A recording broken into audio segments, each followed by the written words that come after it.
me start the 5th year of the International Conference on the Future of European Agriculture.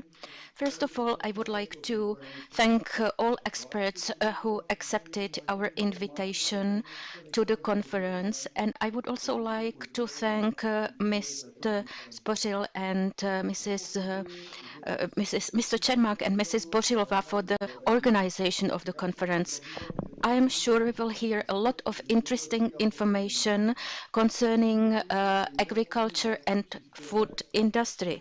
As far as my own contribution is concerned, I would like to present a global view of agriculture, and as a member of the parliament, I would also like to speak from the position of a politician trying to change things.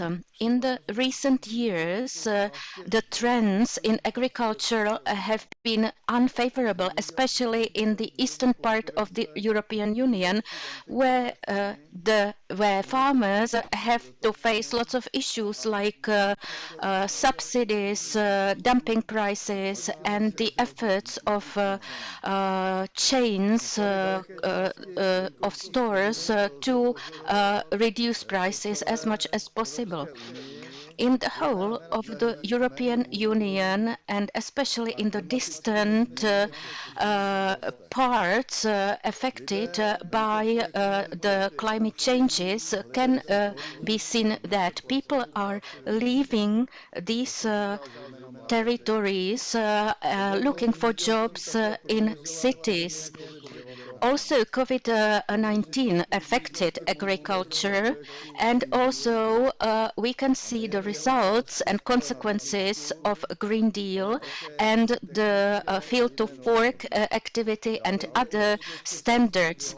As well, we can see the consequences of the anti-Russia sanctions, which led to a considerable increase in the price of energy, which price is reflected in the prices of commodities.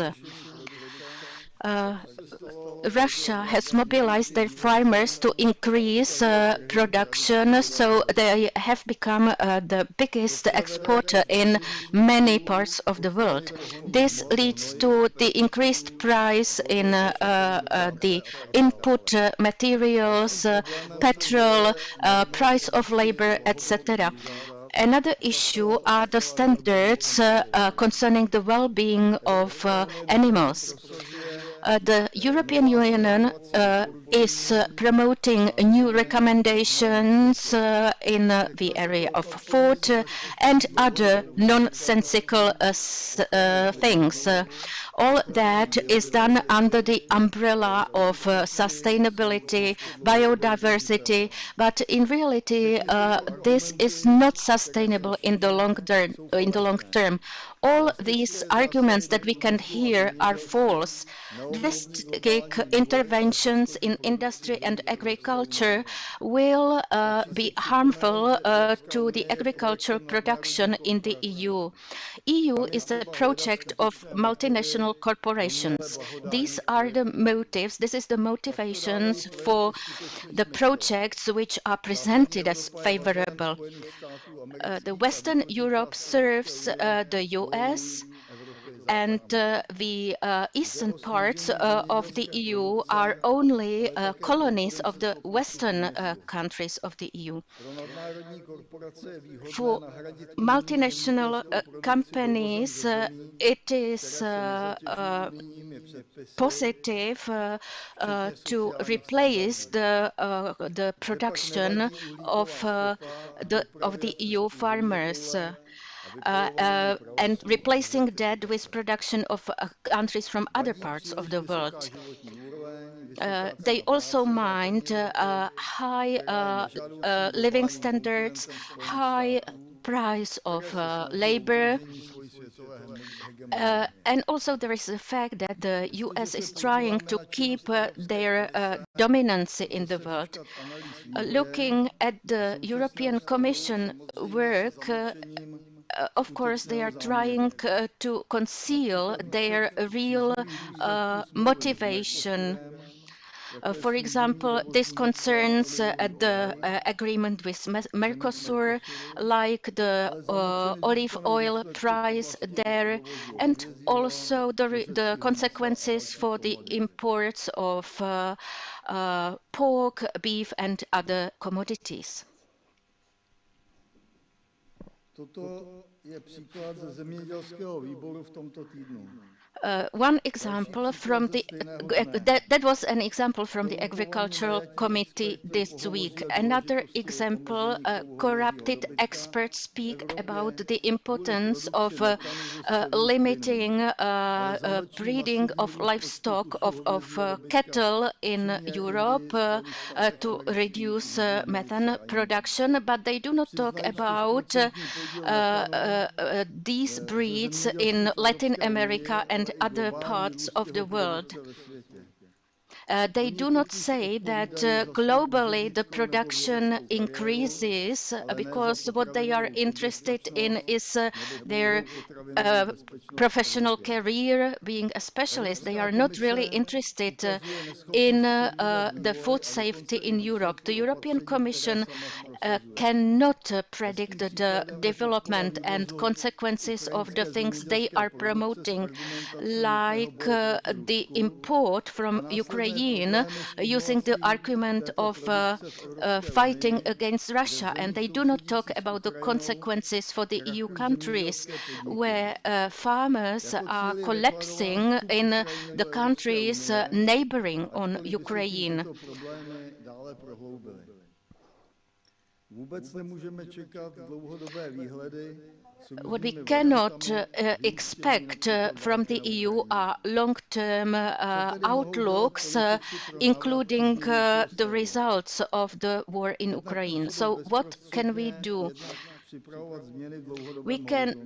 The changes should be prepared in the long-term horizon, and immediate action has its limits in terms of what is allowed in the EU, and therefore it cannot lead to a sufficient solution. In the long-term perspective, we can think about changing the environment, about removing the obstacles for deeper changes.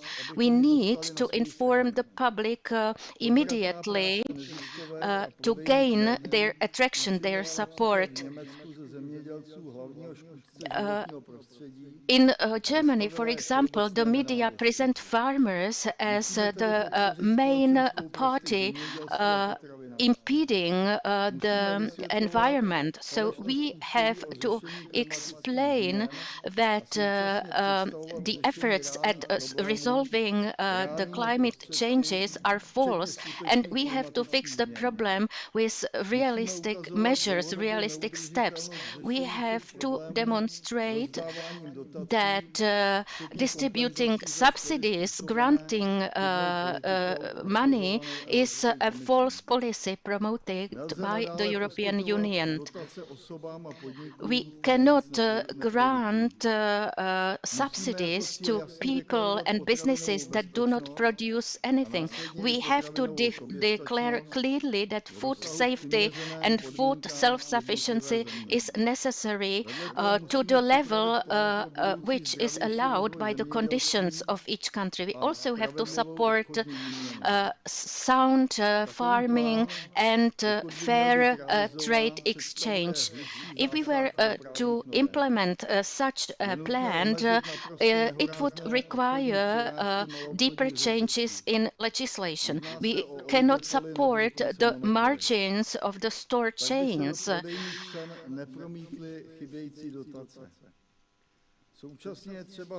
At the same time, we have to support infrastructure in rural communities wherever there is a perspective of future development. We need to support the scientific and technical background for farmers.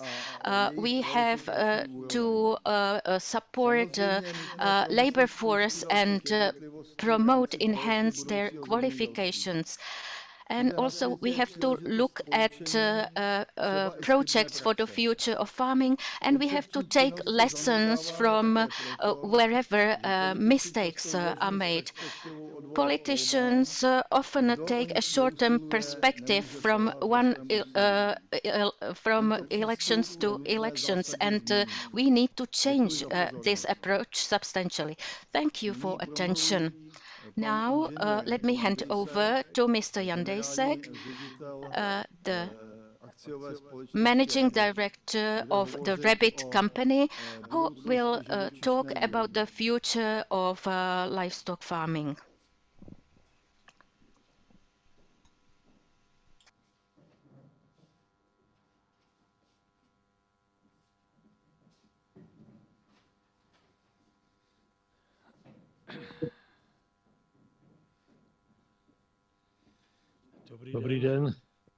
Very good morning. Dear listeners, allow me to address you today and speak about the prospects for livestock production. I need to mention two fundamental aspects. The first is what would happen if the Green Deal is applied 100%. Livestock production in the Czech Republic and in Europe at large won't be able to set and provide the necessary volume of meat, milk and eggs. So the Green Deal envisages organic farming to replace the traditional, but we see that not much is produced using organic farming. Let me give you an example from the Czech Republic. The Czech Republic has 17.6% of soil in the organic regime, but in terms of production from the 17.6%, production is just 1.3%. Livestock production had self-sufficiency in the year around 110-112%. But if we reduce this production by 25 to 30%, nobody in Europe can guarantee full self-sufficiency. So what's going to happen? The deficits that would be faced by both Czech and European consumption and will need to be covered through import from both South and North America, and we may debate about this import. The question that comes into play is quality, for instance, use of antibiotics. Over here, GMO is banned, but when we look at the feed for animals imported in Europe is soy and corn. And soy and corn, 100% are GMO in South America. And growth hormones are used, especially in poultry. Another huge problem is that the imports will tremendously impact the environment, and what is crucial, will have an impact on the availability of fresh foods, which means that we'll have to consume frozen foodstuffs, which in terms of their quality won't mean healthy and full-fledged nutrition for citizens. And then when we look at foodstuffs to be frozen, then really the quality would be questionable. So for the citizens, that would mean a huge deterioration of quality and nutrition of citizens as a result. So this is one side of the coin if Green Deal is to be implemented. I believe it can't be implemented. What needs to happen is that it must be removed, because this is nonsense. People have no notion whatsoever about Agriculture, Mr. Timmermans, who led for elections in the Netherlands, well, he got reprimanded on home ground too. So the approval process in European Parliament, now voices are starting to be heard of those who use common sense and who indeed have decided to stand up against the nonsense set up by Mr. Timmermans. So his knowledge of agriculture and environment is indeed doubtful.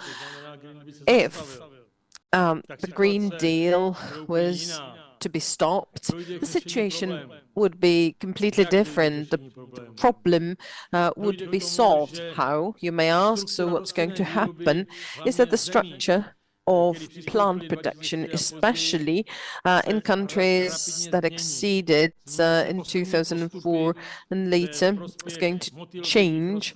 There is going to be a change in the structure of plant production. There will be a change in sowing practices in favor of butterfly crops, clover, alfalfa, beans, peas, etc. Then these crops will be rotated in a way they should be rotated, not in a way that has a detrimental impact on soil.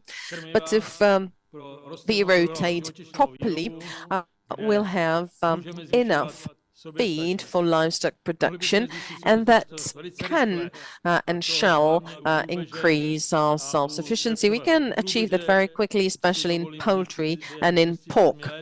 As for poultry, I dare say that in 6 to 7 years, and in pigs, maximum 10 years. So we can produce everything at home, have everything in high quality and fresh, and it would be clear what the origin of the foodstuffs is. So this is something that could be achieved if Green Deal was put to a halt. The changed structure of plant production will bring a higher quality soil tillage, so that will have a positive impact on some soil properties such as the crumbly structure, aeration, life in the soil, permeation, etc. So these are important factors. For instance, permeation of soil, 0, but we need to be able to work with the soil, to farm, to do the tillage. And let's imagine that autumn tillage is to be banned. Who will not comply with this precondition will have the subsidies removed, and who complies will get 6,000 per hectare.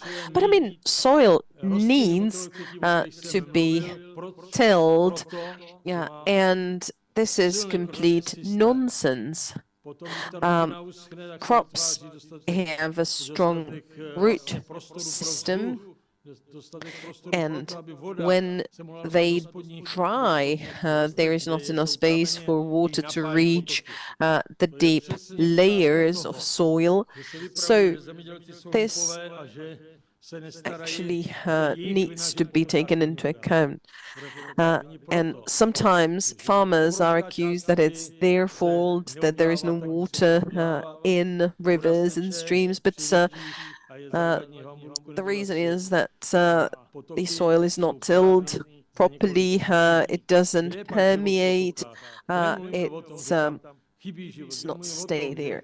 And then we hear talk about, for instance, insect and life lacking in rivers, creeks, and streams. But this is the nonsensical politics of Green Deal and practices imposed on countries that exceeded in 2004 and later.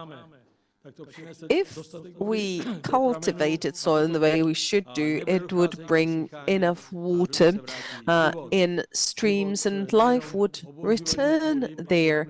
Not only amphibians and similar other animals that are very much needed for birds, insects, amphibians, but we do quite the opposite. What is done is that everything gets destroyed and then farmers are blamed.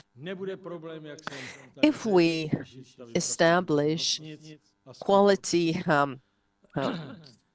fodder basis for the development of animal production, it won't be a problem to increase the number of pigs, poultry, hens, and livestock. There has to be enough livestock, animal husbandry in general, so that it's 2/3 of the sales from a hectare. But it's the opposite now when it comes to plant production vis-a-vis animal production. This year in the Czech Republic, a large part of companies that don't have more extensive animal production will be loss-making, and this also applies to some companies that are in our portfolio. So plant production has many financial problems. Besides that, national subsidies are not paid out, and then there are some subsidies that are available just to those who do the mulching and who do the mowing. So it's nonsense, nonsense, nonsense that is done. And we're trying to get into the situation when people don't have enough food. This means that as a result, the price of food is rising, etc. This, however, is something that can't be accepted. This is something with which we can't agree. The rich ones probably want to destroy the middle and lower income classes. If this situation occurs, if we have a correctly set up farming motivational policy, I've already outlined that we can see a fast growth of self-sufficiency in the commodities such as pork, poultry, or eggs. If we produce foodstuffs on homegrown, the state gains a lot. So we earn people, we earn from employing people in agriculture. Besides that, there'll be social security paid, health insurance, and tax. When we do intensive cultivation and we have more livestock production, it will also lead to greater earnings and excise duties. So, for instance, more diesel is consumed, and the state would earn a lot on that. So from one average company that would do more livestock protection, the excise duty income for the state would be 5, 6, 7 million per year extra. So this is a fact, but the state is not interested. And then if a company is active in this way, then again, it means further money for the state budget.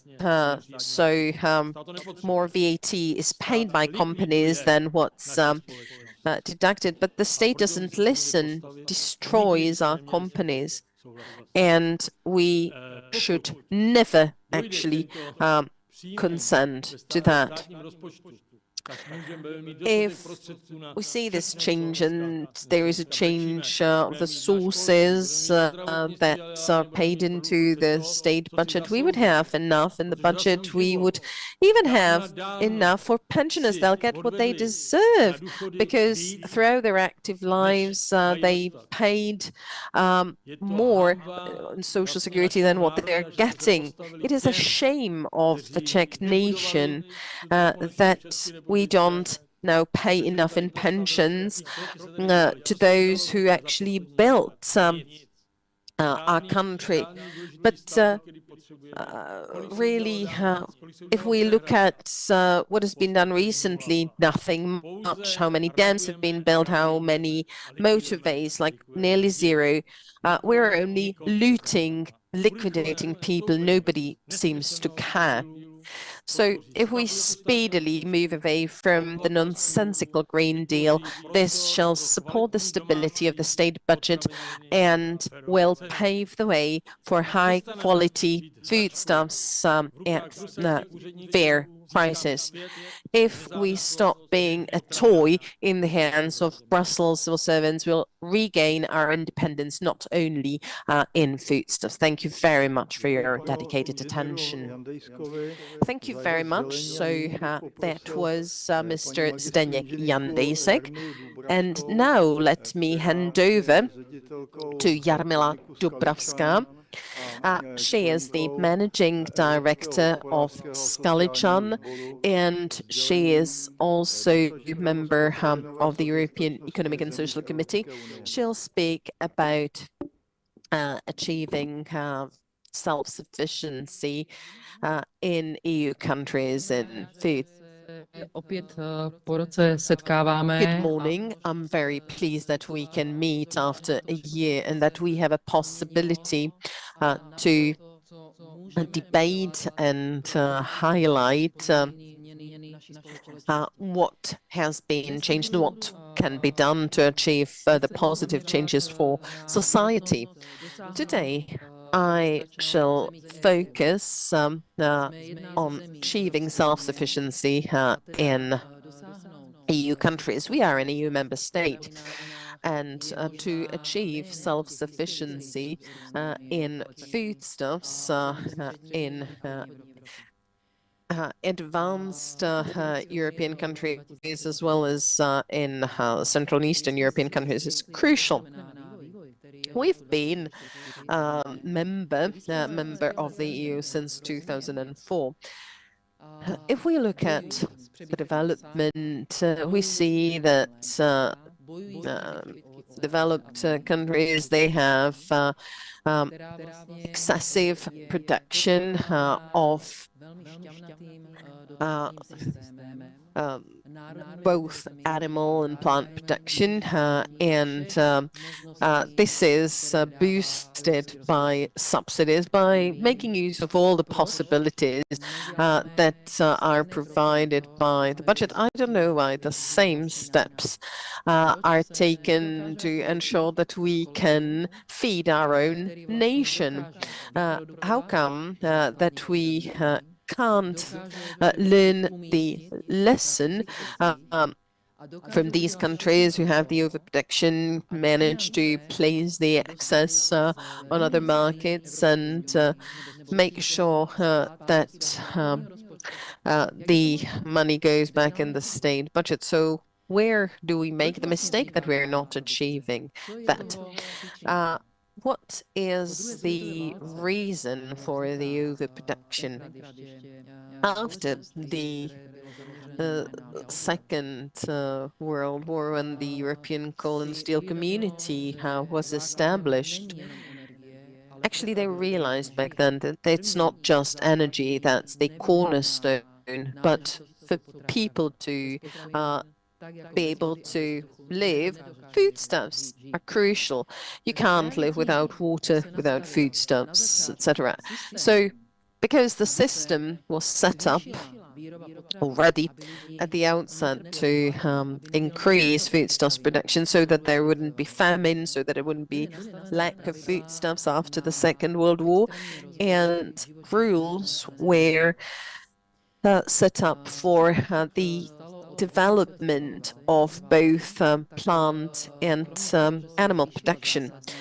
What, however, happened since the Second World War? So foodstuffs production increased, and there was no mechanism that would focus on a certain correction of production as such. So production has been supported, and in the 1960s, 70s, and 80s in Europe, what we see is that in various waves, we are flooded with overproduction of foodstuffs.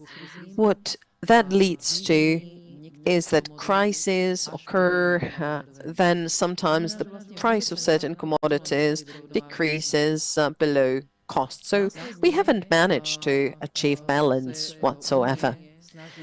Subsequently, the EU strives to reform, so in 1984, 1989, and further reforms then come in the new millennium. And the fundamental reforms that have had an impact on the newly accessing countries were actually adopted prior to our EU accession. We thought that when we accede in 2004 that we would have the same subsidies, same support, and we were just surprised. The system changed dramatically, and as a result of that, especially in Central and Eastern European countries, what we see is a slowdown in farming production and processing in CE countries. There are still countries that have high overproduction, and this overproduction is primarily placed in CE countries. If you would go to a food store, certainly you'll come across leek. The leek is not from the Czech Republic, it's not from Slovakia, it's not from Bulgaria or Romania. Surely it will come from the Netherlands or another developed country is the EU14, and it's quite likely that the leek was not even grown in Europe, but comes from African farms. And just like flowers that are labeled as Dutch, but they're grown in Africa, where there is water scarcity, where there is cheap labor. So there are farms with many hectares, with intensive production. So whatever flower that lands in the Czech Republic doesn't really come from the Netherlands. It's highly likely that it's from a different continent. Is this protection of our environment? Is this what we want? Well, I don't think so. And as for the overproduction, let's take a look at Spain, a country that used to have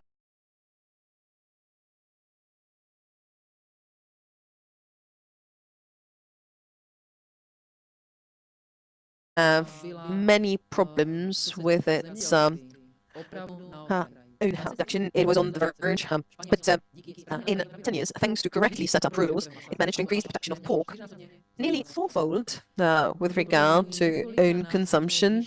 They now produce many more times of tomatoes and other vegetables. So more than they consume, and this overproduction again lands in CE countries, and not only there, it also goes to non-European countries.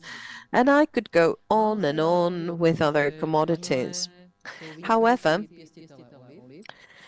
it is not really spoken about the fact that Spaniards are fantastic olive producers.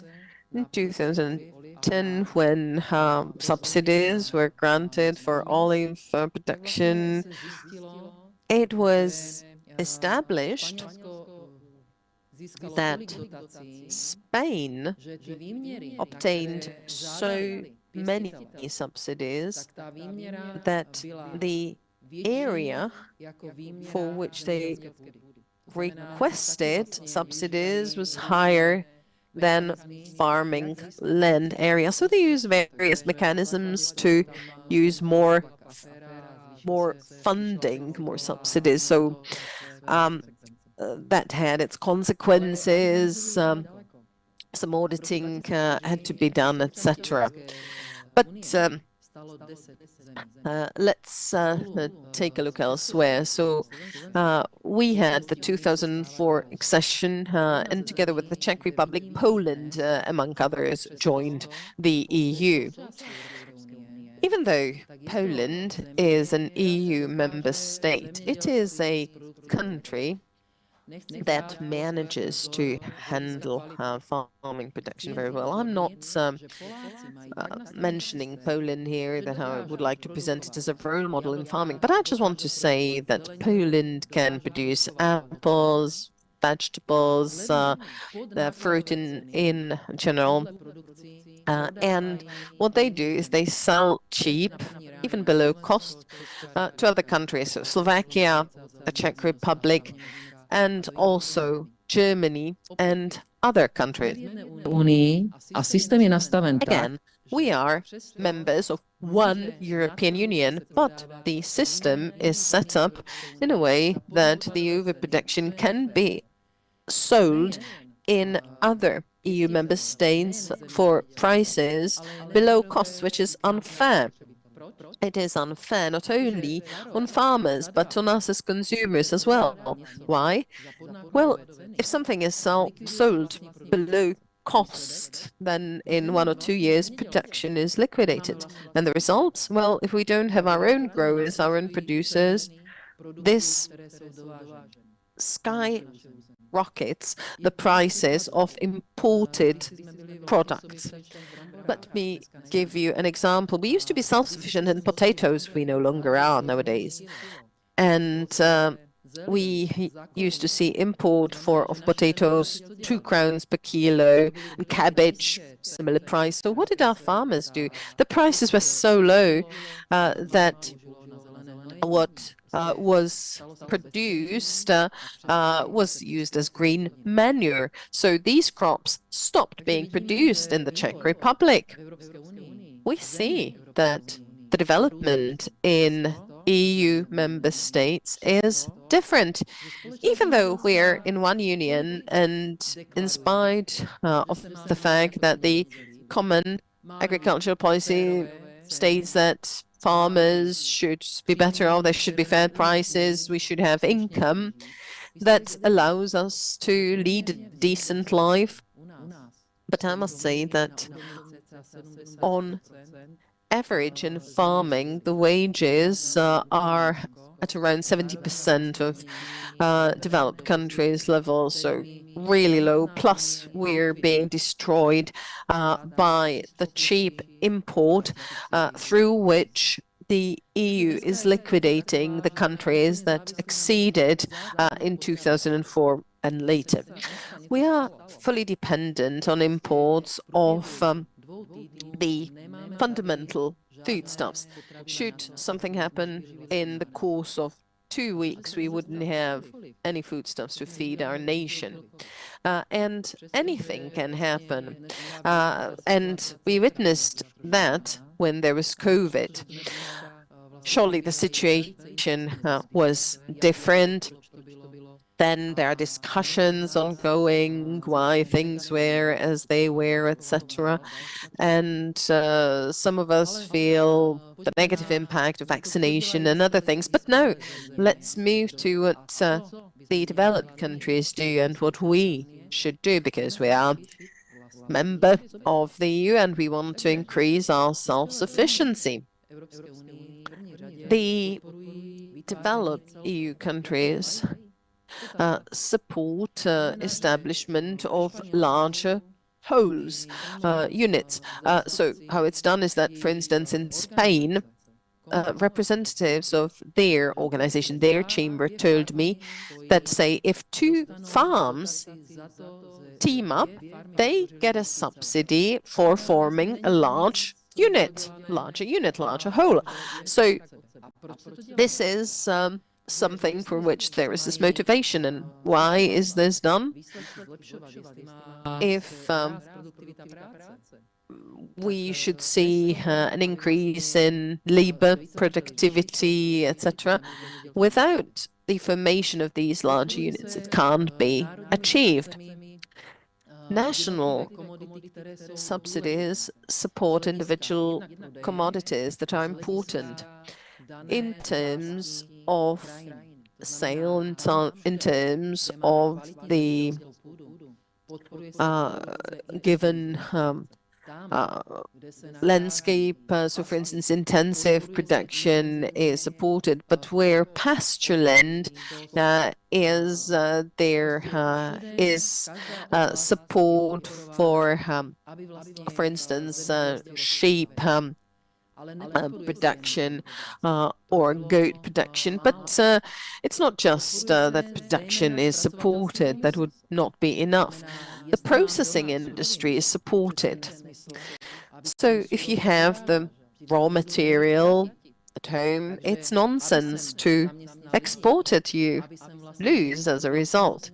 So to employ people and pump money in the state budget, you need to employ people who would then pay for the foodstuffs from their wages, etc. The wheels of the economy are going to be turning. So you have to have processing and only then export beyond the boundaries, the borders of Spain. And then subsidies, that's not everything, but the cornerstone is to set up the conditions right. So let's take Germany, for instance. You know how it works in Germany? So, for instance, poultry that's sold in supermarkets, it has to meet some 5 preconditions. These are laid down in legislation. They're in the same union that we're a member of. How come that it can't be in the Czech Republic? If you want to buy chicken in Germany, it must be chicken who was born and hatched in Germany. It had to be bred in Germany, had to be fed by feed produced in Germany. It had to be slaughtered and also cut in Germany and then supplied to a German supermarket. This would be enough for the Czech Republic too. So if we have own production and processing in our country, we wouldn't need anything beyond that. And when there is overproduction, then this overproduction is then placed in other countries, but again, there is support provided. So this means that no farmer, no processor would lose money on exporting outside of his or her country, but rather gains. As for food self-sufficiency, currently it is at risk. I won't repeat the words of Zdeněk Jandýsek mentioned just a while ago, but yes, I would also like to highlight the fact that the Green Deal is a nonsense. We, however, behave like a herd and are waiting for others to say, well, let's get rid of this. It's nonsense. It's a nonsense to have just e-vehicles. And even though we understand the reasons why the Green Deal is nonsensical, we just let it go. If we are to function well in the EU, this is possible only if countries start to cooperate. And cooperation does not mean that I produce triple the amount that I need and I flood your markets below cost price to destroy your farmers. No. Cooperation means that the individual countries will produce what they have the best conditions for, and if there is an excess, then the EU can place it outside of the EU in order not to destroy agriculture, the food industry in the EU. And there can't be exemptions such as those that are in place. But legislation should be for everyone. We should have the same conditions in the EU. So all that creates a lot of tension and a lot of imbalance. We can't have the system that we support nothing doing. This is road to hell. Money and subsidies can go only there where there is production, employment, where there is contribution into the national budget, where we take care of soil, where there is balance. These are the fundamental principles. We in the Czech Republic can achieve self-sufficiency. It's not nonsense. It can be done, and it won't cost that much money. It's just enough to set up the rules correctly, set up the legislation correctly, support those who actually work, stop exporting tens of billions or hundreds of billions of crowns outside of the Czech Republic. So, you know, entities that don't tax in the Czech Republic, but the money goes to the parent companies. If we set up the system correctly, I guarantee that in 10 years' time, we shall be self-sufficient in basic foodstuffs. What's important is to set up the rules right and to be motivated, and we can achieve that. We still have people who are honest, who are capable and skilled, and who are true experts. So let them do what they can do to make sure that the Czech Republic can flourish again. I would like to wish you very nice day, and please, when you go to the supermarket to buy something, please read the label, what country the product comes from, what milk, so that we buy Czech foodstuffs, not just produced in the Czech Republic, but it must be Czech raw materials, because only in that way can we support Czech farmers and Czech food producers. You may wonder, why should we do that? Well, if you don't want to buy a kilo of meat for 300 crowns and potatoes for 100, apples for 100 as well, this is the only way. What we can produce at home, we can also sell for a fair price. Thank you.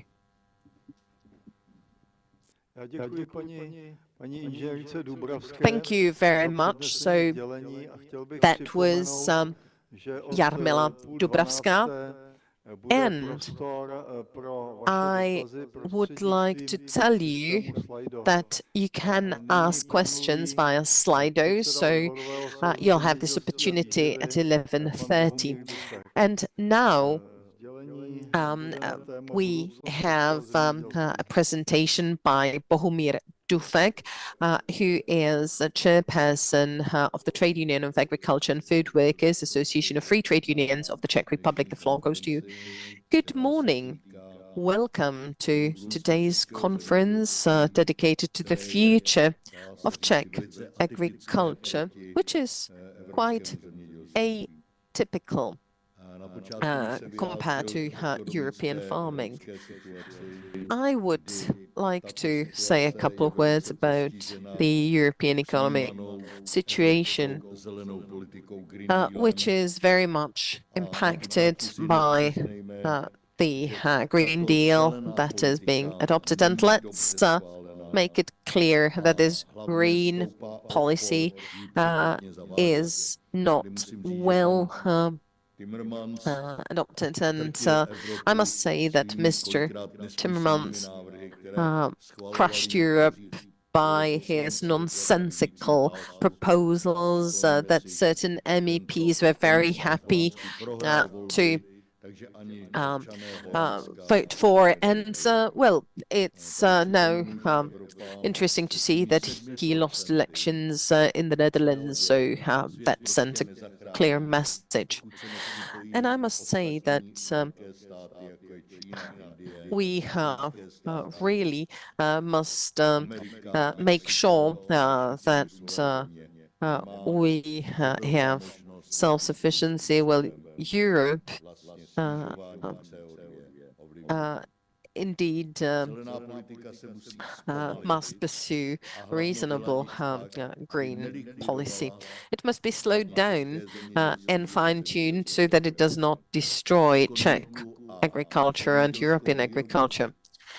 The economy and farming, agriculture, production should be set up in an aligned manner and should really be balanced. If we look at, for instance, rural areas, people are facing huge difficulties there. On top of that, there is the unsystematic Czech subsidy policy. Czech agriculture has one big advantage and one big disadvantage. What is the big disadvantage for the Czech Republic is that there are personal interests of politicians that come into play. They defend the interests of certain entrepreneurs. Well, the Prime Minister went to visit one cooperative that's owned by a relative of the Minister of Labour and Social Affairs, Mr. Jurečka, and that was on Monday, and the Prime Minister didn't even mention that there is a conflict of interest here. So the Prime Minister actually defended the subsidies that go to these companies. And well, the Minister of Labour and Social Affairs, Jurečka, used to be a Minister of Agriculture in the past. I would like to ask Commissioner Wojciechowski to investigate the whole situation in the Czech Republic. Subsidies are only received by a certain group of entrepreneurs who agree with the current government. The current government is in conflict of interest. It's not possible that one entity is paid out subsidies worth 250 million crowns. So if it's proven through the investigation that the subsidy has not been paid out in accordance with the rules, and if conflict of interest is proven, then the subsidy should be returned. And I would like to add that indeed we have seen a lot of lobbying and many other negative elements. The Czech Republic is also a place where there is a lot of cheap labor. Low wages are being silently accepted. There are further pressures, further economic pressures posed on the entrepreneurial entities in farming.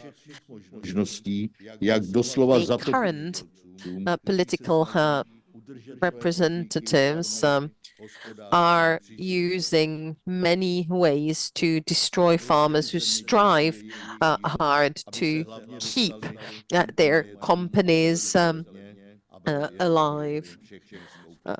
So probably they aim to take their property over. The consolidation package has a big impact on citizens, and the high energy prices. This actually lowers the support, the subsidies that go to farmers. What is also rising is the red tape, and all that has an impact on soil cultivation. Costs are rising because the soil tax and property tax increases. And let's be frank, by decreasing the subsidies, where farmers are pushed to more extensive forms of farming. We don't like that because this non-production then is topped up by imports from abroad that supermarkets use to destroy agriculture production and make even greater earnings on the Czech market. All that has a huge impact on the competitiveness of farmers and food producers. We fear that agriculture production will be further decreased, and that we, as has been said, used to be self-sufficient in pork, in potatoes, in hops production, and in other areas.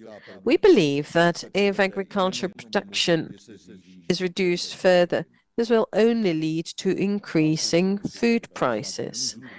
And, well, I can't criticize German capital because nobody would talk to me in the Czech Republic, and I'd be accused of being anti-German, anti-Brussels. But what is being done here, we need to really frankly admit that. I don't have any problem with the German capital, because the capital always goes where it earns most, where it has the greatest gains. But that doesn't mean that it can behave in such a way that it does not even abide by fundamental legislation. So, for instance, Act on Significant Market Force and other pieces of legislation. What we see are prices that are not adequate. Consumers are being confused when they then buy certain foodstuffs. I dare say that these entrepreneurial and political conditions going forward will lead to major changes. The truth is, if farmers implement those changes, they'll be in a lot of trouble. Our wish, however, is to increase production and to be able to sell on the local market. But then politicians need to pave the way for that. In Poland, this happened. In the 90s, there was a shortage of meat, so whether it was beef, whether it was pork. But let's look at the situation in Poland now. It's completely different. At the same time, I need to say that farmers need to choose their representatives who defend their interests. What we must not see is that they are only like minions to the government and they destroy the whole agriculture. These gentlemen should have more self-reflection to be able to judge that this is completely amoral. And how should farmers behave in this setup, in this situation? I have picked a couple of themes that I'd like to talk about. I believe that the current route that we should take would be decreasing costs in animal and plant production, we need to take a look at the following. We need to, for instance, help farms to have their own water so that they can build water distribution, so that they can have, for instance, water wells, etc. And also water tanks. Water will be a limiting factor in agriculture. And I must say that in Moravia, there was a project of one canal, and unfortunately, it was put to a halt, which is a shame. It's not a project that was devised as the ex-president Zeman, as some called it, but it's a very sensible project. We also need to learn how to use sewage water for both animal and plant production. I believe that farmers need to have their own electricity generation so that their dependence on fossil energy sources is reduced. We need to also support local regional energy sources. High energy prices are a major cost of farming production. We need to use large recuperation units to decrease the costs when, for instance, there is ventilation applied, etc. And then last but not least, fertilization, using fertilizers is another factor. And I must say that we have a low share of chemical fertilizers, and we should also support green fertilizers. So this is also extremely beneficial. And then I would like to point out that farmers all mention the huge red tape, etc. So we must get rid of excessive administration, and we can do that, for instance, by digitization, satellite technology, etc., reducing bureaucracy from the state perspective, because the Czech state bureaucracy, this is something unique in the whole Europe. And I dare say that this bureaucracy not only costs us all a lot of money, but it also has indirect impact on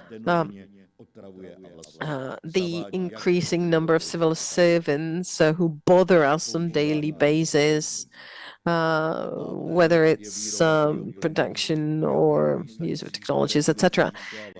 And then another point is that we believe that biogas stations shall not only help the environment, but will also help to diversify and stabilize prices of fuels, both for own consumption and for other transportation purposes.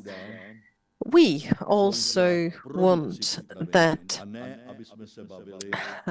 farming land is used for food production. We don't want to have the green people who are crazy, who are really madmen, and who say that soil should not be tilled, etc. And we should farm our soil. We should not have our market flooded by meat from other countries, be it Spain, be it Poland, etc., perhaps Ukraine in the future. We believe that where foodstuffs are produced, they need to be consumed in the same place, because supporting regional foodstuffs, that's the best way forward. Nature is strong and productive, and I believe that sustainable farming has to indeed take priority, not having the soil to rest. The state and the Ministry of Agriculture and state institutions should serve farmers as guarantors for instance, negotiating debt. Negotiating debt is very difficult. Bankers know that farmers have one great disadvantage. So there is seasonality, and weather is also a crucial factor in the whole process. We need to amend the legislation on significant market force. It has to be amended so that farmers are protected against unfair practices of large chains and large food producers. I believe that going forward, one important thing will happen in the EU, that subsidies shall be further lowered. This will be unpleasant for farmers. And I believe that farmers will have a big problem with that, because lowering subsidies will mean constant changes in agriculture, so this shall be a big problem for the future. And we may speak about the future of animal production or plant production and other things that are related to farming, but I have decided to touch upon costs, because I believe that this is a crucial factor that has implications for other areas. And when you go to a supermarket chain, please bear in mind and look at where the foodstuff comes from, where it was processed, etc. And by purchasing Czech foodstuffs, please help Czech farmers.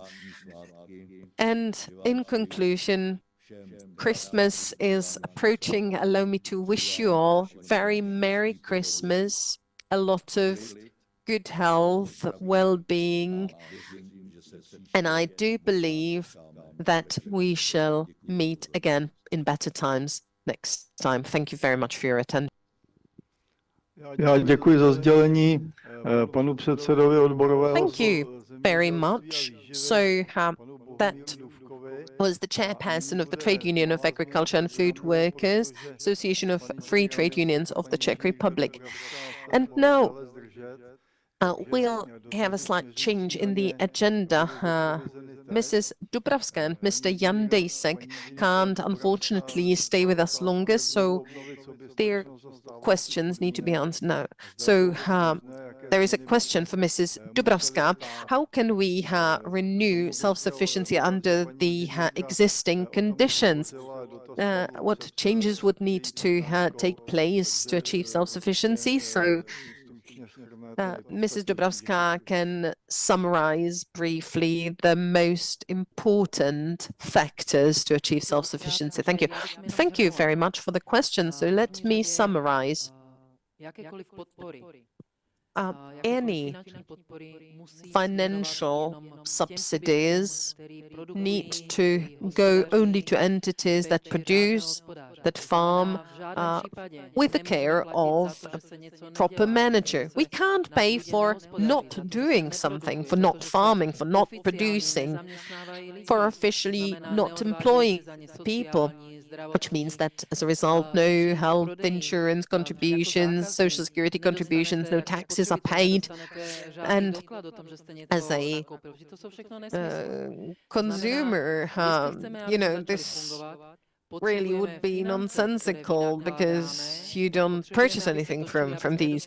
So we need the wheels of the economy to be turning, and only those companies that actually farm, they employ people, they produce, so they sell their produce, they pay social security, health insurance, taxes, all the other contributions. So a subsidy is put in the system, but the state gets much more from this whole system. So this means that for producers who actually produce, well, this really works, but it's perhaps just 1% of that. And, this entity that produces gets, say, 1% of subsidy and the state gets 99% extra.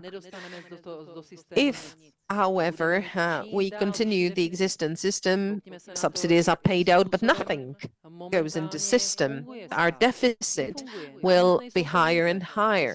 And there is not money for anything. For instance, drugs are lacking, there is a shortage of that, and the debt is rising.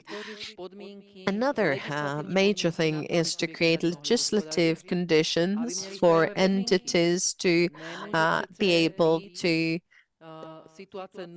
have fair conditions. It's not normal when, for instance, a farmer produces milk for 10 crowns, but you buy yogurt on promotion for 29.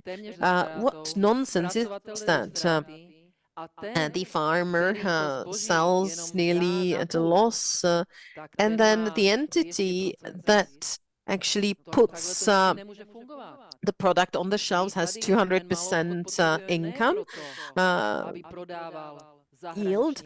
Well, it can't work like that. We can't sell foreign produce. We must sell primarily home produce. We all want a healthy environment. We can only achieve that if we don't import foodstuffs 1,000, 2,000 kilometers across the sea, across the ocean. What's the carbon footprint? What's the pollution?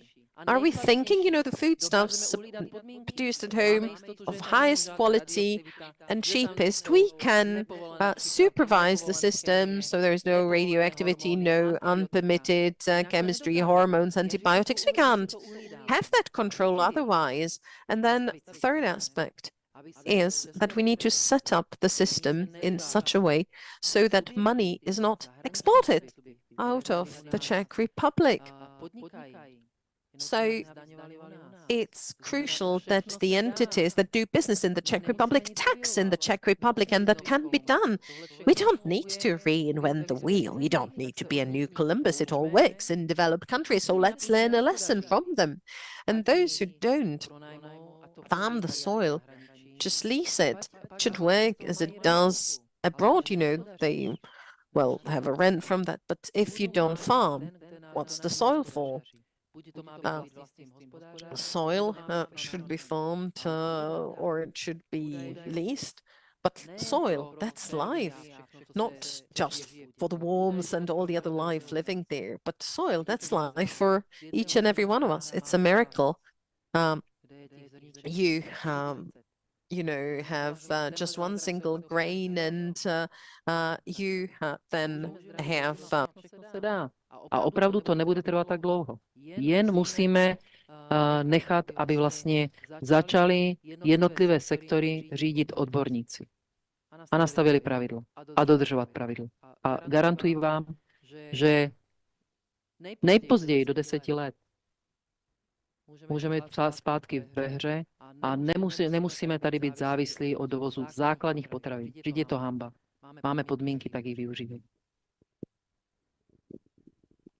Abych si jenom dovolil dodat, že některé věci lze realizovat hned, jak je vidět z jiných zemí Evropské unie.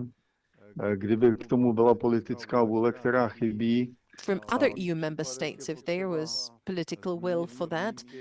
We, however, need to change the conditions, remove the barriers for that. And now let me hand over to Mr. Jandejsek.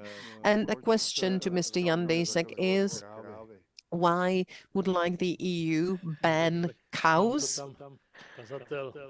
Hodnotí, že se někdo musí well, actually, the question continues. Somebody must have gone mad, and I do agree with that. So it's about methane. So methane produced by livestock. Well, this means that, they don't want this methane production, but it's such a low amount produced that it is funny. So the environment won't be improved when cows are not there. They want to harm people.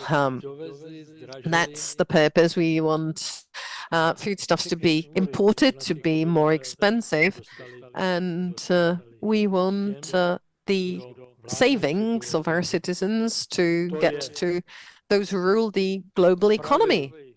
This is the true intention of that, behind that, I should say. So, by and large, we can say that the officials, they work for the global world that should aim to reduce the number of people on the planet, reduce education. So, well, have people with IQ up to 90 to be able to handle the robots. We don't need to have educated people. Yeah, few scientific institutions can have that. And again, you know, the world will be run by the few people in power. Thank you very much, Mr. Jandejsek, and let me add that it's not us who harm, so we should say they harm, not we do no harm. So we indeed should make this distinction, because really it's they who harm, so third person, not the first person, we don't. But now let's continue with our agenda after this Q&A. So now we'll have a presentation by Associate Professor Jan Vopravil. He'll speak about degradation of agricultural soil and possibilities of preventing that. Thank you very much for the floor. And I would like to follow up on the previous presentations, and I would like to speak about soil as the fundament for farming. Soil is indeed crucial. From times immemorial, people have been searching for high-quality food, and due to climate changes that we're witnessing, it is even more important. So, for instance, there is water retention, water infiltration. It also can clean water. So soil fulfills a number of vital functions crucial for the landscape. What is a problem, not only in the Czech Republic, but in the whole EU, is degradation of soil that actually leads to the soil not fulfilling all the essential functions for mankind. So, for instance, there is soil sealing, water and wind erosion, acidification of soil, Then we have a loss of organic matter. Then we have soil compaction and desertification. So this is the semi-desert soil that we see not only in countries close to the sea, but in landlocked countries like the Czech Republic too. Let's take a look at soil sealing. The Czech Republic has its position in the heart of Europe, and soil sealing takes place partly as a result of that to a great extent. If we don't stop that, we can't be self-sufficient in producing foodstuffs because we won't have the farming soil to produce the foodstuffs on. So we see here from the pictures that not only industrial halls but also residential buildings are built in places where there used to be farming land. So this is another picture from soil sealing. Industrial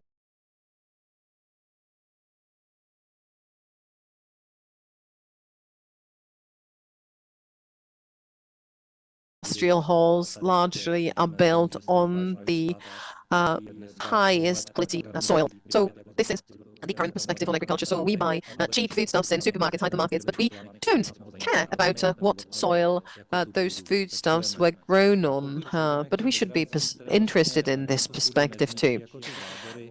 If we look at the degradation of soil, we need to have a comprehensive approach. So sometimes we don't have a sufficiently holistic perspective. So for instance, it's not just say water erosion that's a factor, but then it's related to loss of organic matter, deterioration in the soil structure, soil compaction, restriction of infiltration of water. Then water flows off faster, etc. Then you don't have water in the wells anymore, and so on and so forth. And as for soil erosion, this is something that takes a huge toll, so some 14 billion euros per year. So this needs to be addressed here. We can see a field that has been impacted by and it's a huge problem when it comes to farming and retaining water in landscape. This shows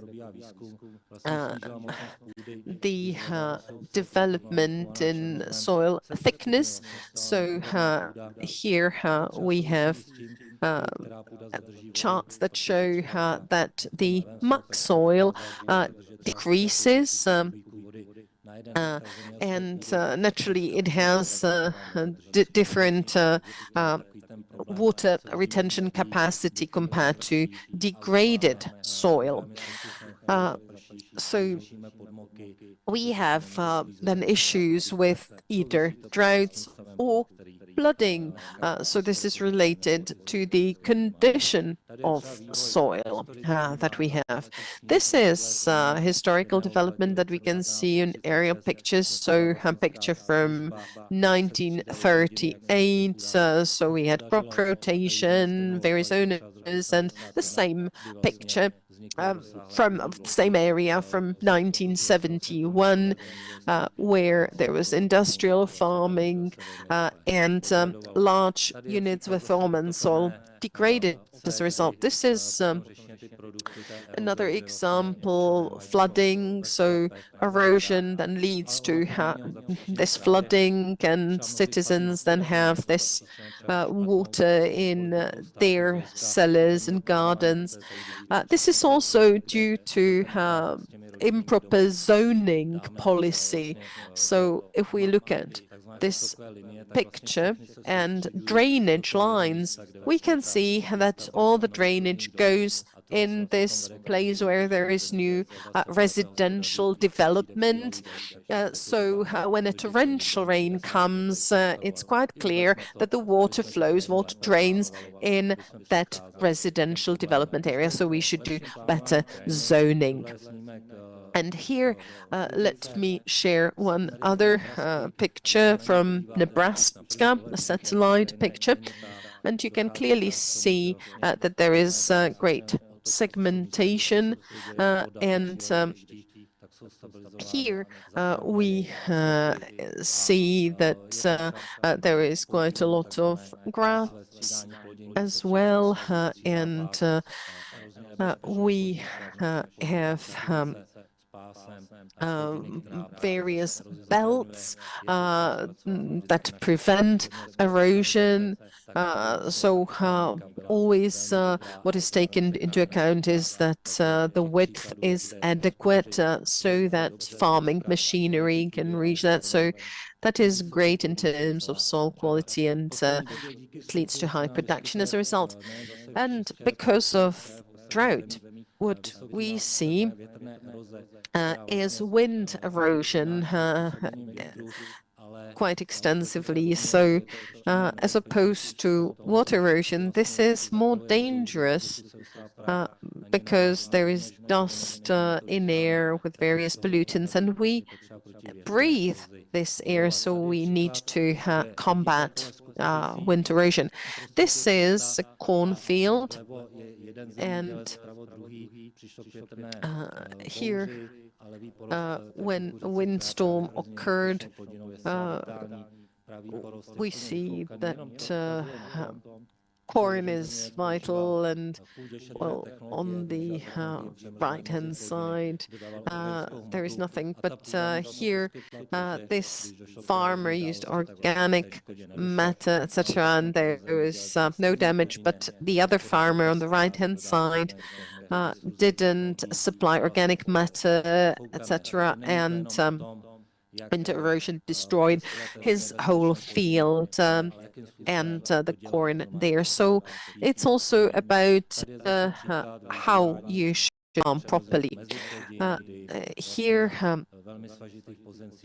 it is the intermediary crops that are used, and if these intercrops or catch crops are used properly, again, no erosion occurs, and organic matter is supplied and water is infiltrated. And here we have another example of very positive practices. This is Czech farming machinery that has been highly appreciated in various exhibitions worldwide. So here it can work in the belts, thus again limiting erosion, reducing it by more than 90%. Smart farming is crucial, and there is one project that's currently implemented. It's called Smart Landscape 2050. If we look at what is ahead of us in the horizon of 2050, it's not positive, droughts, etc. And you know, we need to be prepared for that. So here there is, for instance, sorghum. If you look at the same crop, sorghum, that you know, is susceptible to erosion, but you can grow it differently and prevent erosion. It can be done in high quality. And here I would like to share some charts with you So here we have this conventional crops, and here we have a different form of growing. So, for instance, strip till, etc., using other technologies. So, in terms of soil loss, there can be huge difference using good, if you use a good method. So here another table that shows pretty much the same thing. So we can have highly functional modern technologies compared to the conventional methods. And here, for instance, when farmers want to grow risk crops, they can take various measures. There are some mobile anti-erosion measures that can divert, for instance, torrential water, etc., to prevent damage. And here, if we move to another problem that is quite extensive, this is soil compaction. And here, if we look at these charts, so these show 50-year development, and in 90% of soil physical characteristics have deteriorated. Compaction has occurred, as this long-term observation study has shown. And here the soil doesn't permeate a single drop of water, as you can see. So it's this impermeable layer. So we again have to use technologies that prevent that. And well, here in the Mielnik area, waters just like that in the field, because there is zero permeation. And then some of the phenomena are related to climate change. So here we don't have the soil frosted through, and here, so it's not freezing solid. Here, due to climate change, as it doesn't freeze solid, soil can't help itself to, create new paths for water, and then this has implications. And here we have another example. So here, when it's burrowed and not burrowed, so the impermeable layer needs to be destroyed for the soil properties to renew. Groundwater scarcity is a huge problem in our country. Then, if we look at livestock in the Czech Republic, well, we've seen a decrease by some 50%, and besides the decrease in livestock, we also have a decrease in the forage crops, and everything is related to everything.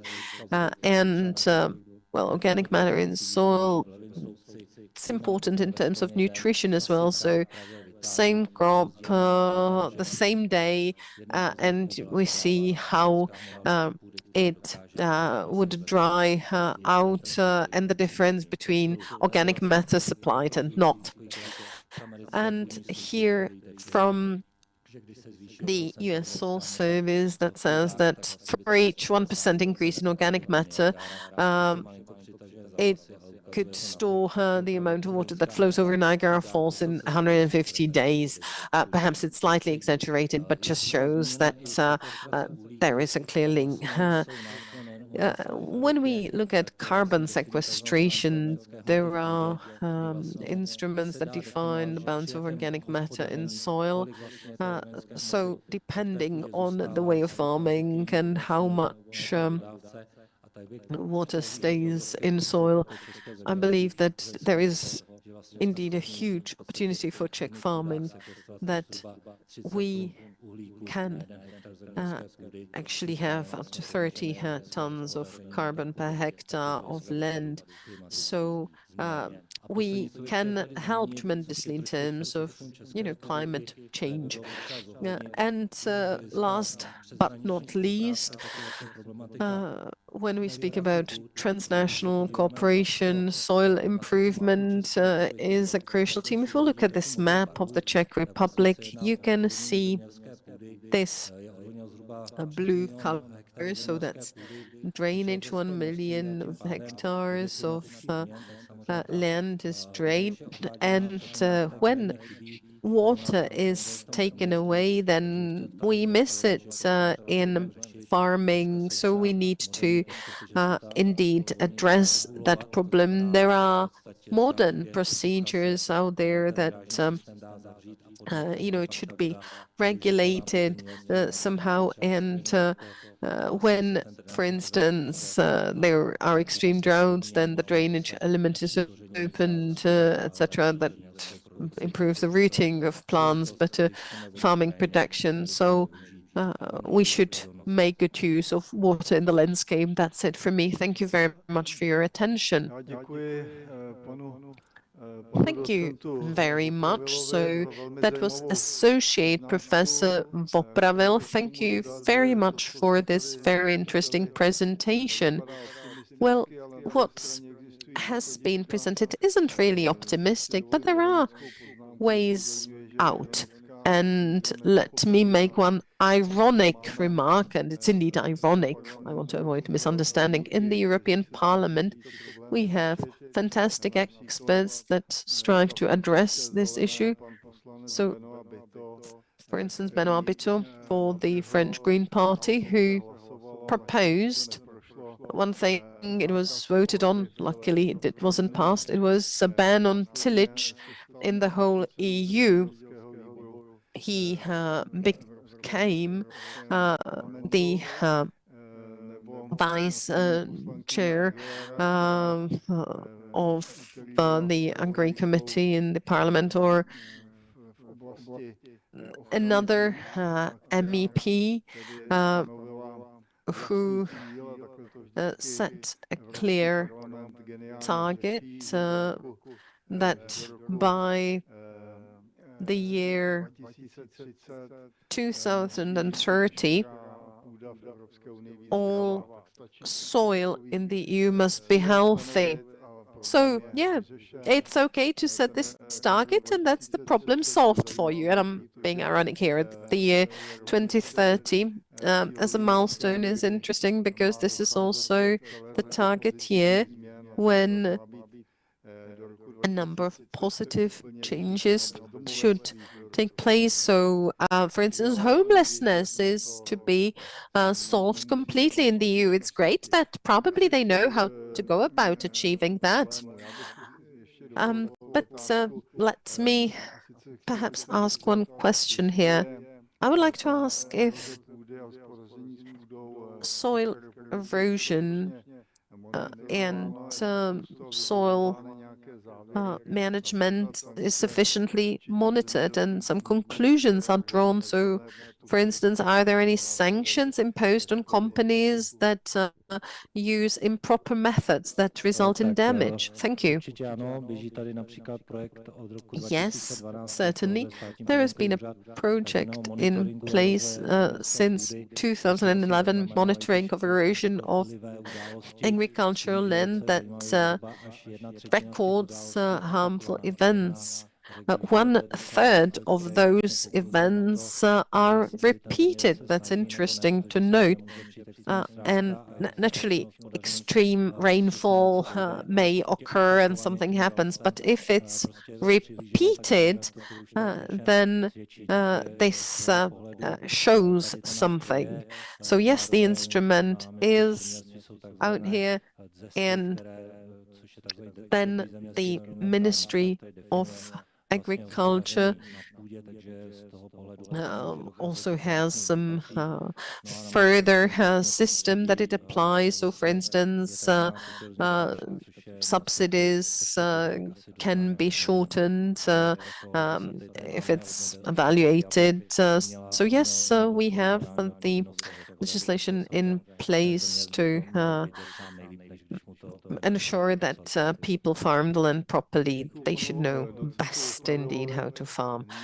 Okay, thank you very much, Associate Professor Vopravil. And now we'll make a small change in the agenda. So Mr. Dufek needs to also leave. So let's ask him a question first. Mr. Dufek, on Monday, teachers were on a strike. Should we organize a strike of farmers? Perhaps something would change for the better. So please, the floor goes to you. Thank you very much for this question.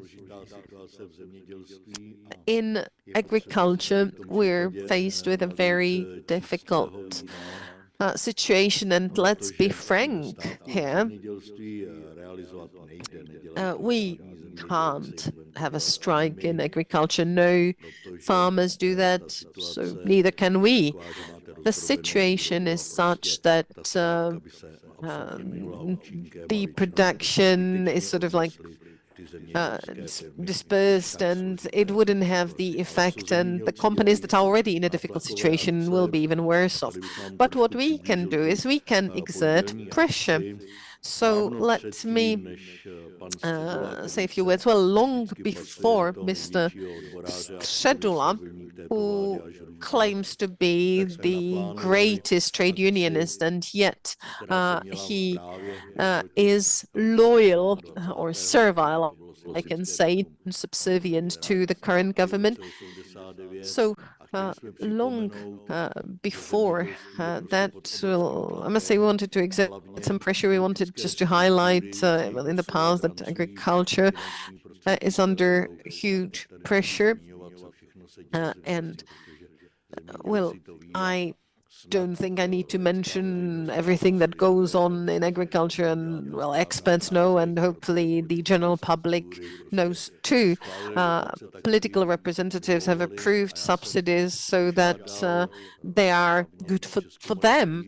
And I must say that I asked the Czech Moravian Agricultural Association of farmers to team up with us to exert pressure on the 27th, on Monday, and they didn't even care to respond. And I must say that I actually only wanted to speak up in favor of farmers. I agreed with the metal trade union chairperson. So what was actually was a demonstration in Malostranské Square, and then the metal workers, they had strike for 1 hour, and then teachers were on a strike for the whole day. And Mr. Středula, as I've said, he's really subservient. He negotiated the package. He negotiated with the Senate, with the Chamber of Deputies. He went to the president, and he only wanted to obtain benefits for the trade union movement in the Czech Republic, and that was the result. I also wanted to have somebody make a statement, and unfortunately, the result was not good. I was labeled as somebody who's against German capital in Brussels, and well, those who know me, they know that I was one of the first who led C trade unions to Brussels, where we made it clear that we certainly don't want to be part of the communist structures. And, you know, many positive things have been achieved. But if I, for instance, criticize the position of, say, German capital in the Czech Republic, that's correct. because I don't criticize our relationships with Germany. Everybody should be aware of that. And that's why I don't like German farmers weaning that they are not well off. But I know that they are not doing great, but I must say that politicians, they take revenge, and we have options out there in the Chamber of Deputies, in the Senate, and well, then the president also has the power to sign or not to sign new legislation. As for the Minister of Agriculture, well, we used to have a minister who would just look at the sky and say, oh, is it going to rain? Is it not going to rain? And that was it. But indeed, we sometimes have this situation when there are abnormal subsidies granted only to some who are friends with the politicians, and things like that. And on the 27th of November, the Prime Minister actually he behaved in a terrible manner. So he went to a cow house, and well, I think that he didn't show respectable behavior. It's really contempt for our case.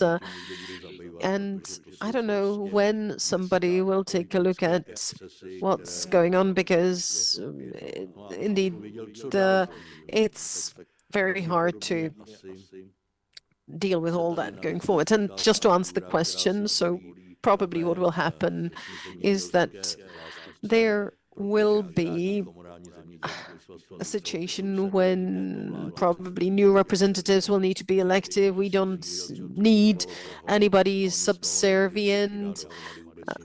So people who only take care of their particular interests. So what will help the citizens of the Czech Republic and employees in agriculture will be to change this crazy system that from a country where we had everything at very high level, when then indeed this incompetent political representation, well, this is something that Czech citizens have elected, so they have to withstand that until the next elections. And then I hope that when the year 2028 comes, I hope the number 8 is symbolic for our country, and hopefully order shall be newly restored, because it's terrible how certain Czech MEPs represent us in Brussels.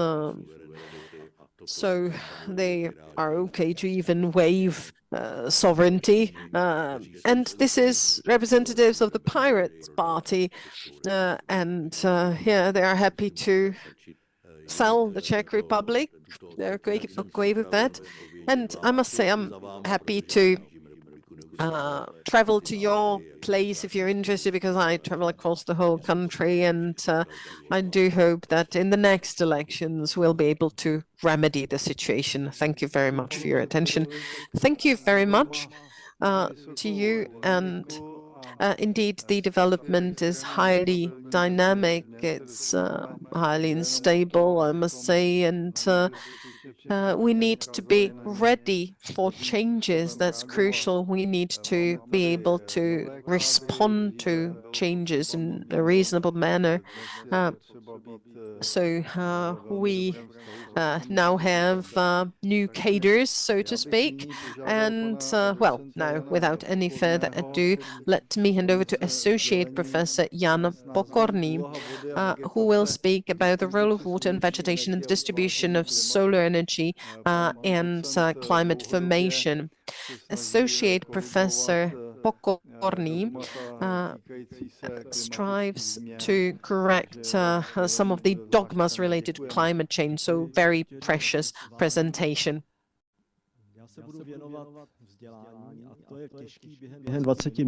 I'm going to talk about education, and 20 minutes is a short time for that. It is a matter of whether we understand the substance of Green Deal and the substance of climate. There are some statements in my presentations and also quotations from literature for those who would be interested in looking at them. What we want to do now is to look at the system of sun, water, plants, water circulation, climate. We looked at the knowledge of students of the first year of biology teaching, and we asked how much they know about photosynthesis, how much biomass, how much photosynthesis is absorbed by biomass, and only 10% of students knew. And also we looked at primary school pupils, and we discovered that they have very little knowledge about water. And we also published the results of this research, this survey. People in the past used the shadow of trees. Nowadays, children are cooling themselves in supermarkets. And to eliminate, we produced textbooks for schools. And we also started a project which is called Education for Plant Literacy. And it is a project in which 6 countries are involved, and the textbooks will be published in the relevant languages. If we want to understand climate, we need to know what the sun is doing. The sun is heating up the earth by 290 degrees Celsius, and during a sunny day, up to 1,361 watts per square meter reach the Earth's atmosphere. And farmers actually are managing a vast area of land, and therefore they are the key factor in how the climate will develop. If there is alfalfa or some other crop on the land, water evaporates, and this requires 2,400 kilowatt. If we stop that, if we get rid of the soil, this energy rises up in the form of hot air. Here in the meter you can see a radiometer. Then you can see the red arrow, which is the hot air, and this device measures also the flux of the hot air going up. We then use the net radiation, and only a small amount goes into photosynthesis. It's just 1%. And we decide by that how much land we will have, whether it will be dry or wet, and whether the solar energy will go into water evaporation, or whether the surface will heat up and hot air will be rising. Here you can see what happens a sunny day during the summer solstice. The red line is the incoming solar energy, the blue one is the reflection, the brown one is the flux of heat upwards. When it's overcast, you can see that the red line is even 10 times lower. So the cloudiness decides on the amount of incoming solar energy. What is interesting here is that when there is a clear day, sunny day, The blue line shows the temperature of the skies, which can be down to -10 degrees Celsius, and the green line shows the temperature of the grass. When it's overcast, these two temperatures are close to each other.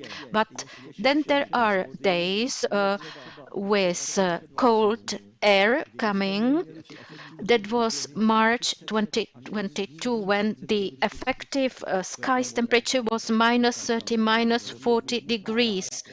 So water vapor decides about how much sun we will get, and whether the sky will be cold, which means the greenhouse effect.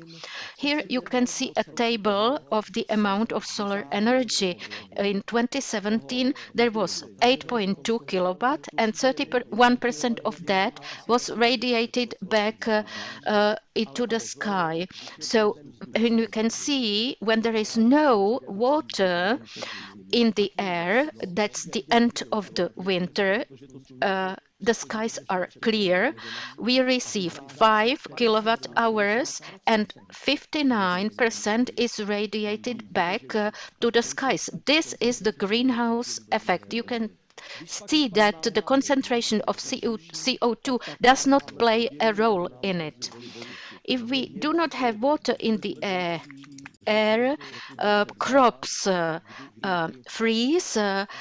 This is blueberry bush, which got frozen in March 2022, for example, where farmers were complaining about their crops being frozen as well. And this is the question, whether humans influence the amount of water in the air. There is an expert opinion on the climate which says that the atmosphere heats up the Earth actively, which is in contradiction with textbooks, and we wrote about that to the president of the Academy of Sciences, and she refused to deal with it. But this actually refutes the statement that CO2 is decisive. The key is how much water we have in the air, in the atmosphere. Looking at the agricultural landscape in summer, when it's sunny, you can see different types of land, forest, agricultural land. The temperature is below 30 degrees, and when we cut that and there is no crop, it's overheated. And you can see a dry meadow, for example, without water, and then the temperature is 40, 50 degrees. If you are a pilot and fly a plane, you know that the rising hot air pushes you upwards. So let's remember some basic physics. Solar energy flux is measured in watts per square meter, and the solar energy reaching the land can be up to 1000 watts per square meters. But we need energy, we need latent value, which is somewhere around 700 watt, which is the capacity of your car battery. And 1 liter of water absorbs the energy of 0.7 kilowatt hours. So 1 liter of water, how much vapor does it produce? It's 1,200, and this is the principle on which a steam engine works. And if so the key thing about energy is that water vapor is the key thing that influences the climate.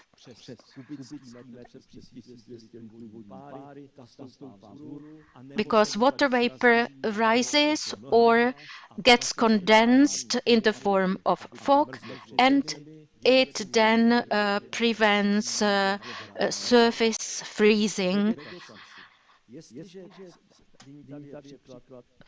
on the surface of the land. Vegetation. When there is sun, we measure the amount of solar energy, 877 watts per square meter, and the surface temperature is 51 degrees. But in the shadow of a tree, the amount of solar energy is 10 times lower and the temperature is 25 degrees lower because the tree evaporates water, and we can measure that. If it evaporates 25 liters per hour, then the tree cools the air down with a capacity of 14 kilowatts per hour. And this is basic knowledge, which, however, is worth a lot.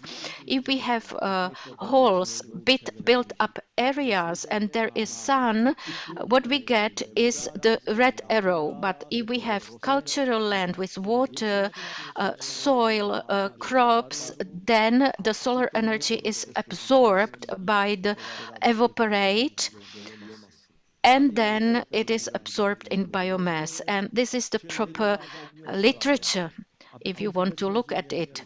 So to be able to understand the climate, we need to know that photosynthesis absorbs several watts per square meter. But on the other hand, biomass is important because it cools down the air, it supports water cycle, water circulation, and there's a mean value 100 milligrams evaporated, and for that we need 240 watts. So if we drain 1 square kilometer and we thus destroy the soil, then if there's sun, we have 240 megawatts of energy. If our forests in Šumava die off because of the bark beetle, the temperature goes up, and the rising flux of hot steals water from the neighborhoods, and it goes up. And if the temperature is too high, we have no clouds. If we have a live forest in the treetops, the temperature is 24 degrees, but down the forest retains the water, then water is evaporated, a cloud is formed, and then the water goes back down. If the forest is overheated, we have just hot flows of air going up.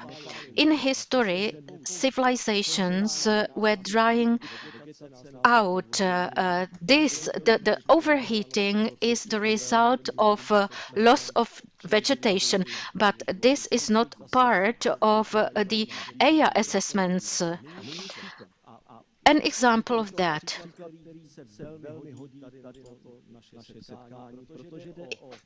It is a very apt example because it concerns an area close to Prague, close to D1 highway. The total area is 2,500 hectares, and according to the European Information System Corinth Land Cover in 1990, the area of paved surfaces was 300 hectares. 28 years later, it's 730 hectares. So between 1990 to 2018, 430 hectares of built-up areas were added. This is a satellite picture from 1985 and 2023. My colleague Mr. Vopravil showed similar pictures. So what does it do to the climate. This is a landscape cover. The red areas are additional residential premises, which are drained, of course. And so those 430 hectares on sunny days were cooled by evaporation as farming land, but now we generate 0.4 to 1.3 gigawatts of heat. What does it mean? When we lose 11 hectares of farming land daily, the municipalities would like to have arguments. They do not have the halls, the industrial zones, because they are aware that the climate is damaged in this way. They are aware that they lose water for the further additional production of food, and they are aware that we are creating more heat. This is additional information what happened during the 28 years. Czech Switzerland, the forest dried up because no action was taken against the bark beetle. And then there are further principles. If there is a dry surface and it's a period of drought, of course the dry area is not to be blamed because there is no water, but the dry area is overheated. The red arrow shows the hot air going up, being extracted from the forest, and also water is lost in ponds and lakes. This is evaporation due to which we are losing water. Now some examples of relevant literature, but now let's have a look at average temperatures. I'm showing it to demonstrate how the input of solar energy is rising. This is air temperature at the level of 2 meters since from 2009 to 2023. There is a 1 degree increase, and the solar energy hitting the ground, it means the average influx of solar energy, there's an increase from 125 to 140 during the 14 years, and down you can see the influx of heat in temperature and in the soil. But the greenhouse effect is going down. How come? Because the Green Deal is based on the increase of CO2 concentration and methane concentration. This is why the allowances were introduced, but looking at these graphs we can see that the greenhouse effect is going down. The greenhouse effect, the radiative forcing, between 1750 to 2000 was 1 to 3 watt per square meter, but we are getting more solar energy during the last 10 years, more by 5 to 10 watt. How come? These are measurements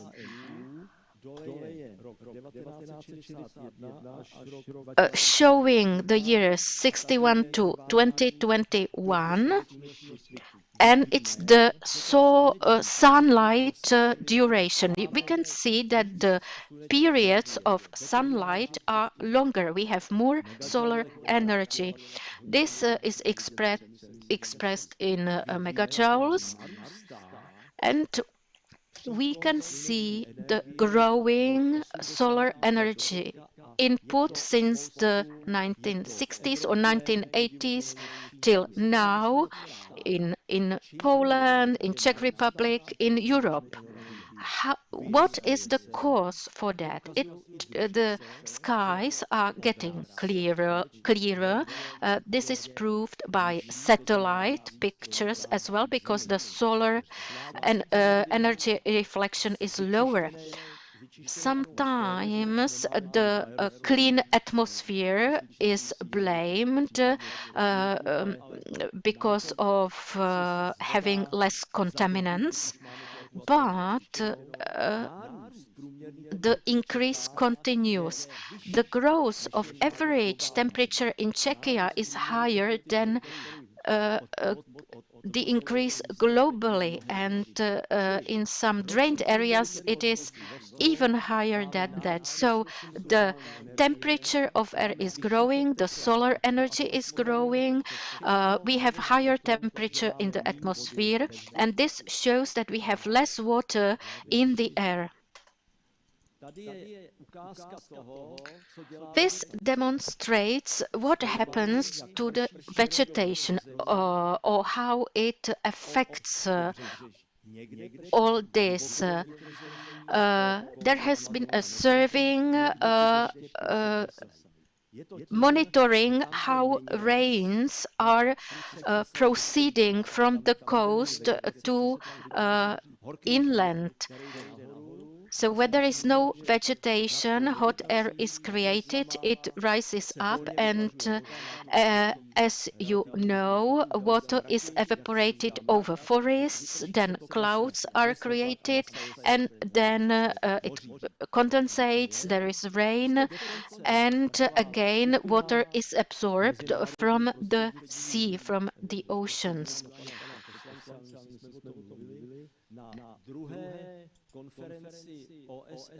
At the second UNO water conference in March, our colleague from Slovakia, Mr. Kovács, presented a white paper. And there they said, please, let's go into the fields. We need more vegetation, more water.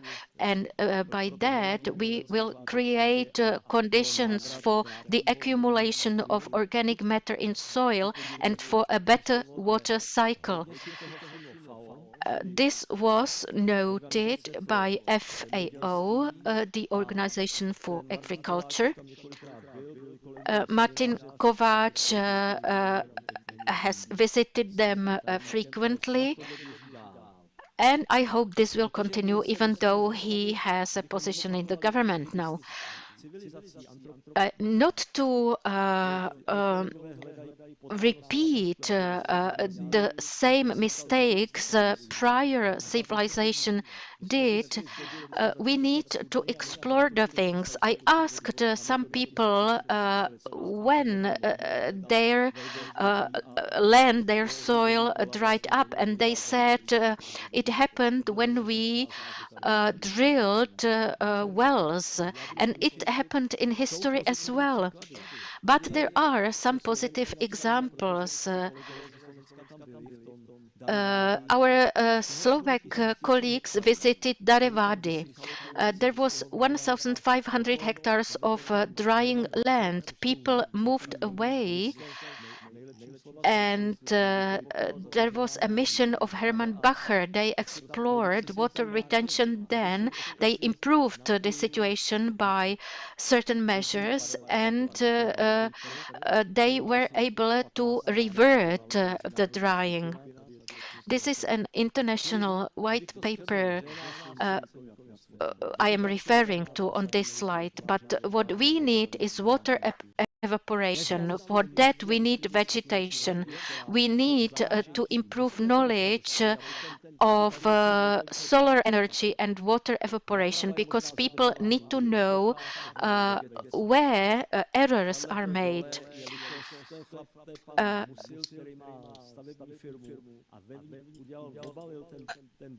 These are buildings of an entrepreneur who has a building company, and you can see he kind of ramped these buildings with vegetation, and this improve the situation locally? And I would like to appeal that you come and see this, because the key mistakes we do, for example, is when we cut vegetation and pave the surface with concrete. Farmers from South Bohemia visited Italy, where there was a history when they drained the coast and they started growing normal crops. They increased irrigation that was insufficient too, so they switched for foil houses, not to lose water due to evaporation, but this is bad. Here on the left, you can see a situation. From the inland, we are looking at the coast. We can see the clouds which cannot enter the inlet because there the hot air is going up and doesn't allow the clouds to enter.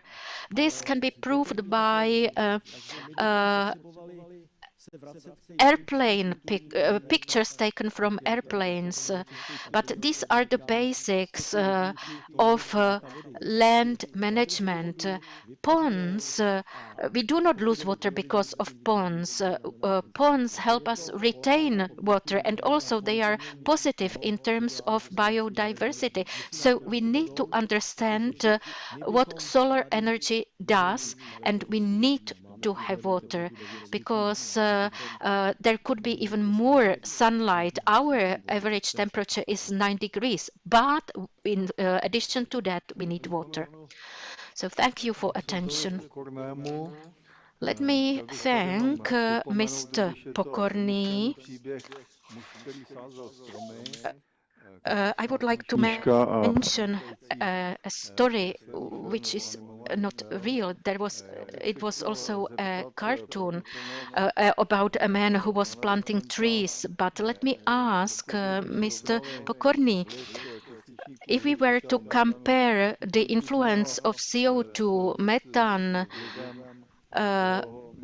with the influence of the proper water cycle, what the relationship between these two aspects would be in mathematical terms? And a second question, how should we perceive photovoltaics in the landscape? Well, first question. The radiative forcing, which is the quantification of the greenhouse effect, it is a number that says that since 1750 to date, the greenhouse effect has increased, so it slows down the heat flux from the surface to the atmosphere by about 2.53 watts per square meter. This is the effect of the increased concentration of CO2 and other greenhouse gases since the beginning of the Industrial Revolution, let's say for about 270 years. I have shown you the increase of the solar energy input by 5 to 10 watt during the last 10-11 years in the Czech Republic. What we get from the sun is the light, the radiation. This is what heats us up. This is what carries life, literally. And we are getting more of that, and the only explanation to us is the drainage of water from the landscape, the urbanization of water. Evaporation goes down, then we have less water in the air, less clouds, more solar energy. So far we have been very open today, and I believe scientists are those who should be open most. And we are measuring a greenhouse effect that is going down, actually. We more heat is going up into the skies than previously. And the only explanation to that is that there is less water there. IPCC recognizes that. They have recognized that water is the essential factor, but they say that humans do not influence the amount of water in the air. This was written on page 662 in the fifth report. It says that humans do not influence the amount of water in the air, but they do not take into account deforestation and the reduction in the evaporation. And this is the key to climate. And secondly, photovoltaics is a process with 20% efficiency when we use solar energy to produce electric energy. It is clean. There's not much debate around that. It is being supported. It is built on the fields, and there it will be a similar effect to the foil houses. So we will lose the function of the field because we will produce 20%, but it is warmer and the evaporation beneath it is smaller. So it is illogical in terms of water evaporation. We are getting close to the problem of Israel. They are trying to give desert back into the landscape. So far, we have not had it, but it might happen. Okay, the last questions will be asked after the end of this block. And now I would like to ask Mrs. Zbořilová, who is active on the Agriculture Committee of the European Parliament, to speak. And she will speak about whether farmers' interests are well represented on the level of the EU. Good morning. I am very happy to have the opportunity to speak here alongside so many interesting experts from the sector of agriculture and also other related sectors. So I would like to thank Dr. David for giving me this opportunity. I have chosen a topic that I feel is one of the biggest current problems considering the way decision making is done on the level of the European Union and how. Já vás nebudu napínat s tím, abych odpověděla na tu otázku, kterou si kladu vlastně v názvu toho mého tématu. Já si myslím, že ta odpověď... I believe that the answer to the question I have posed in the title of my presentation is clear, and I don't think the interests of farmers are well represented, and I'm going to speak about why I think so. For over 4 years, I have been working in the European Parliament, where I have been involved in the committee's work, particularly in the Committee on Agriculture and Rural Development. So I have the opportunity to see closely how the various regulations and directives are decided on. After the new version of the Common Agricultural Policy was approved in 2021, the EU started drafting proposals and changes to the existing legislation to match all the Green Deal strategies. So Green Deal is being put into practice now in the form of proposals for the regulations and directives and amendments of the current legislation. And all that has the summary title Fit for 55.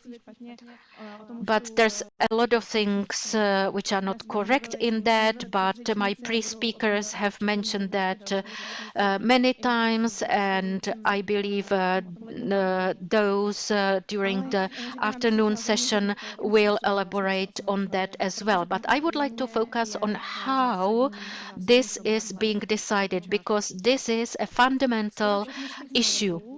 Almost all of the proposals which are being brought up today are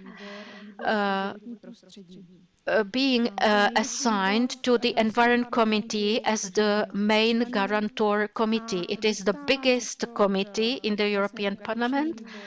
And as a guarantor committee, they receive also topics which are purely agricultural ones.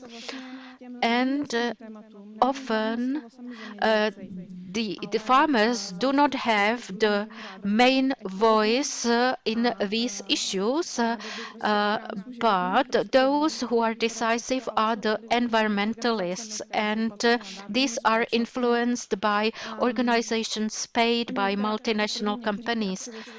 And some of the activists who are pushing through these things perhaps are confident that they are doing positive things for the benefit of the environment, but the reality is different.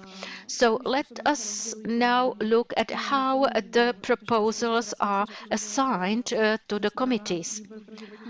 I have said that the Environmental Committee receives the majority of the issues. So how that happens? Under the rules laid down in the European Parliament's Rules of Procedure, the legislative procedure is such that a new proposal is first debated in the committee and then in the plenary meeting. And the Conference of Committee Chairs decides to which committee a certain draft regulation or directive should be assigned.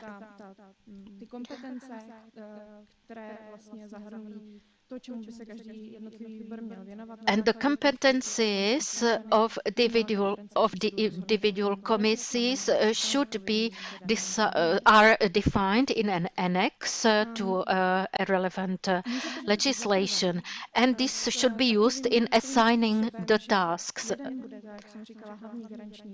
So there would be the main guarantor committee and then other committees to debate the proposal are identified. So these other committees just submit their opinion to the main guarantor committee that votes on the proposal. Or another option, the relevant directive or regulation is assigned to more committees who are even in their positions. Then proposals for amendments are submitted to each of the committee, but then they hold a joint meeting when they should vote on the proposals. As regards the second option, it has been tested at the beginning of this mandate, that is since 2019, but it has turned out that it does not work because the interests of the eco activists and farmers are completely different. And because the Committee on the Environment is the biggest one, the Agriculture Committee is simply outvoted. So now the main guarantor committee for the Green Deal regulations and directives is the Environmental Committee, and the other committees just submit their opinions, and the Environmental Committee then decides whether they like those or not. And they are decisive. So the European Commission drafts an ambitious proposal whose ideas are inconsistent with the reality or are on the verge of feasibility.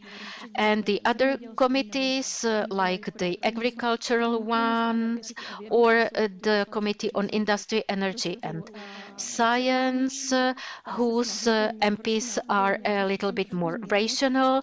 So those try to mitigate, to moderate new proposals, even though not always sufficiently, but the Environmental Committee goes in the opposite direction, so they do not include the other committees' proposals or opinions, and they go even further beyond the original proposal of the Commission. I'm going to demonstrate some examples as well. Recently, there was a proposal for a regulation on the means or plant protection preparations. So before this goes to the European Parliament for their voting, it is often debated by the Environmental Committee at the last moment, so there is no chance for the other committees to get ready for the plenary meeting or to resubmit their proposals for amendments. They do not have enough time for that. And with the plant production preparations, the Environmental Committee voted 8 days before the plenary session. Nevertheless, what has to happen there before the voting, all the proposals for amendments to be submitted to the plenary must be translated to all the official languages of the EU, which takes some time, of course. And if there are some new proposals, some time is needed to review whatever has been approved by the Environmental Committee. And if there is a time of 2 days, it is, for example, it is insufficient, of course. And in this voting, in the plenary session, the lead rapporteur started talking about the rules for voting, on how the vote should be taken. And the weekend before that, and also on Monday and Tuesday, she was doing that. And the last version of the ballot paper was provided 10 minutes before the final vote. So this illustrates how the European Parliament votes, and it is really hard to manage all the work within the time that is available. It is impossible to do the work properly. So that was one example, but there are some other examples. And concerning the proposal for the concerning the spraying, to provide one more example of disrespecting the opinions of farmers. At the plenary,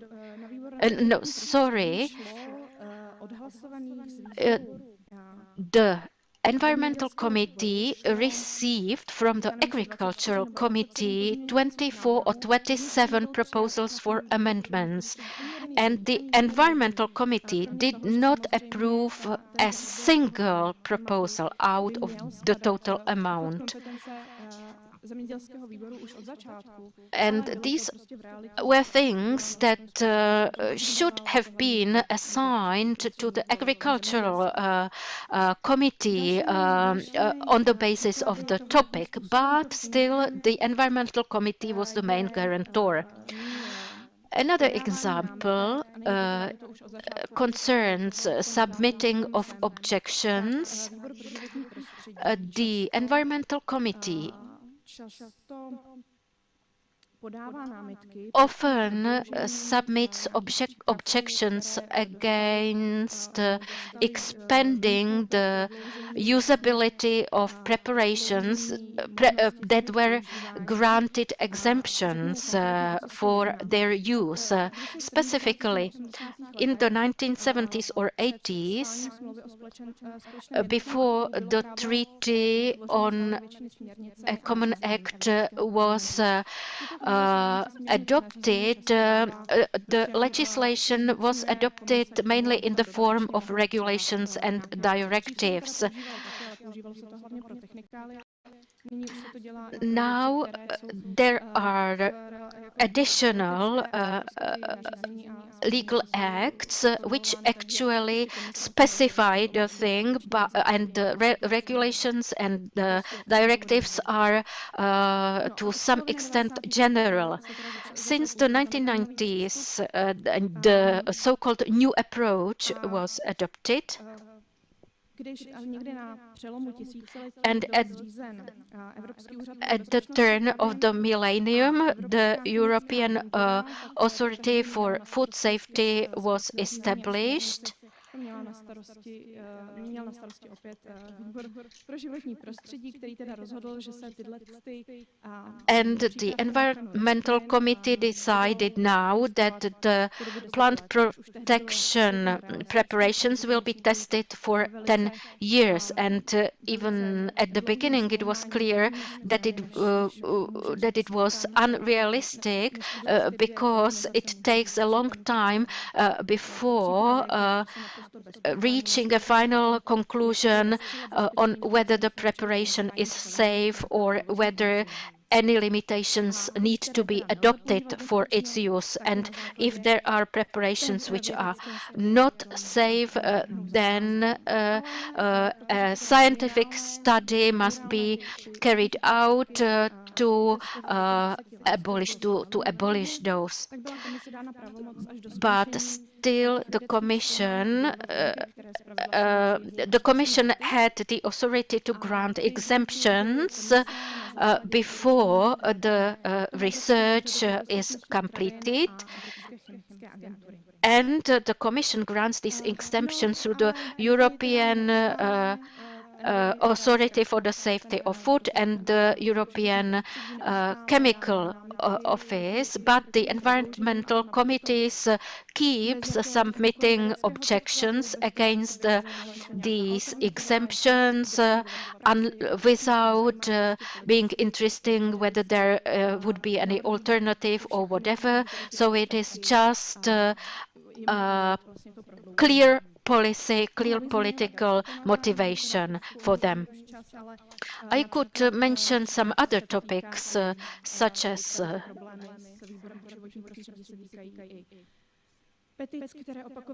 petitions, for example, which arrive from farmers who have problems with wolves or bears, for example. And the Agricultural Committee is trying to deal with that. Also, our political group, we are trying to come up with solutions in those areas where the wolves are overpopulated, but the Environmental Committee strictly rejects that. They do not want to even to discuss it. They organize some formal hearing. They contact environmentalists and they talk about about a wolf being a beautiful animal. Well, yes, I do agree with that. It is part of the nature, but where this poses problems, issues to farmers, it must be dealt with. And this is simply a topic that the Environmental Committee refuses to take into consideration to help farmers. So these are just a few examples of the work of the European Parliament and how the European Parliament proceeds. And this clearly shows that there is an error, there is a flaw at the very beginning of the process, and this, of course, then negotiating the regulations is problematic. So thank you for attention. Let me extend my thanks to Mrs. Božilová for a very interesting speech. And now there's space for some more questions. Again, we received some questions through the Slido system. So a question to Mr. Vopravil. Do you think that limiting livestock breeding may influence the quality of agricultural land due to lack of manure? I'm sorry, I cannot hear the speaker at all. I'm sorry, I cannot hear the speaker.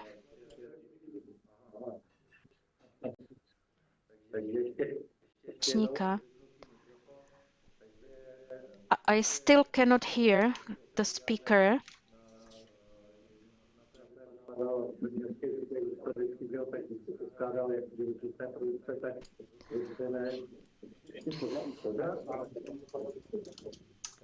Tak děkuji. Takže ještě Yes, now I can hear. Yes, livestock breeding, or traditionally each farm had livestock breeding and crop cultivation. Now livestock breeding prevails, but of course, this can influence the quality of land, but it is good to use manure. It helps with land fertility, so we need to support that.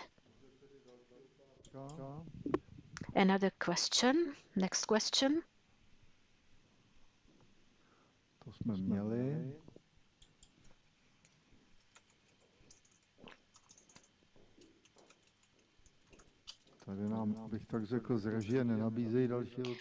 So it seems we have no questions. No, there's one coming here to me. What do you think about agricultural subsidies? Wouldn't it be better to cancel subsidies for all farmers to have even conditions? Mrs. Dubravská mentioned the history of agricultural subsidies. It is related to the fact that after the war, Western European countries lost their colonies and they were unable to produce enough food. So they introduced subsidies. Originally, subsidies made up for 2/3 of all subsidies in the European Union. And the organizations existing before the European Union, but then these were gradually reduced. But of course, subsidies cause certain deformation of the market environment, and as long as it is deformed, it has unfavorable relations between the producers and consumers. And as far as the Czech Republic is concerned, it would be positive, beneficial to cancel the subsidies completely.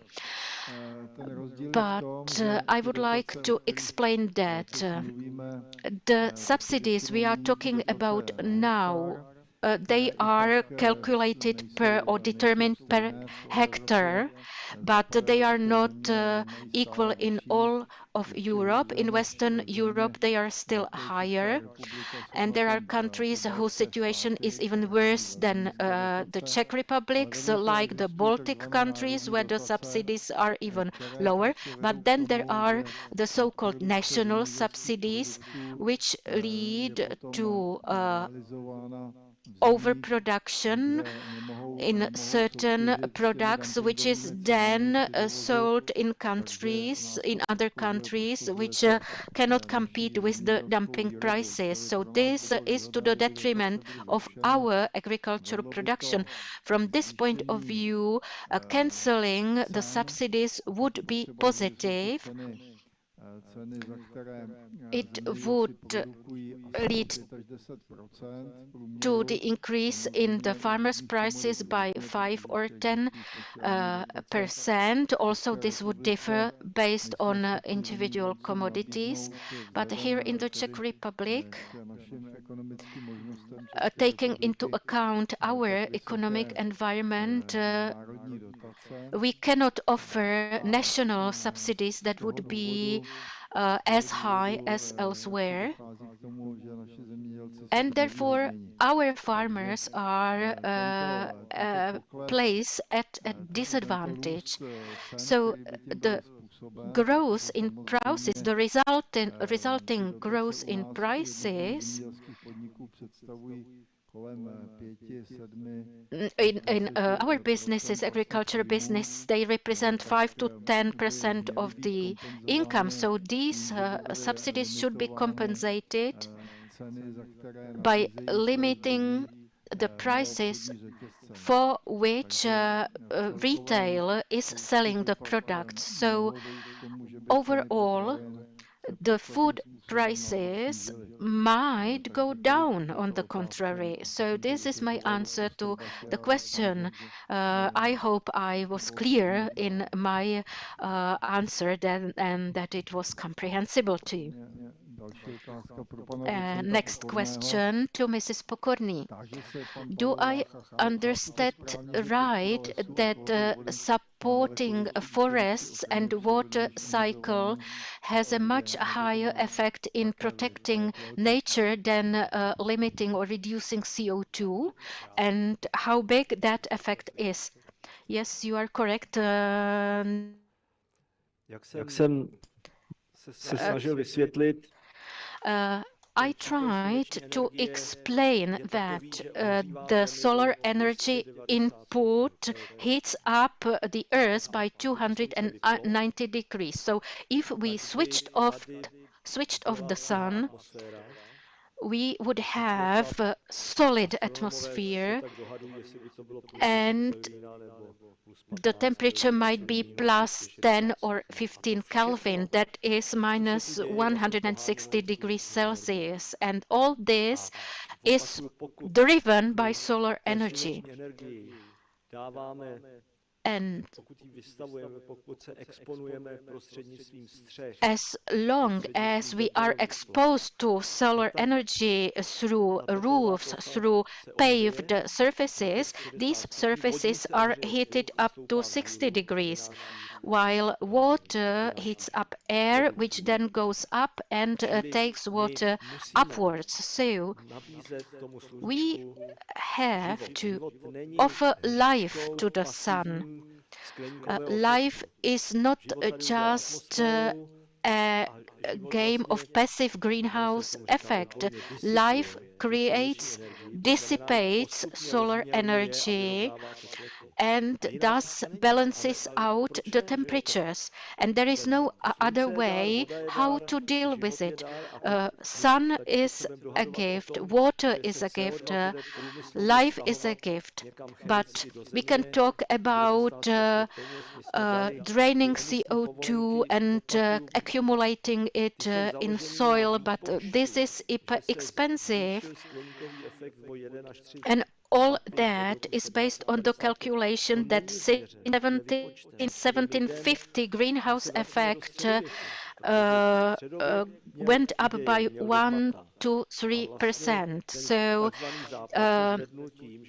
insisting on that, we are acting as if we were in the medieval times.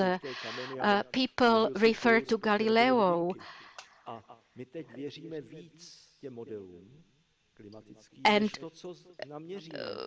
what we can see now is believing more the climatic models than believing the reality that we can see. We can measure things. I refer to that device for measuring heat flux, and it is a very cheap device. Everyone can buy it and test it. We are referring to a relationship between the effect of CO2 and water vapor. Can you mention that? What we are talking about is a greenhouse effect, and we have even the politicians and greenhouse have focused on the growth of CO2 and methane concentration by 1 to 3 watts. And because of that, we have heat, we have drought. But my answer is broader. It's not greenhouse effect only. The water greenhouse effect is Some people say 80%, I would say it's 90% or even more. Why do I think so? It can be proved. When there's cold in the Arctic area, for example, the temperature is -70 just because the skies opened up and the heat is going away because there is no sun. So there are sky temperatures which are at the level of CO2 condensation. So if CO2 plays any role in the greenhouse effect, is just 1 or 2%. But what is substantial here is that we are getting a higher solar energy input because we do not care about vegetation, plants, which influence the formation of clouds. Above forests, there are clouds. Above Sahara, about deserts, there are not, because there's no water. And that is what I was trying to demonstrate in my presentation. So the issue is not the greenhouse effect. It is the issue of us getting rid of water and thus receiving higher solar energy. So it is a trap. The more we drain water away, the more sun we receive. And instead of growing horseradish or whatever, we are inventing mirrors to reflect sun away. What about the gigantic parking sites in front of shopping centers?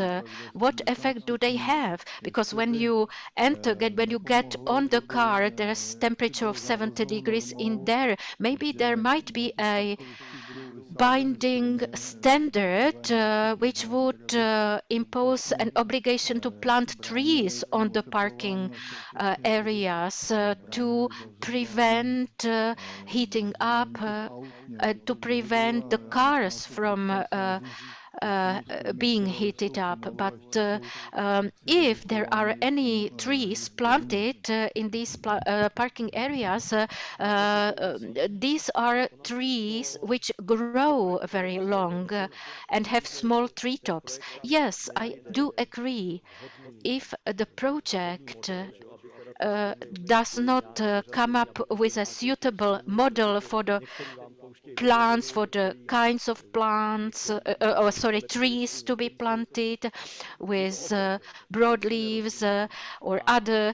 It is a whole area, it is a whole branch of knowledge that needs to be developed. And if at the authority, at the office, there is a person that does not have the knowledge, they cannot decide properly. Because these effects, the effects of water evaporation and water drainage, are not part of the environmental impact assessment. So then the officials cannot decide properly. Well, are there any other questions? Yes, a question to Mrs. Boželová. What is the reason for the EU working in the way you have described, which actually does not work properly? So Mrs. Boželová is young. There's a whole career in front of her. So I would like to say something myself because I'm approaching the end of my career. I believe it is intentional, and partly it is also due to lack of competency and disinterest. I myself have seen the MPs on the Agricultural Committee. Mostly they are active farmers, so they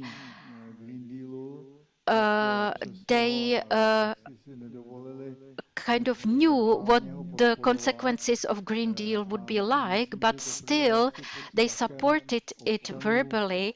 And for the first time, due to the pressure of the people in their countries, they have recently started objecting that there might be problems resulting from Green Deal. So it might be a problem of a lack of courage, maybe corruption, worries, fear, but all that led to the current situation, and the procedures in the European Parliament are such that not even in the Czech Parliament, in the Chamber of Deputies or Senate, such procedures might be applied, might exist, resulting in materials for the voting provided 30 minutes, 10 minutes before the vote.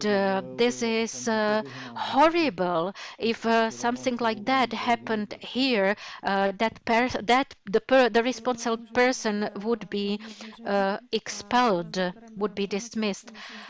Yes, I do agree. I do believe it's a matter, it's an intentional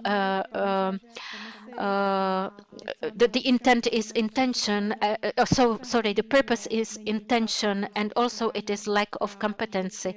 And what is worst about it is the fact that you do not enough time to study the topic and consult it with experts. I can remember a recent example from 2022. We received a proposal from the Commission, which was quite simple, and that was a proposal to make seeds from Ukraine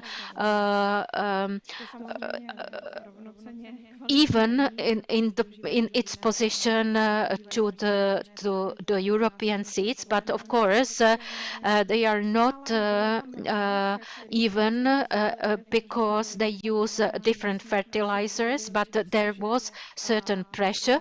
We were contacted when we said that the Ukrainian seats should not be dealt with through a simplified procedure. We said that proposals for amendments should be submitted, that we should consult the topic with experts, but all political groups in the European Parliament were against proposals for amendments. And we were even contacted by the administration, and the administrative staff told us that was only an administrative issue, it was not political. They told us we were not to deal with that. But because we are a political group which is big enough, we were in the position to block the simplified procedure. So the classic procedure had to be used, which is longer, and then various organizations in Europe had enough time to notice this proposal. They contacted their MPs in the European Parliament, and because the time for the discussion was longer,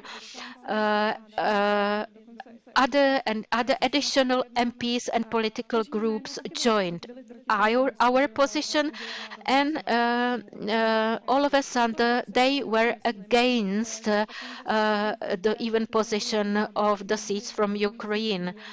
And so this is the way it works. They do not want experts to intervene, and this is actually the motivation. Yes, the motivation is simple because a range of corporations bought sold in Ukraine to be able to import seeds, for example, from Ukraine, and in that way they are trying to liquidate other companies from that area in the European Union. So the motivation is clear, and most of the MPs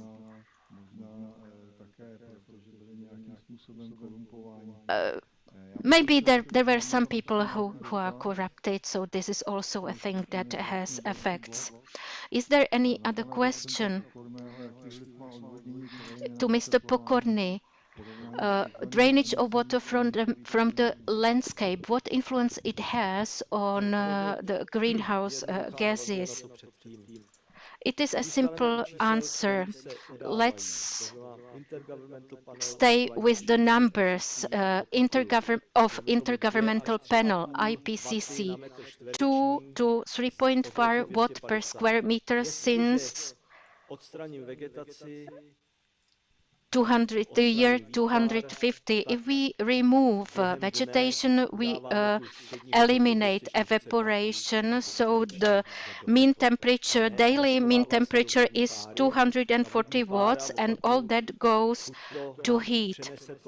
So either the heat is visible in the morning, and so we do not see differences during the day, and mainly it goes up, so it is even stronger, and the strongest effect, there is condensation of the water evaporated, the pressure decreases, and flow of water from the seas is ensured. So, are there any other questions? Doesn't seem so. Okay, yeah, there are no questions received from Slido. So now there is going to be a break.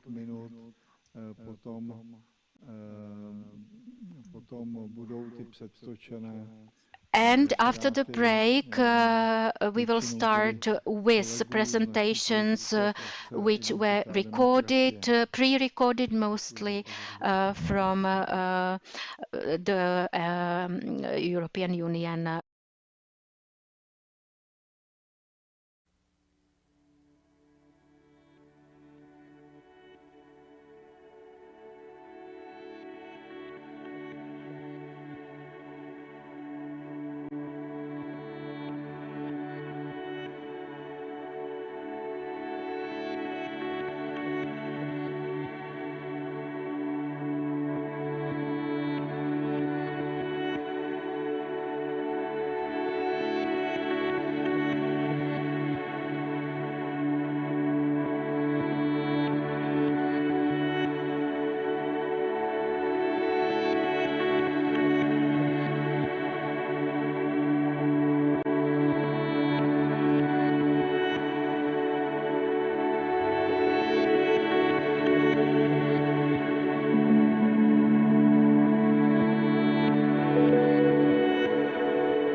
Mesdames, Messieurs, chers amis, guidée par l'idéologie ultralibérale, l'Union européenne s'est mise en tête de signer des accords de libre-échange avec les États du monde entier. 12 accords ont déjà été signés, la plupart étant déjà appliqués, pour certains depuis plusieurs années. Le problème de ces accords, c'est que les négociateurs européens ont pris la fâcheuse habitude d'y insérer des chapitres qui ouvrent largement le marché européen aux produits agricoles de nos États partenaires. Il n'est pas excessif d'affirmer que l'agriculture y est traitée comme une monnaie d'échange ou, si l'on préfère, comme une variable d'ajustement qu'on sacrifie délibérément pour obtenir en contrepartie des garanties d'exportation des automobiles et des produits industriels et chimiques européens. En 2019, j'ai demandé des comptes à ce sujet à M. Phil Hogan, qui était encore pour quelques jours commissaire à l'agriculture, en attendant de prendre son nouveau poste de commissaire au commerce. Il m'a répondu avec une franchise étonnante, en reconnaissant que mes craintes étaient fondées et que l'agriculture était bel et bien une variable d'ajustement. On ne fait pas d'omelette sans casser des œufs, a-t-il conclu avec une grande brutalité. La viande bovine est le secteur le plus sacrifié, suivi de la volaille en 2e position et du sucre en 3e position. Mais presque tous les secteurs agricoles sont touchés. L'accord avec la Nouvelle-Zélande prévoit par exemple d'importer chaque année, sans droit de douane, 38 000 tonnes de viande ovine, 36 000 tonnes de beurre, 25 000 tonnes de fromage, 15 000 tonnes de poudre de lait et 10 000 tonnes de viande bovine. Celui avec le Canada permet d'ores et déjà d'importer chaque année plus de 80 000 tonnes de viande porcine et près de 70 000 tonnes de viande bovine. Et celui avec le Chili programme l'importation de 40 000 tonnes de poulet par an. Ce dernier accord mérite une mention particulière, car la contrepartie demandée au Chili est de fournir à l'Union, et notamment à l'Allemagne, le cuivre, le lithium et l'hydrogène dont elle a besoin pour développer son industrie électrique. La transition écologique de l'Union se révèle être ainsi un motif supplémentaire pour sacrifier notre agriculture. Certes, l'Union a sorti ses accords de clauses de protection de nos indications géographiques protégées. Mais c'est une bien faible consolation, car moins de 10% de ces indications bénéficient de cette protection. Sur plus de 3100 indications géographiques protégées dans l'Union, seules 172 sont par exemple prises en compte par l'accord avec le Canada. Cette situation est d'autant plus grave que les produits agricoles qui entrent ainsi massivement dans l'Union ne sont pas tenus de respecter les normes européennes en matière environnementale et sanitaire. Ils font ainsi subir une concurrence déloyale à nos agriculteurs. Les clauses miroirs que nous promettait le président Macron quand il présidait l'Union sont restées des rêves.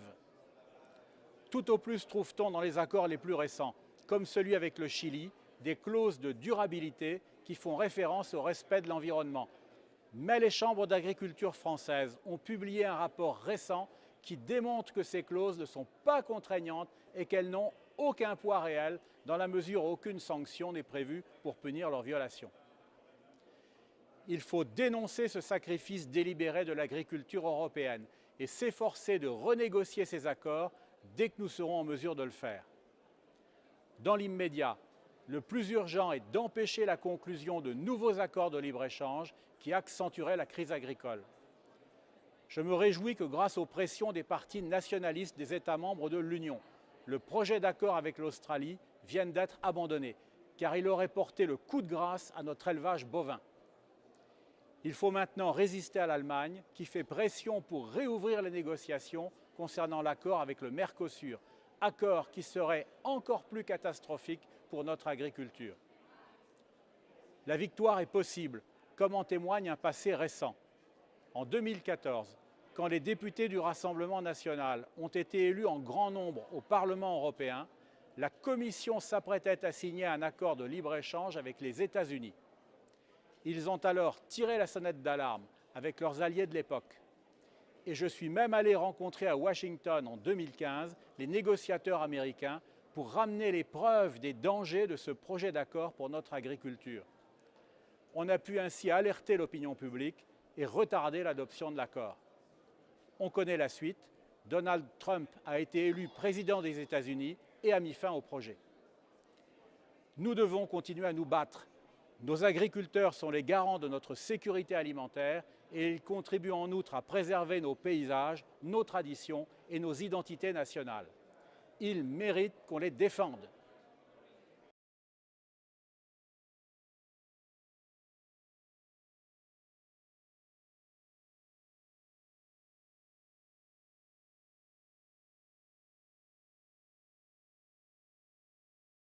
Un caro saluto dal Parlamento europeo e grazie al collega Ivan David per l'organizzazione di questo importante incontro e per l'ottima collaborazione in Commissione Agricoltura. Oltre alle battaglie che uniscono i nostri paesi in Europa, la Lega è in prima linea anche su altro fronte, quello a difesa dei nostri prodotti agricoli di qualità contro l'avanzata di nuove preoccupanti tendenze come la carne sintetica. Si tratta di un business sponsorizzato da poche e potenti multinazionali che vogliono imporre ai consumatori un nuovo modello di consumo e di pensiero in nome di una sostenibilità fasulla. Lo ha già confermato uno studio della prestigiosa Università della California. Per produrre carne sintetica si consuma fino a 25 volte in più rispetto agli allevamenti di bovini. Grazie al lavoro della Lega, che per prima ha posto l'attenzione su questo tema, il 16 novembre il Parlamento italiano ha approvato una legge che vieta di produrre e commercializzare cibo prodotto in laboratorio. L'Italia è il primo paese al mondo che ha messo fuori legge il cibo artificiale e che vieta anche di usare per prodotti a base vegetale nomi tradizionalmente legati alle proteine animali. Mentre l'Italia difende gli allevamenti e i prodotti del Made in Italy, la Commissione europea ha più volte discriminato carne, salumi e vino, sostenendo che fossero addirittura cancerogeni. Per fortuna queste posizioni ideologiche sono state più volte smentite da importanti studi. Siete d'accordo con me che questo atteggiamento della Commissione europea danneggia pesantemente il settore agricolo e la filiera agroalimentare e vitivinicola. Sono sicura che insieme riusciremo a fermare la deriva ideologica di quei pochi potentati che vogliono distruggere le nostre culture millenarie. Buon lavoro a tutti a difesa delle nostre radici e dei nostri agricoltori e allevatori.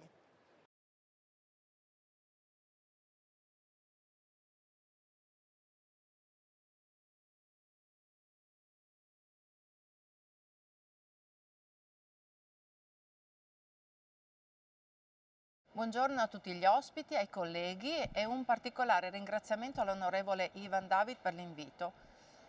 Oggi vorrei parlarvi della nuova proposta di regolamento del Parlamento europeo e del Consiglio relativo alle piante ottenute in agricoltura mediante alcune nuove tecniche genomiche, naturalmente anche degli alimenti mangimi da esse derivanti.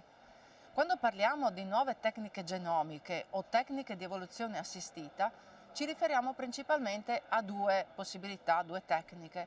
Una è la cisgenesi e l'altro è il genoma editing. Per farla semplice, parliamo di cisgenesi in riferimento alla tecnica volta al miglioramento del processo di ibridazione e selezione. In questo caso si ricorre ad un sistema di reincroci con il parentale nobile delle piante e si scarta il parentale negativo, come dire papà e mamma, uno buono e l'altro meno buono. Per genoma editing, invece, si intende la possibilità di modificare in modo estremamente preciso alcune porzioni di DNA della pianta. È quindi di fondamentale importanza ricordare che le tecniche di evoluzione assistita non sono OGM.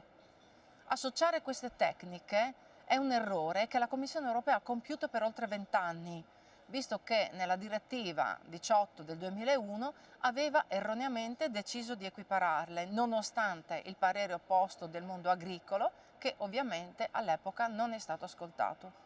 Come Lega Salvini Premier e come gruppo Identità e Democrazia abbiamo chiesto più volte la modifica della direttiva fin dal 2019, anche grazie al supporto e alle informazioni ricevute dagli accademici, anche per esempio della mia terra, quelli dell'Istituto di Genomica Applicata dell'Università di Udine.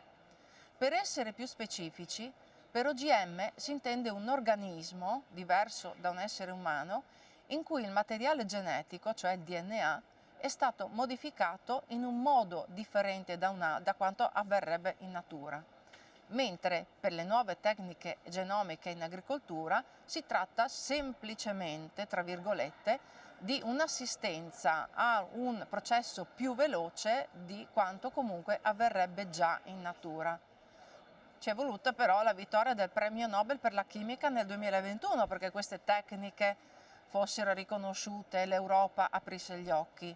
Comunque, anche grazie alle nostre insistenze, ad aprile 2021 la Commissione ha confermato l'interesse a sfruttare il potenziale delle tecniche di evoluzione assistita in agricoltura. Amen, direi io. Le conclusioni del documento hanno evidenziato che la direttiva europea sugli OGM, adottata nel 2001, la 18, quella di cui vi parlavo prima, non è adatta a normare queste tecnologie innovative e quindi serve un nuovo quadro legislativo. È di nuovo quello che dicevamo noi fin dall'inizio. Quindi dopo solleciti e interrogazioni, la Commissione europea ha deciso di aprire gli occhi, di ascoltare il mondo agricolo e di esplorare il potenziale delle biotecnologie agrarie nello sviluppo di un sistema agroalimentare più sostenibile, quello sì, con l'intento di gettare le basi per un nuovo quadro giuridico specifico per le tecniche di evoluzione assistita in agricoltura. La proposta della Commissione è finalmente arrivata e ora, spero grazie al sostegno di tutto il gruppo Identità e Democrazia, sono al lavoro per sostenere una posizione forte nel Parlamento europeo, per poter poi successivamente affrontare i triloghi e dare al mondo agricolo una normativa che li agevoli nella vita di tutti i giorni. I tempi dovrebbero essere maturi per un passo in avanti così importante. Vorrei parlarvi anche del perché queste tecniche sono così rilevanti e perché rappresentano un'occasione di avanzamento scientifico per il comparto agricolo. Innanzitutto i prodotti TEA, li chiamiamo noi, possono contribuire a sistemi alimentari sostenibili perché sviluppano piante più resistenti alle malattie e anche agli effetti dei cambiamenti climatici. Questa tecnica può rappresentare quindi uno strumento per raggiungere gli obiettivi dell'agenda europea in modo più sostenibile. Inoltre, i prodotti possono beneficiare di qualità nutrizionali più elevate. Il vantaggio più immediato sarebbe anche una ridotta necessità di utilizzo di pesticidi. La Commissione dichiara di voler perseguire la sovranità alimentare europea. Bene. Sono fermamente convinta che queste tecniche possano aiutare a raggiungere l'obiettivo più di altre logiche falsamente green che stanno solo affossando la nostra agricoltura.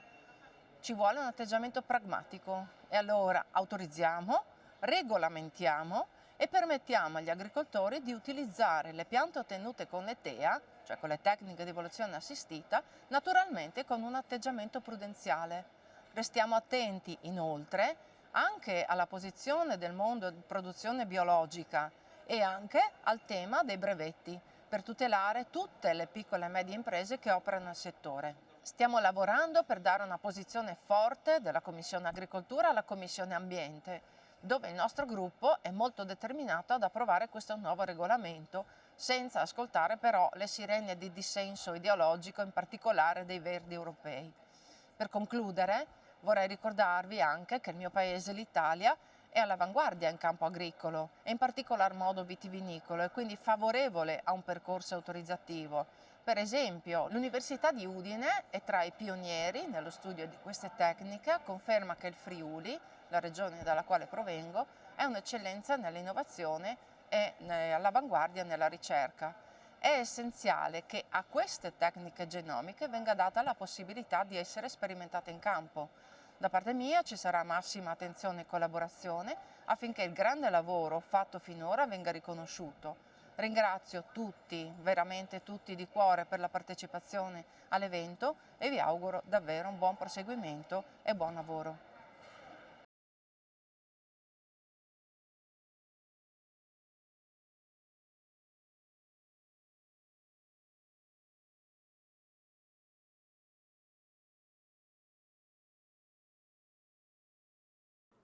Dear friends, thank you for your kind invitation, but unfortunately I can't be with you. The agriculture in Europe is always under the threat of an ideological politic. The EU Commission considers our farms and our breeders as the cause of main problem for environment and sustainability. During my activity as a member of European Parliament, I always defended farmers and breeders, in particular the ones that operate in mountain areas. I have also the honor to be the advisor for the mountains policy for the Italian Minister of Regional Affairs, and my duty is to preserve the role that agriculture plays in those areas. For example, we are fighting against the large carnivores, wolves and bears, introduced and defended with a lot of European funds under the umbrella of EU LIFE programs. And we are also working in Italy for a law that will give to the people of mountains the correct status of citizens. As you know, living in this kind of place is for sure beautiful, but also difficult, with a lack of services and opportunities, in front of a same tax paying as the people living in urban areas. The same should be done at European level to guarantee to the mountaineer same rights and opportunities as everyone else. I'm working to reach an integrated strategy at European level for the mountain areas, and I'm sure that this goal could give a lot of benefits not only for the people living in the highlands, but also for the people living in the urban areas. I wish you all the best for your event, and I hope to see you soon in Czech Republic, always defending our agriculture against ideology. Viva gli agricoltori, viva la Repubblica Ceca, ati žije Česká republika.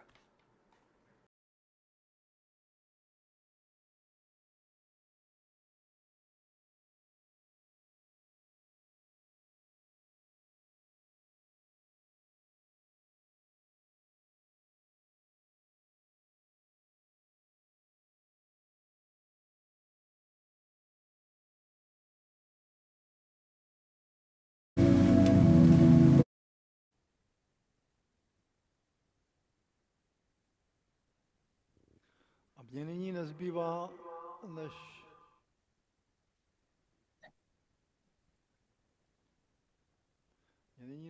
než poděkovat kolegům z naší frakce, kteří nemohli být přítomni a proto své příspěvky přetočili. Nyní budeme tedy pokračovat v odpoledním bloku.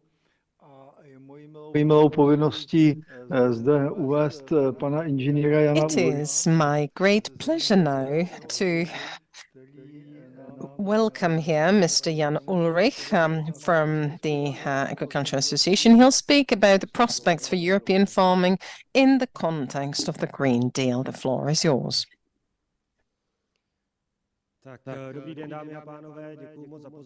Good afternoon, ladies and gentlemen. Thank you very much for the invitation to Mr. David. I'm very happy that I can share my perspectives on European agriculture in the context of the Green Deal.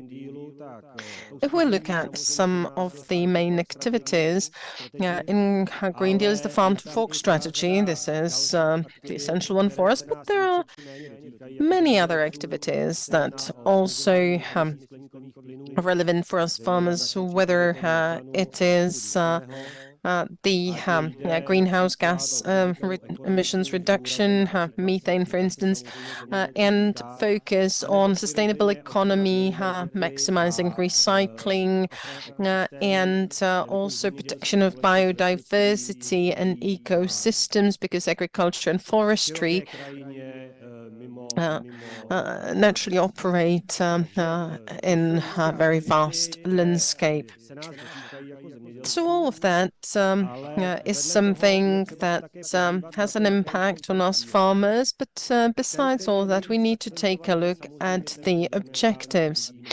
The environmental objective is the one that gets most highlighted. No wonder it is. It's called Green Deal after all. But we also need to highlight that there are other objectives there as well. And let's take a look at how these other objectives can be fulfilled. So it is, for instance, competitiveness, resilience of the food system, and food security. And let me take a look at these aspects plus two other ones that the Green Deal contains. If we look at resilience as the first one, it is hard to imagine that with the initiatives and activities contained in Green Deal, resilience will come about. We need to look at it in the context of agriculture and food industry. These are connected vessels, even though it may seem that agriculture has a different purpose than production of foodstuffs. Well, this is, after all, the primary purpose of agriculture. So let's talk about how ETS2 is going to be like, what impact it will have on energy prices. And let's talk about the prices of energy that will have higher impact on costs compared to previously, and then naturally there are other impacts out there. So it is, for instance, price of fertilizers, availability of certain materials, etc. COVID and the current geopolitical situation has shown that, for instance, there is a shortage of certain veterinary medicines. There are no materials for the construction of farming buildings, etc. And if we look at, for instance, the production of machinery, the waiting times are up to 9 months because certain materials, certain technology parts are not available. Green Deal does not really work with how to handle crisis situation, which is a crucial part of the resilience of food production, and this is crucial also in the context of the current war in Ukraine. Food security is yet another area. And here, because costs are going to increase, whether it's plant production or animal production, and due to the fact that probably, and it looks like that, support from the Common Agricultural Policy will gradually be declining, will then have support through carbon farming as proposed.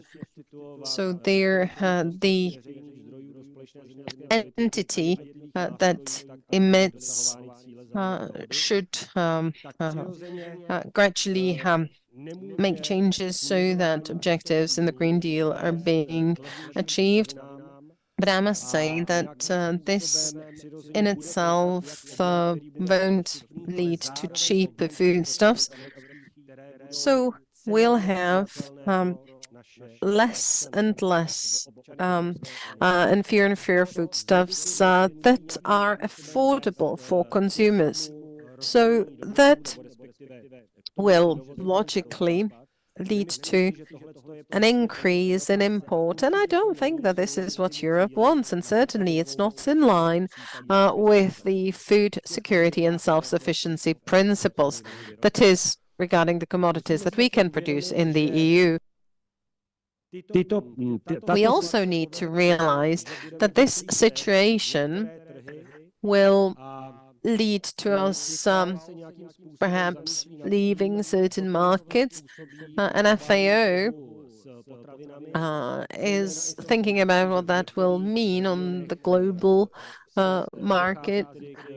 In certain regions, there is rapid increase in population and the hunger for foodstuffs will be on the increase for sure. Then the third aspect is the environmental footprint. On my slides, and I hope you can see my slides, I would like to show to you what we would like to achieve. So here you can see a change in the production of emissions in agriculture.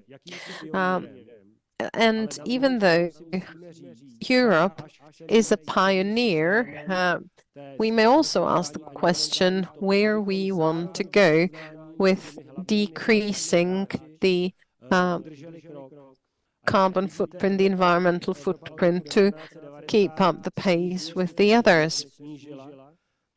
And even though Europe has been lowering emissions, the other regions and countries such as China, US, now are increasing them. So I'm asking, will we perhaps become a Skansen, an open-air museum, so to speak, where we'll have trouble because we fulfill all these targets while the rest of the Europe is going to produce under entirely different conditions. This chart shows consumption of fertilizer. So here, Europe is tailing behind. But let's take a look at the rest of the world, how they handle the use of fertilizers. And this is one last chart about the environmental footprint. This is the converted consumption of pesticides per hectare. And here again, we can see that the EU is the best in comparison with the rest of the world. And the question is, where do we want to get? And will this actually contribute to us or allow us to keep our position going forward? And this brings me to one other aspect, and this is competitiveness. If we continue working with the system that Green Deal currently offers, carbon agriculture, reducing support for the common agricultural policy, increase in costs, etc., in all areas, that is, cost of utilities, fertilizers, etc. So with all that, it will be very difficult to fulfill this one target of the Green Deal, which pertains to competitiveness. What it means for people in the EU is clear. Foodstuffs will increase in price, and we already see it nowadays. So the Green Deal is only just starting, and already we can see also, well, in the context of other impacts, the price of foodstuffs is absolutely crucial. And if we look at what prospects there are, what potential solutions there are, some of them are rational. It can be, for instance, environmentally friendly farming, precision agriculture, carbon agriculture, which I've already mentioned, and new technologies of crop production.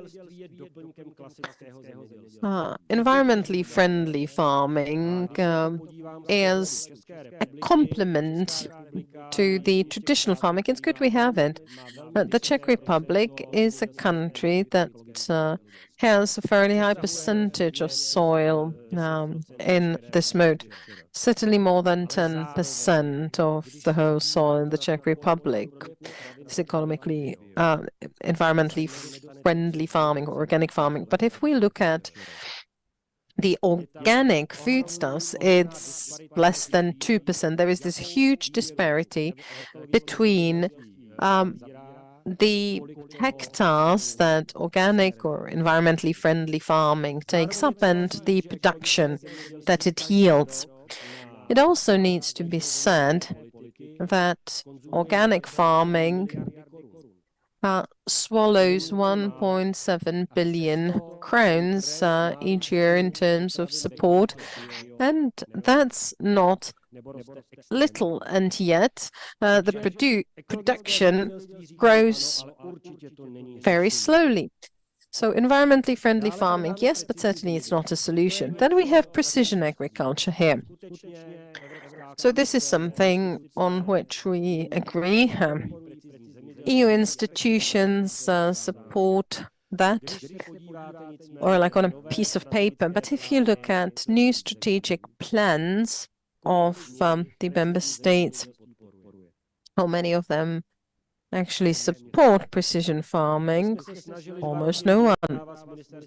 For 2 years, we strived to negotiate support for precision farming, and it ended up with a disaster for the Ministry of Agriculture. So the surveillance bodies had some concerns that they would be able to inspect and audit precision agriculture and all that. So this segment definitely is fine, but even though we support it, it's failing across the whole EU, not just in the Czech Republic.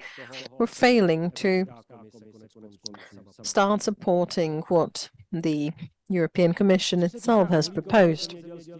As for carbon farming, carbon agriculture, I myself don't know what to think about it. I've outlined the principles, so the public resources will be decreasing, and then the business that emits will buy the sequestrated carbon. But how far can we get with this system? If we want to continue growing crops for foodstuffs production, we'll be turning in circles with the carbon. There won't be any storage. What has efficiency is if we grass arable land or have forests.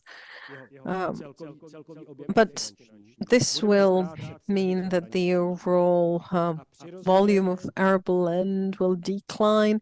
We'll be losing markets at home and abroad. And honestly, how long can such a system work? Has anybody created enough arable land, a stock of arable land, where we could say that we should stop supporting businesses that emit carbon? When is it safe to be able to produce enough foodstuffs for EU citizens? Impact studies related to Greenfield were non-existent at the time when the Green Deal was being adopted. So at that time, nobody was able to say what the impacts would be. So this is something that we're greatly concerned about. So this can be something like a glass structure that, if not calculated properly, will collapse, and agriculture would stay without financial support from public sources and from the system. Likewise, I'm slowly drawing to the end. Now, just a few words about new technologies that we have for growing, but new technologies will also mean new costs, and at the same time, the new technologies that we have for growing are for certain types of crops. So that can't replace the classical field production, and it won't replace the animal production either. So now, drawing to conclusions, The Green Deal is something that we see as an ideological document. So something that has not been calculated well in other sectors and also not in agriculture. We are not sure whether the structures outlined there shall be operational long term.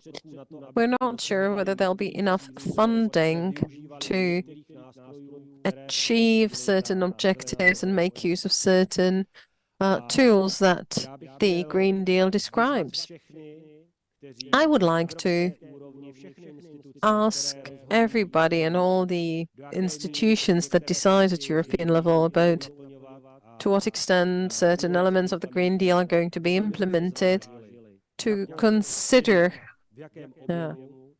duly in what volume they're to be fulfilled and what funding we have available, and in the long run, whether this proposal is indeed sustainable. We are slowly drawing to the end of the year, so let me wish you very Merry Christmas and Happy New Year, and thank you very much once again for giving me the opportunity to present here. Thank you and goodbye.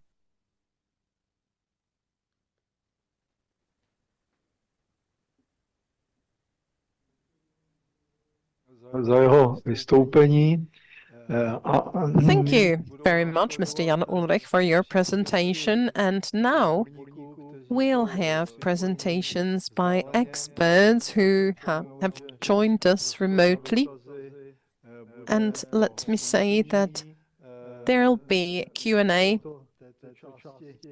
after this session is over, so roughly from 2:30 onwards. And now we have Mrs. Sylvia Limmer, MEP, joining us remotely.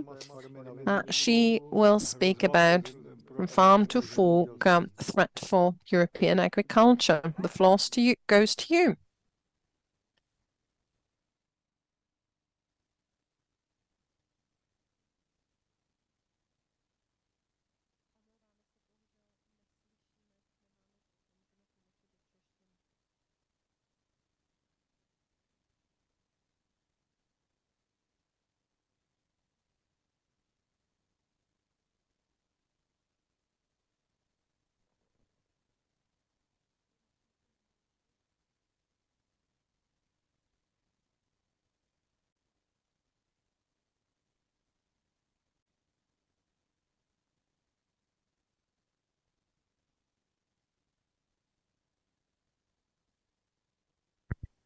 Oh, okay. Now, okay, that was my mistake. So I had the microphone off. So let's start all over again. First, I want to say hello from Germany, and then I want to thank the ID group and especially my MEB colleague Ivan David, who is the organizer of this conference, and many thanks for inviting me for this conference. And also a heartfelt hello to everyone out there listening. So now let's start with my presentation and see if this is working. Okay, so okay. So I think it is working now. Perfect. Okay. Well, my today's topic is farm to fork, a threat to European agriculture. And this is deliberately without a question mark because I would like to have this heading read as a statement. Yes, the farm to fork strategy sees farmers and agriculture as polluters and destroyers of the environment. And according to the EU Commission, only a transition to sustainable, for example, ecological agriculture will change this. The quotes on the slides are taken verbatim from the EU Commission's text from May 2020. And in addition to the restructuring of agriculture agriculture through numerous regulations, my topic today. This is to be achieved through the re-education of citizens in their eating habits. This is what the text verbatim says. It is clear that the transition will not happen without a shift in people's diet. In other words, no meat, fewer animal products and algae and insects should be included in our future nutrition plan. In addition, sustainability is to become the most important aspect of the corporate strategy in food processing, and in global shift towards sustainable agriculture shall be supported. For example, this is addressed by the regulation recently adopted by the EU Parliament for products associated with deforestation. But this is nothing less than a new EU imperialism with a green doctrine, which is primarily intended to ensure that the EU Commission has control of trade and financial flows. But back to the agriculture, and here comes a short reminder who were the supporters of this strategy in the EU Parliament. Although we did not vote on the Commission text, since this was a communication, there was still an EU Parliament resolution with the same name, and that was voted on. You can see the voting behavior on the slide. From the beginning, it was the ECR and the ID groups that spoke out against that strategy that endangers our food security. And it was the Christian Democrats, the EPP group of the European People's Party, whose votes made the implementation of this green ideology possible in the past 4.5 years. A biodiversity strategy 2030 was published by the Commission at the same time as the Farm to Fork strategy, and most of the targets for implementing the Green Deal can be found in both of those strategies, such as the reduction of pesticides by 50% or ecological management of at least 25% of all agricultural land, or the renaturation of at least 30% of all land and marine areas by 2030. The focus here is primarily on preserving biodiversity, and the underlying core message here is that our traditional cultivated landscape and our farmland are fueling the extinction of the species and threatening our health. Biodiversity and Farm to Fork strategy shall become the new agricultural business model according to the EU Commission and the majority of the EU Parliament. Let's take a look at the impact of statutory quotas for organic farming. On average, in the EU, the proportion of organically farmed land is around 9%, with large differences between the different member states. Germany is at 9.5%, the Czech Republic at 15%, but the Netherlands, Poland, Hungary, or Norway are between 4 or 6%.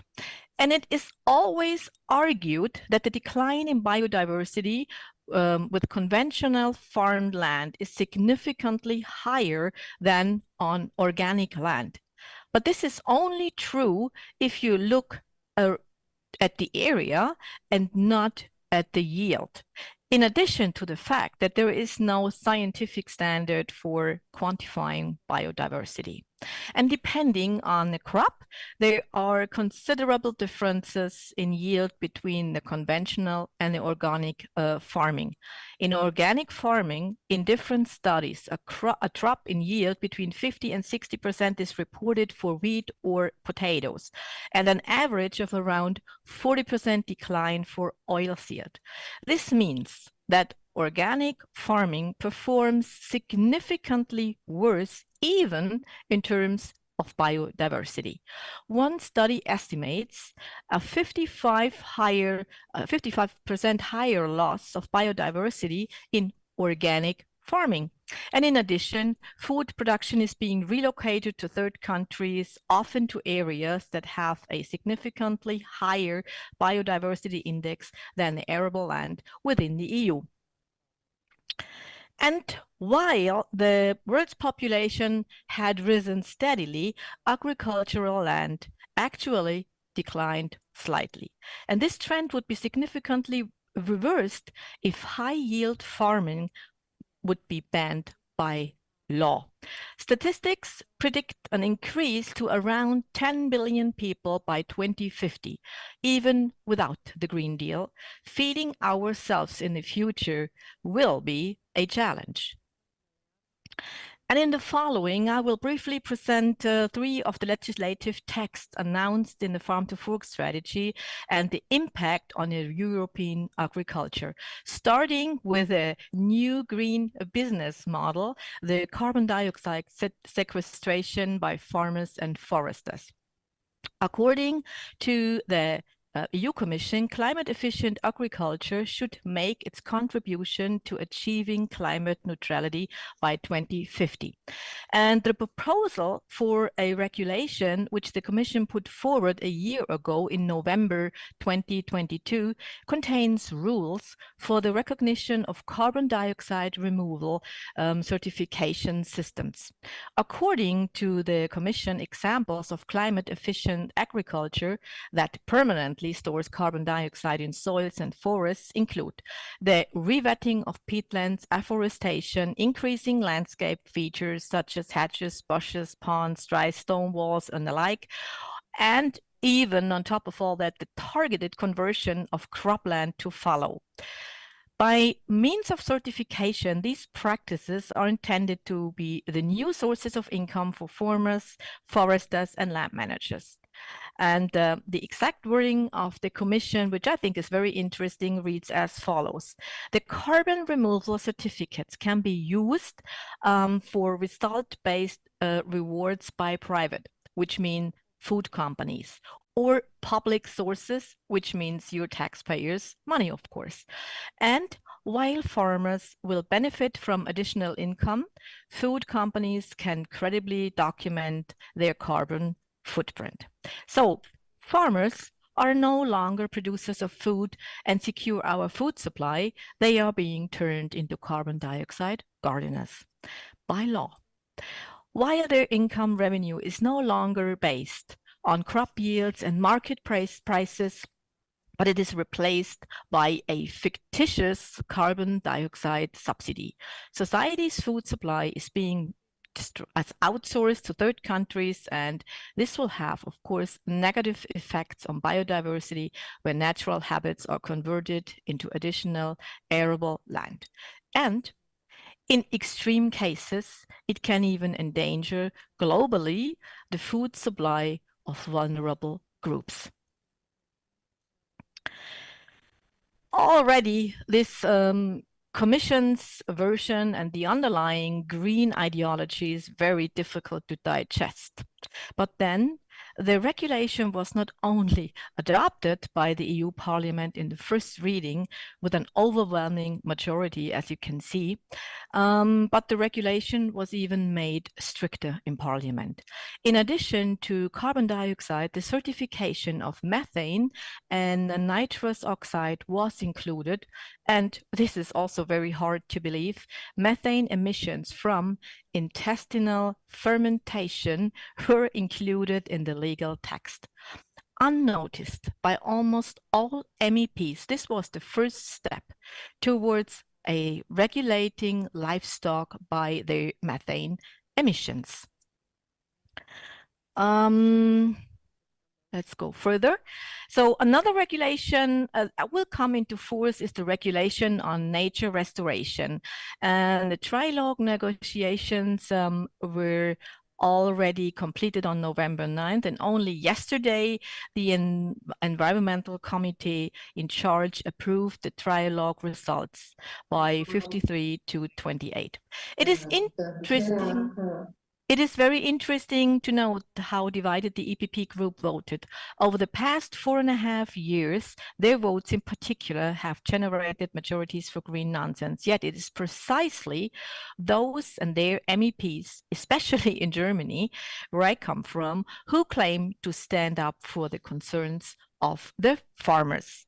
And this law is associated with set-asides, yield losses, bans, and massive interventions in agricultural management methods, and thus opens the door to legally questionable encroachments on fundamental rights.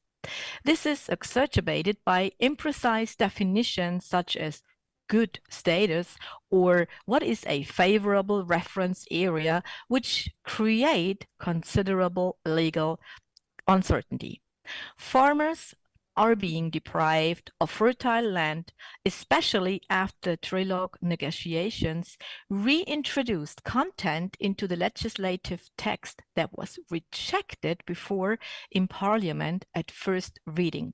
This includes, for example, the re-wetting of peatlands, which is now to be voluntary. However, it is explicitly stated that this is without prejudice to obligations arising from national law. And this is precisely what member states could be forced to do if they have to meet their specified quotas. And also Article 9, which mandates the renaturation measures on agricultural land, was also reintroduced into the regulation. Though, and the last regulation I would like to refer to in connection with the Farm to Fork strategy is the regulation on the sustainable use of plant protection regulation, which I have been closely involved in over the last year as a shadow rapporteur for our ID group. Following negotiations between the EPP, the ECR, the ID, and the Renew Group, the original plan was to block this regulation already in the Responsible Environment Committee because it is simply toxic for our European agriculture. However, after the failure to reject the nature restoration regulation in Parliament, the EPP group, together with the ECR shadow rapporteur, decided to enter into negotiations. So, the rejection of the SUR in the EU Parliament at the November plenary session was reported in detail in the media. Nevertheless, I would like to have 3 remarks here. Firstly, the rejection decided by some 250 to 207 was not decided with the votes of the EPP group, as you can see here on the slide. And secondly, it was not the Commission proposal that was rejected, but it was the version adopted by the EU Parliament. That means that in principle, there is still the possibility of a second reading in the EU Parliament. That is, if the Council does not approve the EU Parliament's position, and in that event of a second reading, it is very questionable whether the Parliament will be able to table own amendments again. So here, only an approval of the rejection of the Commission's proposal tabled by our own ID group would have ended the legislative procedure. But this was not adopted, depicted on the right side of the slide. And thirdly, the majority of the EPP's amendments were approved only with the help of the votes of the ID group. For example, the amendment transferring the designation of sensitive areas in the responsibility of the member states. So to talk of a political firewall on the part of the EPP is therefore becoming increasingly ridiculous. So the SUR plant protection regulation was the first time, at least during my mandate, that I saw farmers really fighting back and their associations doing real serious lobbying in Brussels. The implementation of this regulation would have meant the end for many, many farms, a general reduction of so-called chemical plant protection products without appropriate and effective alternatives would have simply meant that for many crops they would either have no or only very few different approved pesticides. The result would be increased residue formation. Also, the term chemical itself is misleading. Water is a chemical compound. Also, the so-called ecological pesticides are chemical compounds, which, by the way, are often just as or even more harmful to the environment, to insects, or to humans. And on top of the use of pesticides would have been completely banned in the so-called sensitive areas. I have received letters from farmers who reported that 70% and in one case even 90% of their arable land was in those so-called sensitive areas. So no longer farming would be possible there. In Germany, depending on the region, up to 90% of the land would have been affected. Further, there would have been extensive bureaucratic requirements. For example, the recording of all the preventive measures in a central digital register. Even the most trivial actions, such as cleaning their appliances, would have need to be recorded. And before using so-called chemical pesticides, extensive documentation and monitoring of the corresponding pest infestation would be necessary. An absolute absurdity, which has nothing to do with consumer protection, but would simply have led to the widespread abolition of agriculture, especially the cultivation of wines in the EU.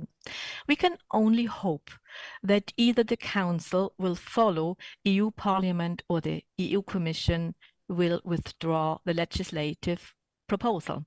However, if nothing significant changes in the composition of the EU Parliament and the EU Commission after the election next year, the fight for this regulation will continue in the next period, and the outcome is uncertain.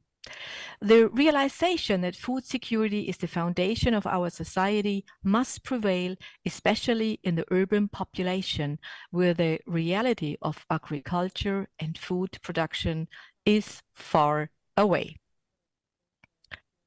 So here I have brought with me some quotes from the letters of farmers who have contacted me, and I think they speak for themselves. Like, agriculture takes place on living soil and no 2 years are the same. Crop protection cannot be enforced by law and date if it is to be successful. For generations, we have protected our soil as our most important resource in order to pass it on to our next generations in the best possible condition.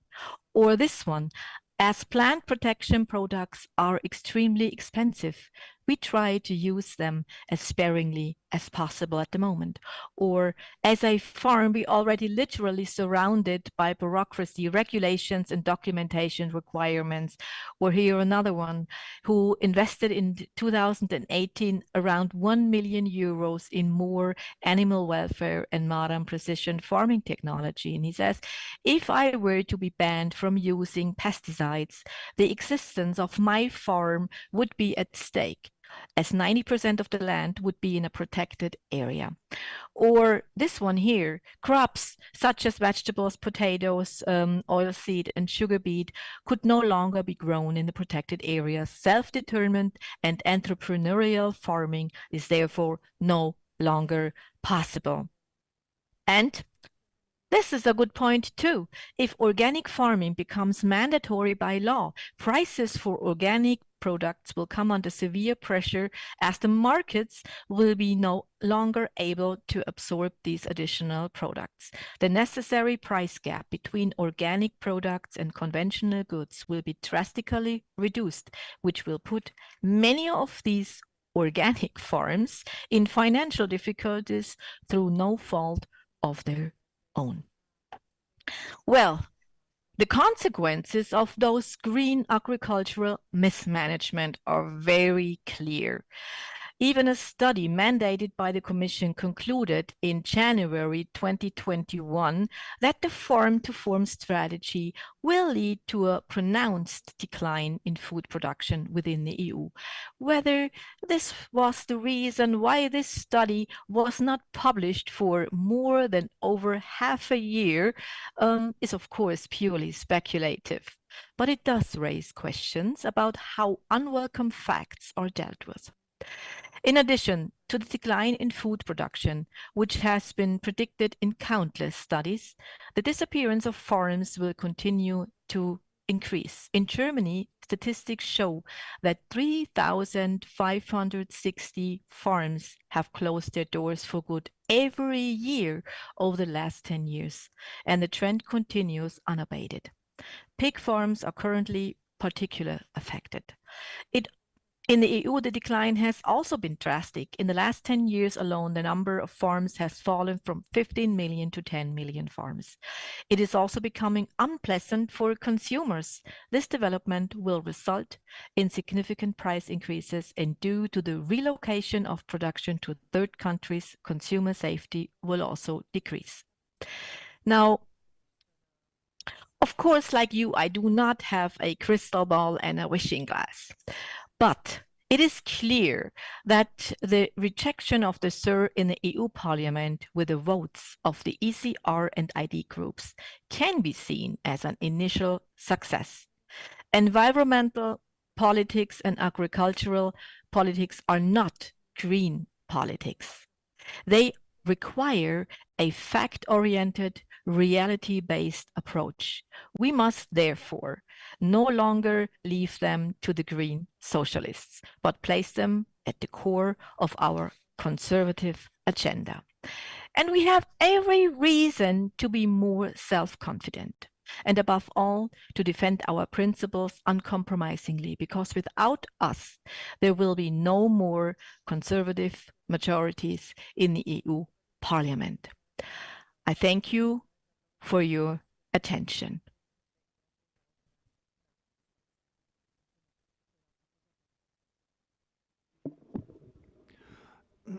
Já děkuji paní doktorce Limmer. Thank you very much, Sylvia Limmer, and I'd like to ask you not to leave the session as yet. There is one question for Sylvia, please.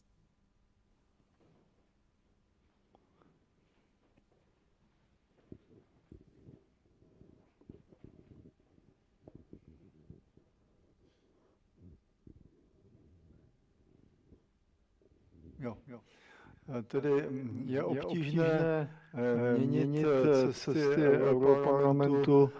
Is it difficult to change the way of the European Parliament to adopt these ideas? Please, Sylvia, the floor goes to you. Hello, everyone.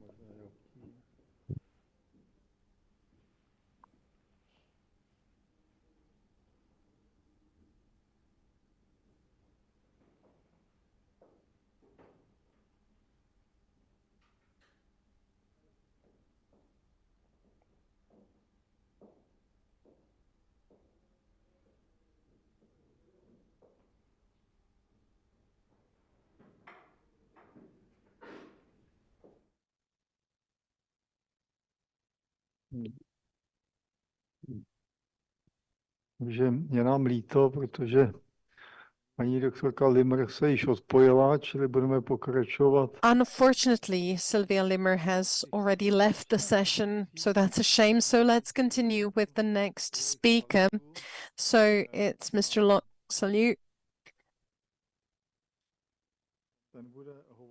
And he'll speak about agriculture in the Flemish area and threats. Or no, it's a different topic. My apologies. It is on the Acton renewal nature utopian project against food security. Yeah, sorry, I confused the topics, says Mr. David. Yes, hello everyone. I hope you can hear me well. Thank you everyone for the organization. Thank you for the ID group. Thank you for the organizers, děkujeme moc, paní poslance.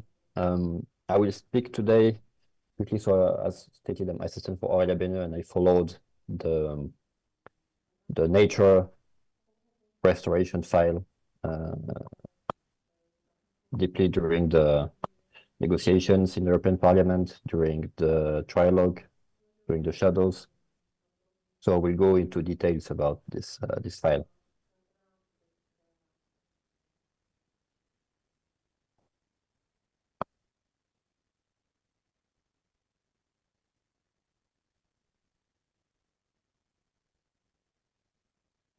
Okay.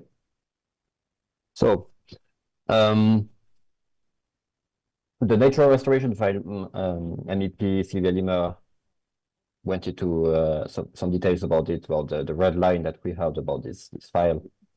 The nature restoration file became a turning point, I think, into the green files presented by the Commission into the European Parliament, not only in the Parliament, but also a bit for the European Council. I will present why it became controversial. I will go into detail about, of course, agriculture and food security. I will tell why food security is the main topic of concern in this file and why it was presented by the Commission thinking everything will be fine, but then it turned into, for many member states and for many MEPs, it turned into a utopian project against food security. The main turning point was when the EPP, so the biggest conservative group into the European Parliament, asked for an impact assessment, impact analysis about food security. And the problem is the Commission refused and said that if they don't vote for this file, there will be consequences. So that was a turning point, and then the EPP left the negotiations, and it became a hot topic.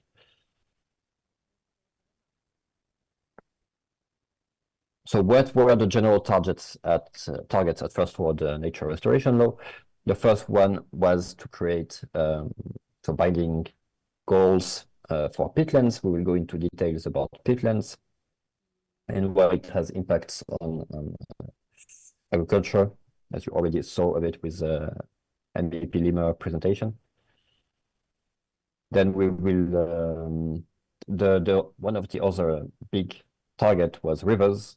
The Commission wanted to restore at least 25,000 kilometers of river into free flowing rivers before 2030.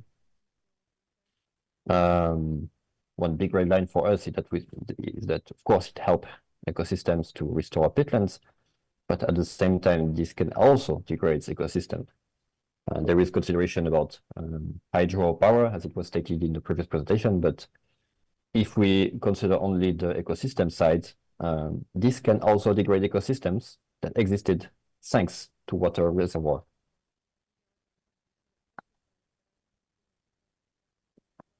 Evacuate. Then we had the forest topic. So there was two main points of concern on forests. The first one was the fact that the Commission wanted to have 3 billion trees planted before 2030. 3 billion trees is deep into utopia because Europe has the fastest natural growth of forests in the world, and planting 3 billion trees before 2030 would mean planting 6 trees per inhabitants before 2030, 6 trees per inhabitants. And there was also the obligation to have standing and laying deadwoods in forests, and there was a big concern with, of course, forest fire. Then one of the targets was restoring agricultural areas. We will go into details about this, agricultural areas and marine ecosystems. For marine ecosystems, the big problem was the common fishery policy problems, because many members didn't want to have any amendments on this, same as for the CAP about agricultural areas. Very quickly was stated a bit before, but it's quite surprising that the Commission thought that it would go well, and then in the end, the text by the Commission and amended during shadow negotiations with MEPs was rejected in all of the three committees in Agri, PECH, and ENVI. Here you have a picture of the results in ENVI, so it was 44 to 44, a really tight vote, but in the end, if it's 44 to 44, the text is rejected. And there was opposition of many countries too. Netherlands, Sweden, Finland, Italy, Poland. Those are all countries concerned by forestry, agriculture, and or wetlands at some point. So let's go straight to why we are here, agriculture. There were huge concerns for food security. So that is why we have many modifications. So I will show parts of the text, especially this one, Article 9 on agriculture, and everything that will be in blue, just like this, are parts that were amended during negotiations. So in black, it's the original Commission text, and in blue, it was what we tried to obtain, what we obtained during negotiations, and usually the parts in blue are more favorable to farmers, food security, and everything, but still we oppose the text. So here, member states shall put in place the restoration measure necessary to enhance biodiversity in agricultural ecosystems, and we managed to put this. It's a big part on the socio-economic and food security parts, taking into account climate change, social and economic needs of rural areas, and the need to ensure sustainable agriculture production in the Union. Member states shall put in place measure we shall aim to, so this is one wording that we achieved to during negotiations, to have a less strict wording. And those are the three elements in which the Commission wanted to achieve increasing trends at national level. So there were grassland butterfly index, stock of organic carbon in croplands, mineral soils, and share of agricultural land with high diversity landscape features. The text that we have now is the following. We can achieve an increasing trend on 2 out of the 3 following indicators, which protects a bit point C, which is the most controversial one, because the share of agricultural land with high diversity landscape features was supposed to be restored to 10%. And then we go to peatlands. So peatlands was a big red line too for many negotiators, many MEPs, many member states. This is what the Commission wanted to do, and this is the final text that we have.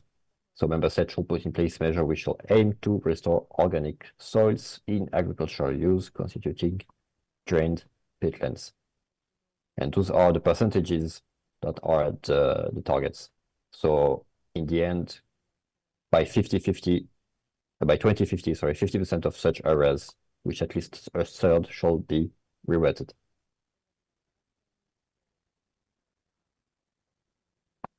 This is the following of the text. This is the exhaustive article on peatlands from Article 9 on Nature Restoration 5.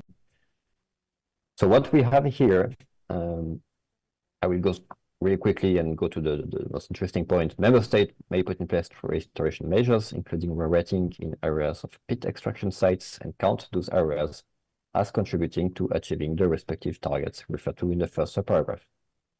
So those targets that we saw before here.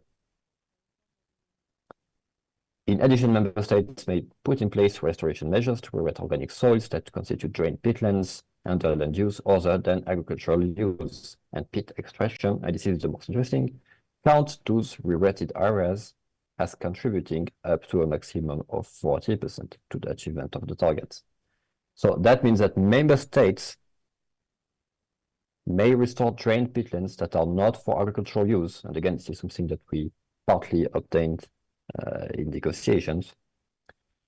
Member State may restore drained peatlands that are not for agricultural use, and which will count as a maximum of 40% to the achievement of the agricultural peatland target.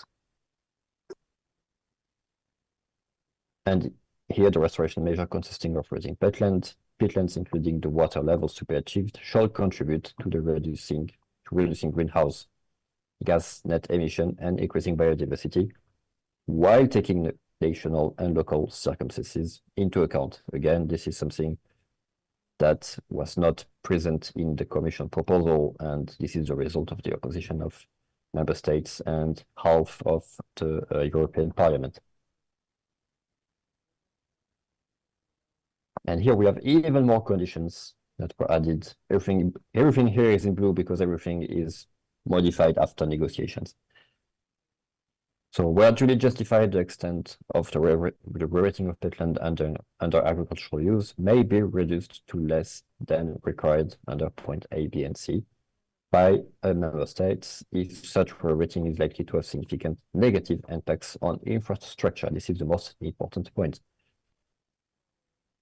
If re-rating cannot take place on other land than agricultural land. So we have some exceptions, some conditions here and there.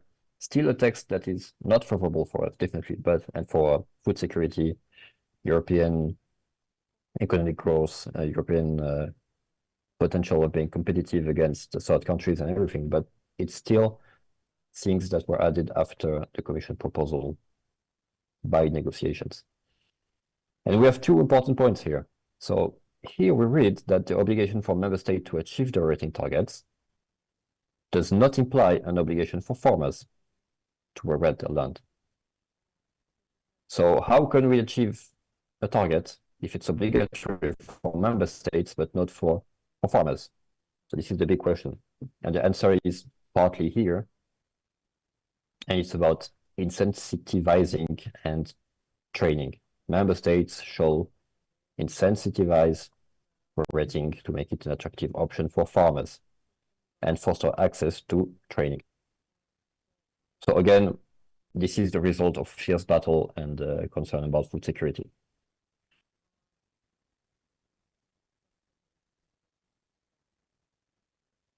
We have some points about agriculture in other articles. If you read press articles, you see that Article 9 is mostly the article in the nature restoration law about agriculture. It's not the only one.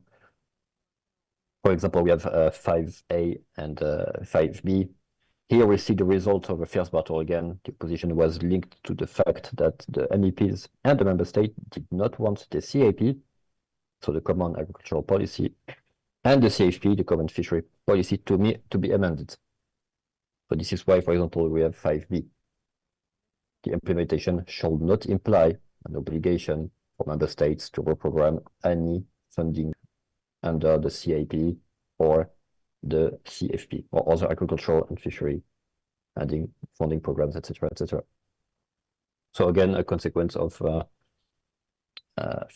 fierce negotiations, I would say. The best possible outcome for us will be no text, but still there was a lot of amendment. And the last point about nature restoration is the addition of an emergency brake. So emergency brake means suspension of the target for 12 months max. And then if you want to have more suspension, you have to go through a legislative proposal. So what it says here is that you can temporarily suspend the application of the relevant provisions of Article 9, so the article about agriculture. And the reasons are exceptional, unforeseeable, and provoked event occurred outside of the control of the EU, with severe EU-wide consequences on the availability of land required to secure sufficient agricultural production for EU food consumption. So again, food security, access to stockpile, etc., etc. So what are the conclusions that we can highlight on nature restoration? So the first version by the Commission, which was very utopian, created a big opposition and has been heavily watered down. It created a new wave of oppositions from conservative and centrist groups, which we see now on texts like SURE, for example, on pesticides, and it has been clearly mentioned by MEP Sylvia Lima. But still a negative signal for farmers and European economic strengths, because still in the end, we still oppose the text, and we have many negative repercussions that are going to hinder and have quite negative impacts on the EU food security and being competitive and have a clear economic strength, especially in comparison to third countries. So this is the main points to be highlighted in for the nature restoration law. And I want to thank you everyone, and we'll be available for questions after this. Thank you. Thank you everyone. Ano, čili dotaz bude následovat. Yes, there is a question. Myslíte, že jsou ty návrhy tak špatné v Evropské unii? Why do you think that the proposals are so bad in the EU?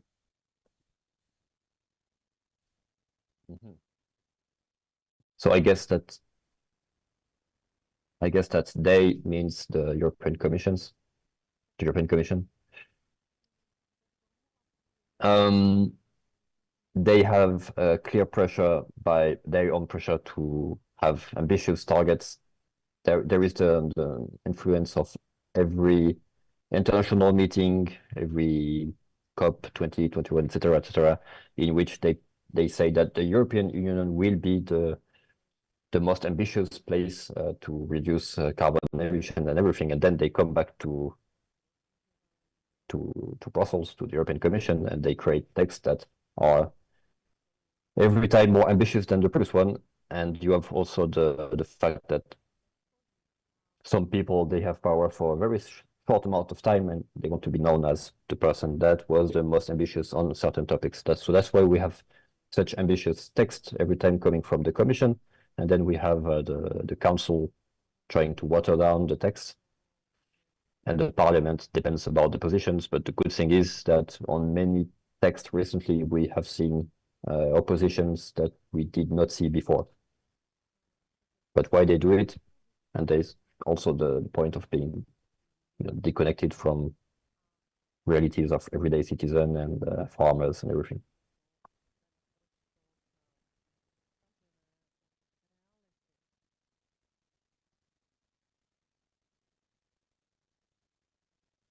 Děkujeme za zodpovězení otázky.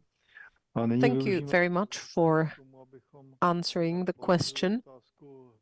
And now a question can go to Mr. Ulrich.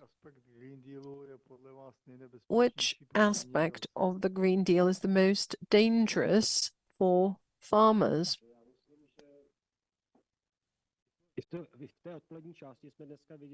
Well, in this afternoon part, we've seen many things that are highly problematic, be it fertilizers, plant protection products, and the fact that by 2030, 10% of our area should be for non-production purposes, which is unimaginable.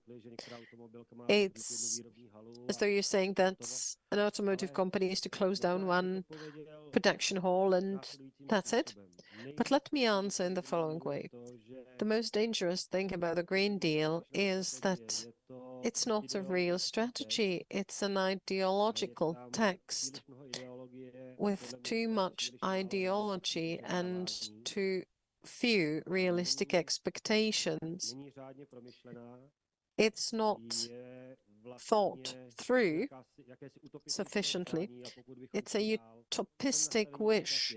And if we continue with the current setup, it is clear that probably we'll be heading in a certain direction. But if we continue in this current setup, it's a tragedy for a number of sectors, definitely for agriculture.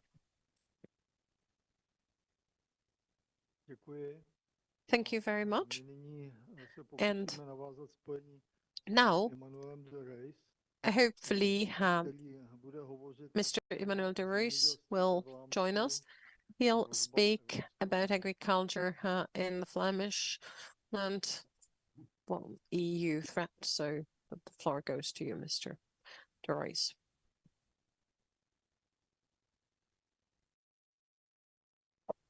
So good afternoon, everyone. I would like to give you a brief overview on agriculture in Flanders and the threats to our Flemish farmers from the EU.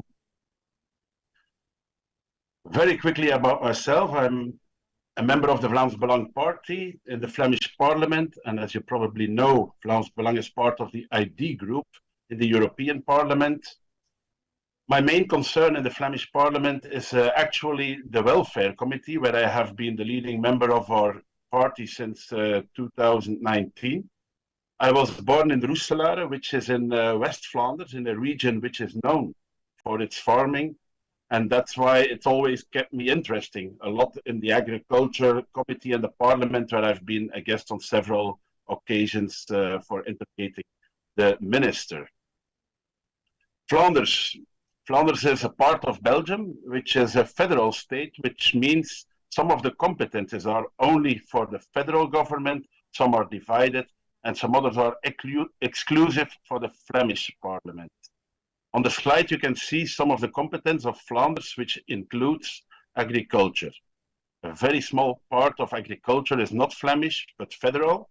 Their job is to watch over the safety of the food chain and the quality of the food. Today, I'll be giving you a quick overview of the situation on the agriculture numbers in Flanders, as well of some of our biggest problem files. In many cases, they are related to the So, excuse me. So, first of all, some numbers. Flanders currently has a bit less than 22,500 farms. And you can see that in 2005, this number was still close to 35,000. This means there's already been a 1/3 decrease in less than 20 years. There have been years where almost 1,000 farmers have stopped, and it's also not likely that the number of farmers will increase soon. The average age of the Flemish farmer was 40 years only 20 years ago. Today, it's 55 years old. Almost half of our farmers have livestock only. We've always been known as a meat exporter, and we've always been rightfully proud of the quality of our meat. Nevertheless, this tradition of exporting is more and more endangered, as we'll talk about immediately.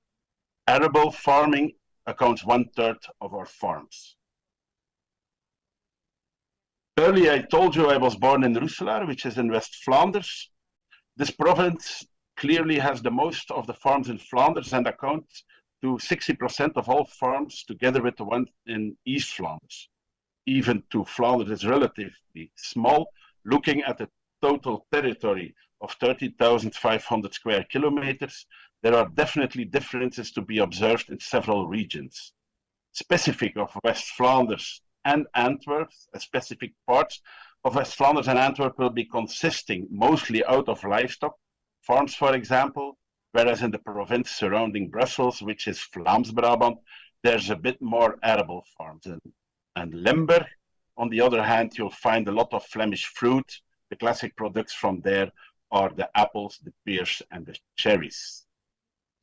So that was a quick overview of the numbers of agriculture in Flanders, but I would like to talk about some of the most important problems files for our farmers and by extension, European farmers.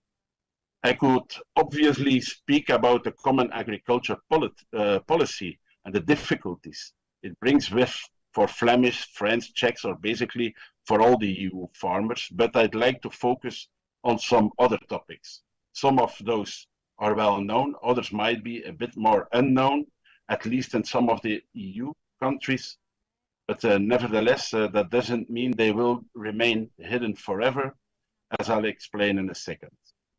The 7 problems we'll discuss today are the nitrogen issue, manure issue, the nature restoration law, agri-bashing, the Flemish lease legislation, administration, and farmers' mental well-being.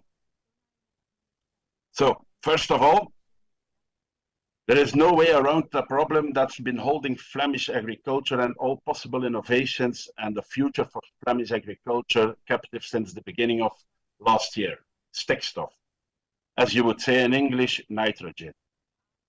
As you know, in May 1992, the European Union adopted the Habitats Directive designed to protect the most seriously threatened habitats and species around Europe.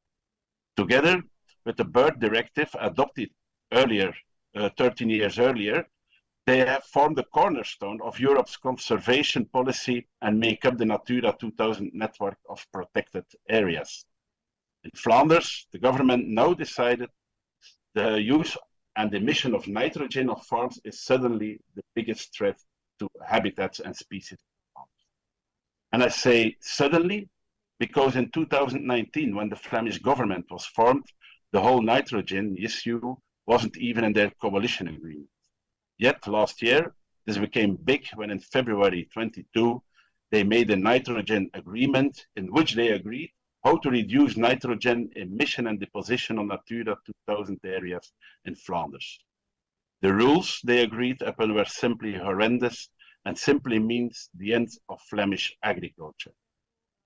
Climate organizations and even left parties who are not part of the government applauded this agreement and even wanted the government to go even further in their bullying the Flemish farmers.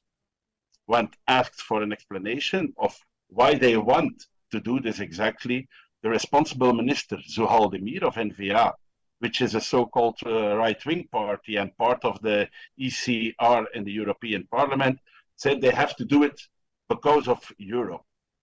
She referred to Natura 2000 for that. The fact that her own party always blindly vote in favor of basically every new and stricter law concerning nature in the European Parliament is something she didn't mention. And actually, the EU never said this nitrogen issue had to be solved in the way the Flemish government is solving it now. But as it becoming clear in Flanders and the Netherlands, government and climate organizations will not hesitate to use EU laws and directives in order to bully the farms out of business. Flanders and the Netherlands are rather unique concerning their population density and the overlap of cities, farms, industries, and nature, but make no mistake, what is happening in Flanders today will happen in other countries sooner or later. Some examples of what is agreed upon are written down here on the slide. Several farms have closed or will be closed, even if they had a permit. Other farms must decrease or all of their emission in only a handful of years by up to 60% at a time where no new innovations are being recognized by the government.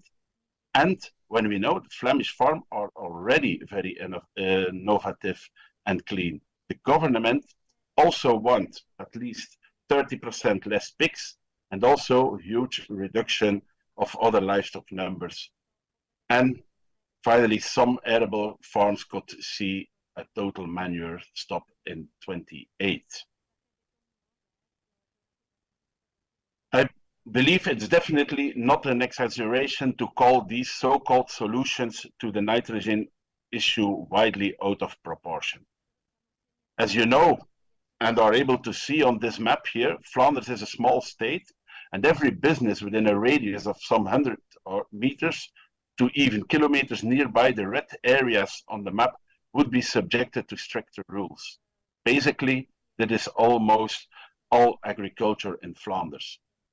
And the Flemish farmers, just like every other EU farmer, really need a level playing field. It's no funny to see how nitrogen is such a big issue in Flanders, but even if you have a farm that just is as big or even bigger, a couple of kilometers more to the south and you're in Wallonia, suddenly there wouldn't be no more nitrogen problem. Farmers also need a level playing field regarding the industry. Our party is definitely in favor of having industry in the country, as industry is vital for the economy as well. Nevertheless, With the current agreement, the emission values for farmers would be 40 times higher than for the industrial companies. Our party can support this one-side view where certain civilians are more worth less than others. And this brings us to the topic of a live food assurance. With permits being withdrawn even after formal approval, our farmers have no more certainty of anything. It's impossible to operate a company, their farm, like this. And it's also almost impossible to obtain any kind of loan for certain innovations. Obviously, new possible farmers are also less likely to get into the profession because of all this. We have seen the nitrogen issue arise in the Netherlands as well, where it has also been linked a lot with this live food assurance.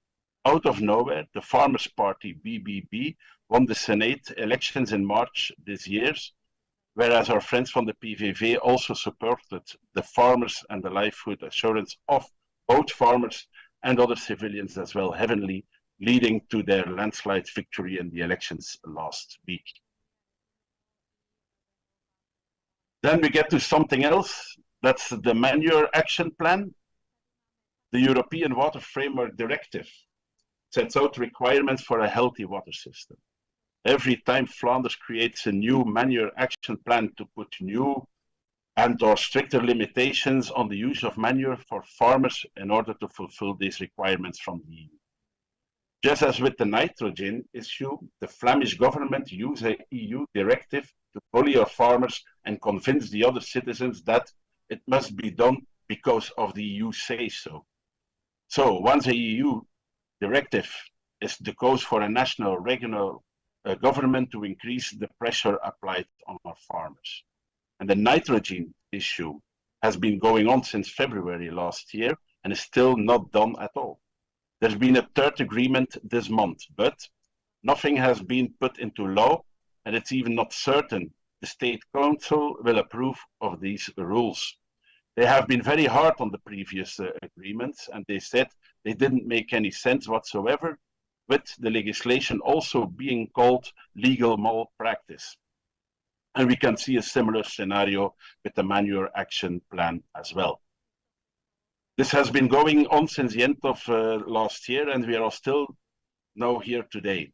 Some of the incredible propositions by the government includes the fact that no manure should be used up until 6 meters of any form of water. Meanwhile, the reality in Flanders is that many farms are surrounded by little creeks. A farm of, for example, 5,000 square meters could be all of a sudden reduced to a farm of approximately 4,000 square meters.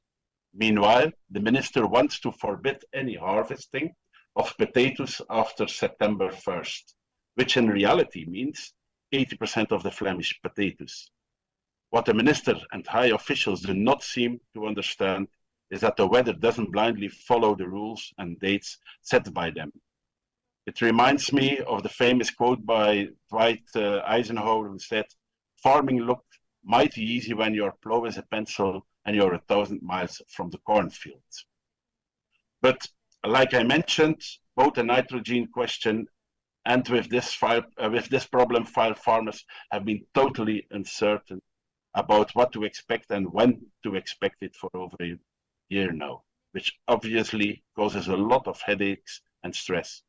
Just like with the nitrogen question, the government, but also climate organizations and any EU member state can start demanding crazy legislation like this. During negotiation on Thursday, November 9th, a preliminary agreement was reached on the infamous Nature Restoration Bill. Despite several attempts to send it back to the European Commission or even reject it completely, the controversial bill is still alive and well. Our party, Vlaams Belang, will continue to fight the absurd law together with our European partners in the ID group.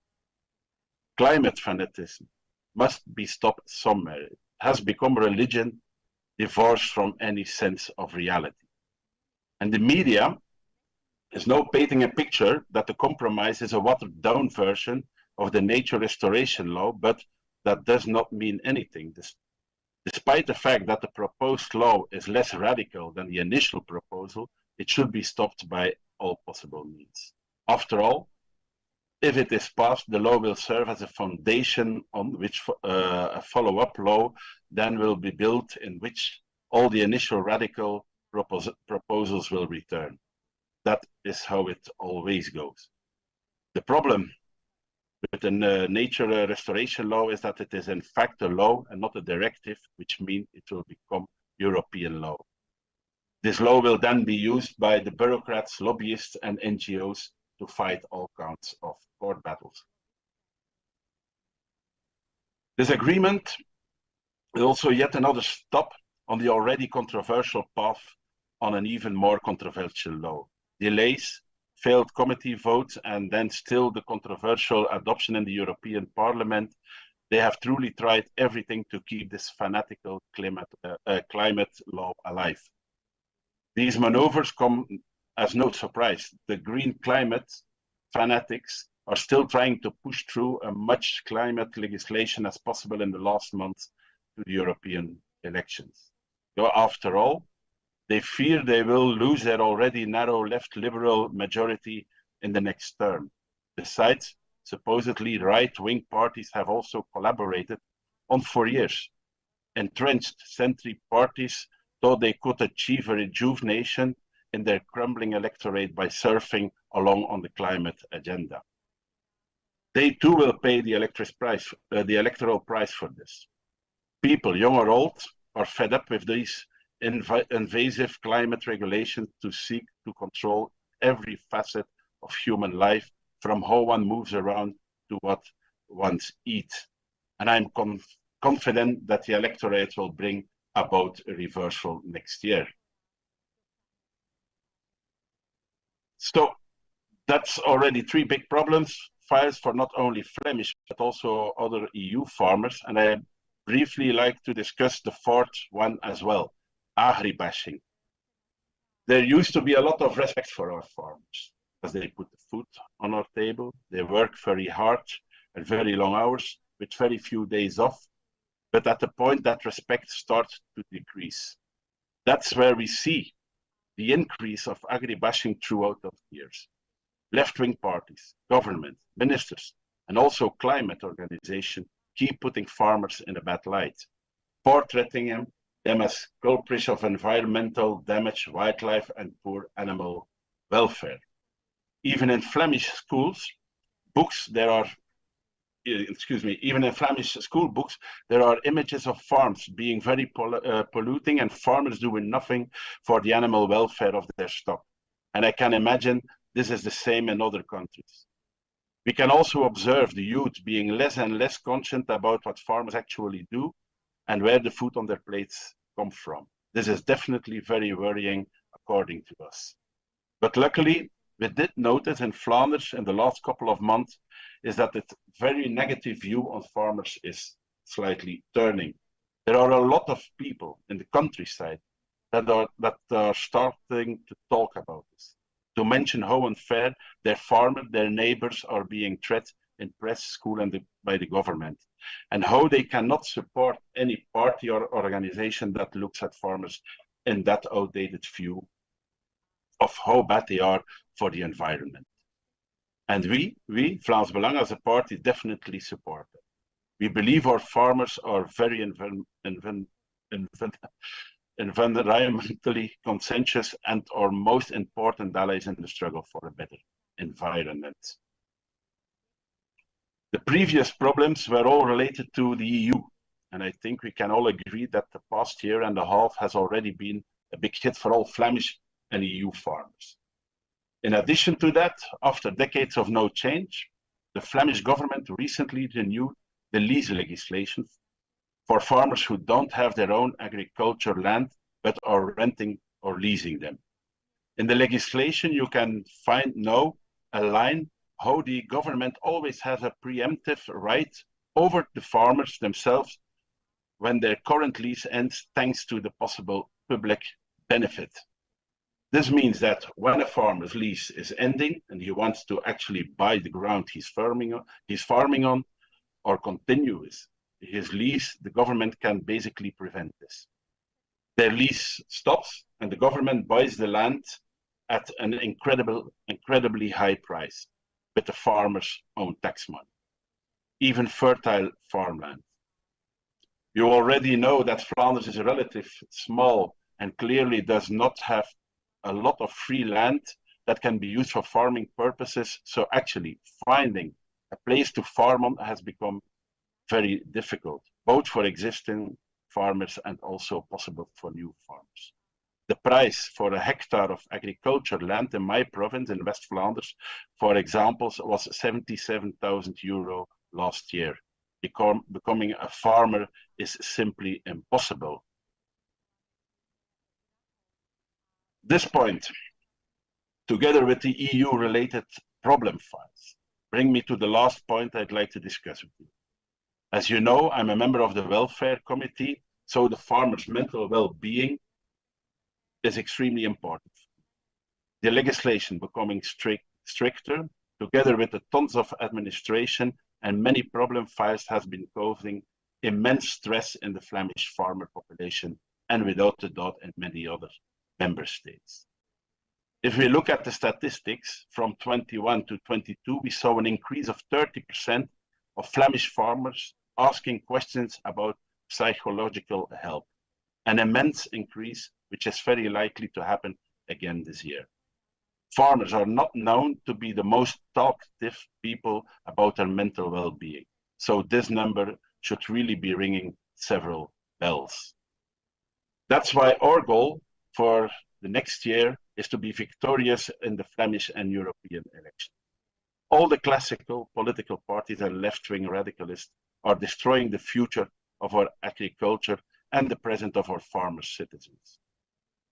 I want to thank you for your paying attention and sharing concerns around our agriculture and especially the future of agriculture in Europe. It's our duty to restore the importance of agriculture in our society. So,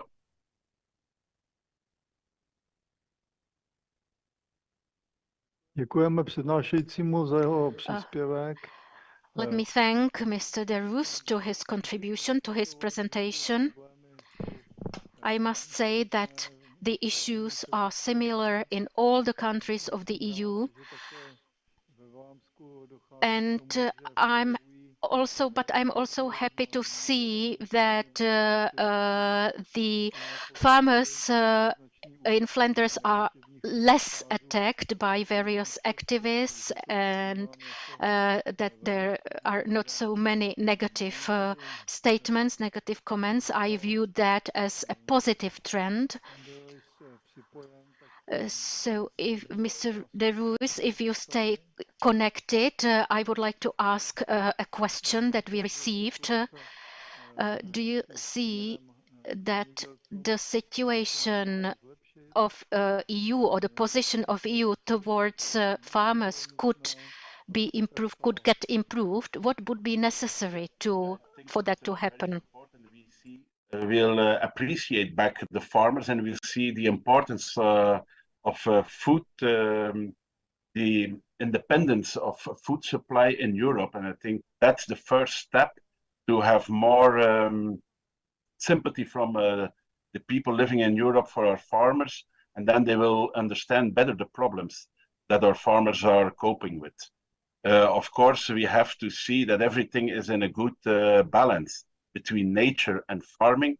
I always say a farmer is the first person who is has consciousness with the nature, because it's also his living.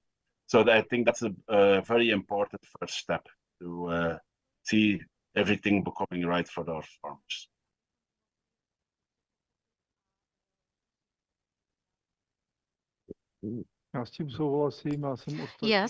Yes, I do agree.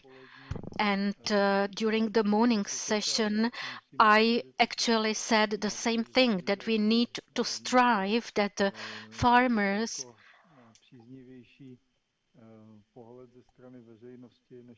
are viewed in a far more positive way by the population than they have been so far. So thank you very much for your statement. And now let me ask whether Mrs. Limmer is connected so that we can ask a question to her.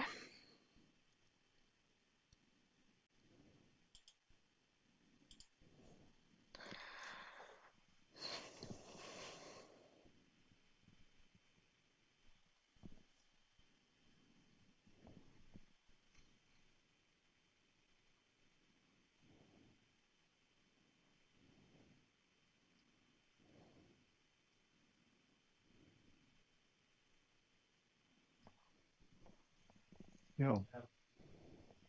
Ano, tak paní Limmer je sice připojená. As it seems, Mrs. Limmer is connected, but most probably she's not listening to us at the moment.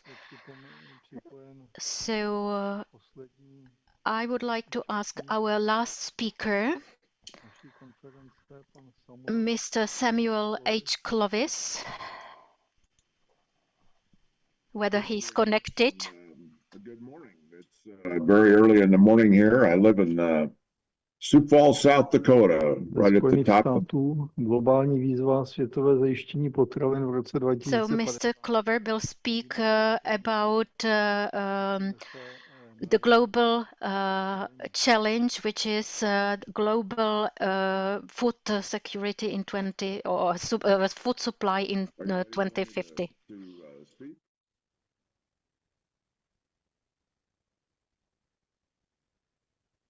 Well, good morning to all of you. Hello.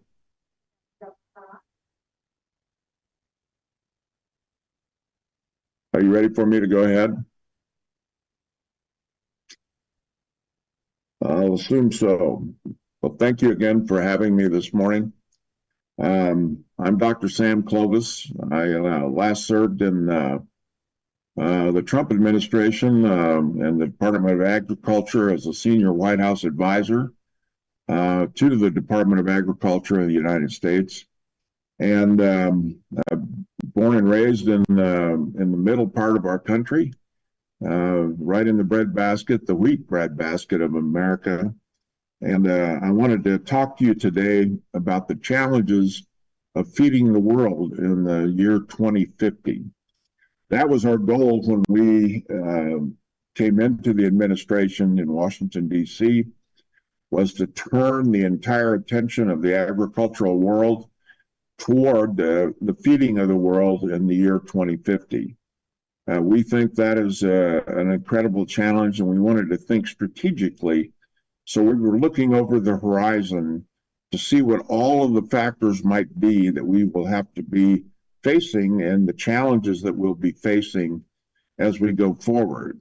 I was most interested in the colleague that just spoke about the challenges that we face with environmental activism, and I'll cover that here in just a moment. But what I wanted to talk about today basically was how in the world are we going to feed 9.7 billion people that will populate this earth in the year 2050. 2050 is only 27 growing seasons away from now. And right now we have a world population that is a great portion of it has food insecurity. They do not have access to the nutrients that are required for sustaining life. And we simply do not have the agricultural infrastructure in the world that will allow us to feed the world. We look at it from the United States perspective, of course, because that's where we are, and we are a great nation that produces a great deal of the agricultural products of the world. We are blessed with the great soil that we have through most of our country, and fully 52% of our land mass is dedicated to agriculture. One of the great challenges that we face, as many other countries do, is the fact that we are now looking at a very difficult labor situation where we see more and more urbanization and fewer people remaining in the rural areas of the country, and thus our labor force is diminished as greatly as well. It is very difficult for us to attract people into agricultural labor because, one, it is very difficult and very stressful. The other part is that we simply do not have the population to support that. Even with immigration, and we have a tremendous amount of immigration into this country. In fact, the growth of this nation has been, over the last several decades, has been fully devoted to the influx of immigrants into our country. Even that has not been helpful with assuaging our labor shortfalls. The other thing we are dealing with in this country is that we already dedicate a great deal of the land mass to agriculture. And I just want to cover some of those statistics as we look at some of the things that go forward. One of the challenges that we face in the world today is that we have decreased child mortality rates, which means more and more children are surviving and growing into their teen years and adult years. This puts tremendous pressure on the economies of those developing nations where they may not have the jobs available for people that are in the growing populations. We also see that people are living longer. I'm certainly a classic case of that. I went through a tremendous medical scare here 4 years ago and survived that, and now feel as healthy as I've ever been. Even though I spend my life in a wheelchair, it is still I have a very strong and flourishing life because of modern medical care. We see that those population numbers are changing. We also see that affluence is increasing across the world. So that puts a greater demand not only on the population numbers, but also on the fact that there will be higher and higher demands for protein. This becomes a real challenge because there are very few sources of protein today. Mostly we do that through the consumption of meat products. And yet we're going to have to look at alternatives because we simply cannot raise enough cattle or sheep or chickens or turkeys or any other form of meat protein. Simply cannot find the land or the space to do that. So we have those challenges here as well. And the continent of Africa is probably the one area of the world where we have the most troubling issues. This is where we have rapidly growing populations. We have the lack of developed agricultural infrastructure. We are barely past subsistence agriculture, and we need to get to the point where the continent of Africa is able to produce excess crops, excess capacity, so that they may enter the market, the free market world, and then be able to feed not only themselves, but then help feed other parts of the world. We see a tremendous amount of population growth in Africa, certain countries in Southwest Asia, and Central Asia, and Southeast Asia. We see that growth of population there is going to put a lot of pressure on the agricultural producers around the world. We in the United States view this as a particular challenge because we are facing the issues of the fact that we already produce, cover most of our land, and 52% of it is dedicated to agriculture. 700 million acres we have in forestation, and yet we spend almost 100 million acres in corn production, nearly 90 million acres in soybean production, 60-some million acres in wheat production, 11 million acres in rice production, and it goes on down. And we spend a tremendous amount of effort in increasing yields on the land that we use. Unfortunately, in the United States, we put 40% of our corn production, which is the largest crop production that we have, we put that into biofuels. So we run headlong in to this whole issue of dealing with environmental activism and the whole notion of how to find a balance between agricultural production, the entire food chain of what we're trying to do, and running headlong into the environmentalists and those that have taken on climate change as a religion. There are many of us in the United States that are skeptical about the whole notion of anthropogenic global warming. We understand climate change. There's not a farmer in the world that doesn't, because the climate changes every day. And farming is dependent upon the weather. And so we see how those weather trends change, and we see how that affects the agricultural production.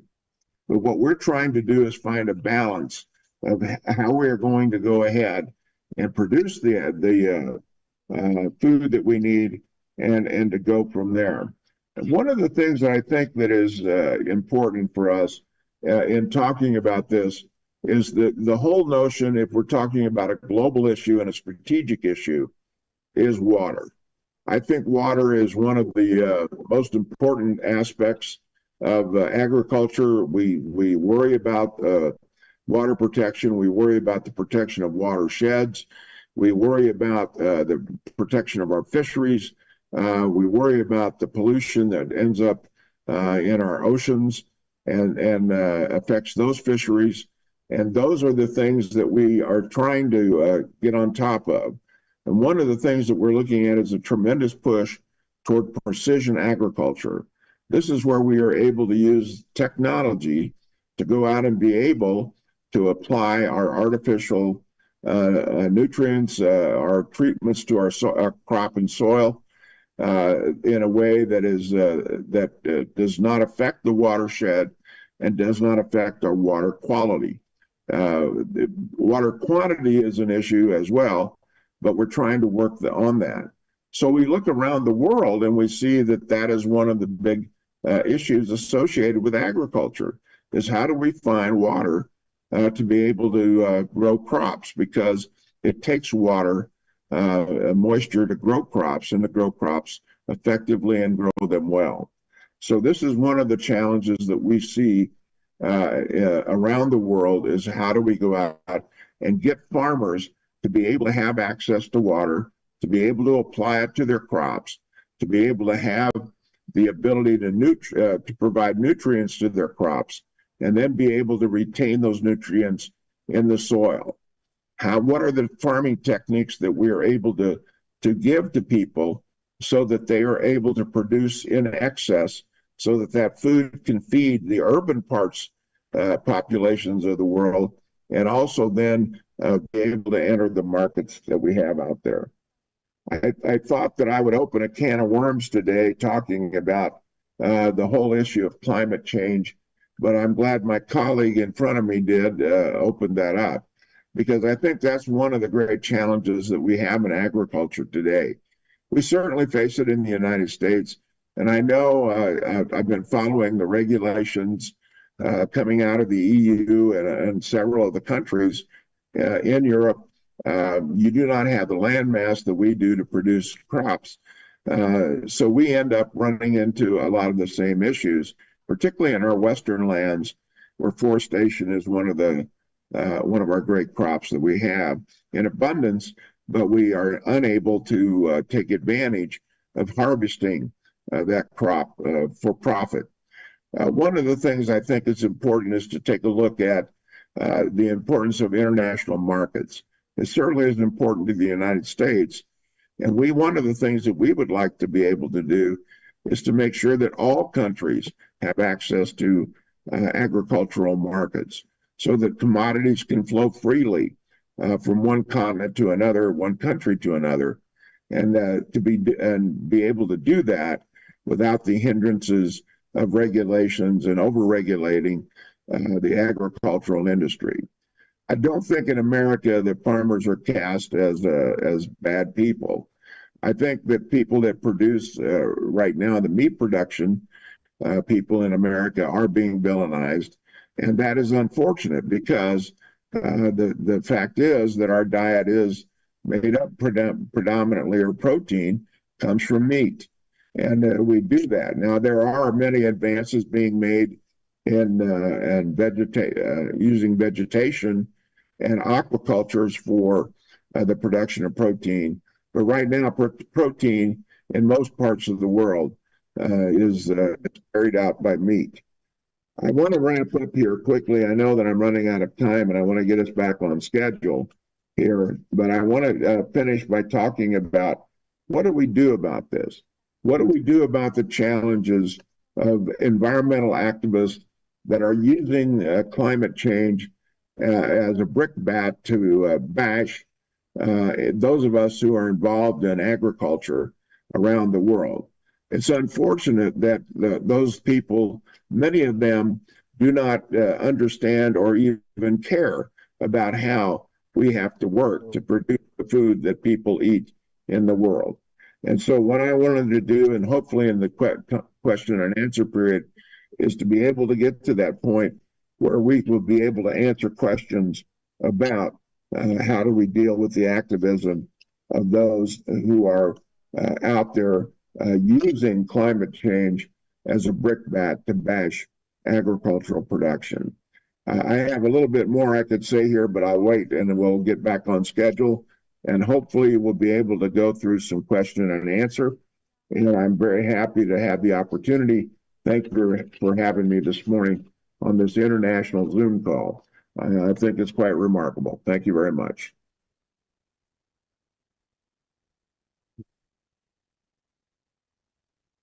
Thank you very much for your interesting presentation, interesting speech.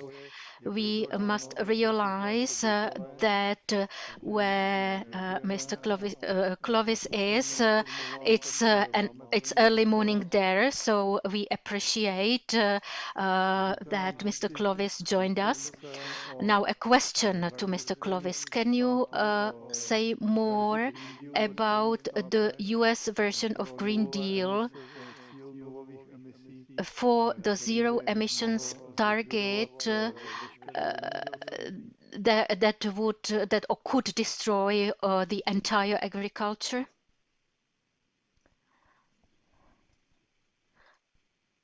So can you say something about the US Green Deal version in terms of the zero emissions that could destroy all the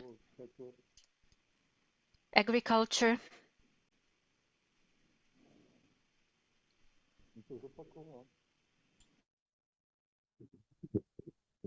Ano, ano. Čili já to zopakuji. Once again, the question to Mr. Clovis. Can you say something about the US version of Green Deal as far as the zero emissions target is concerned, which could destroy the entire agriculture?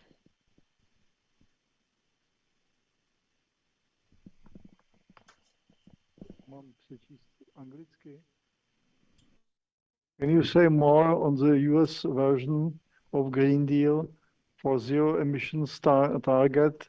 You have to destroy all agriculture.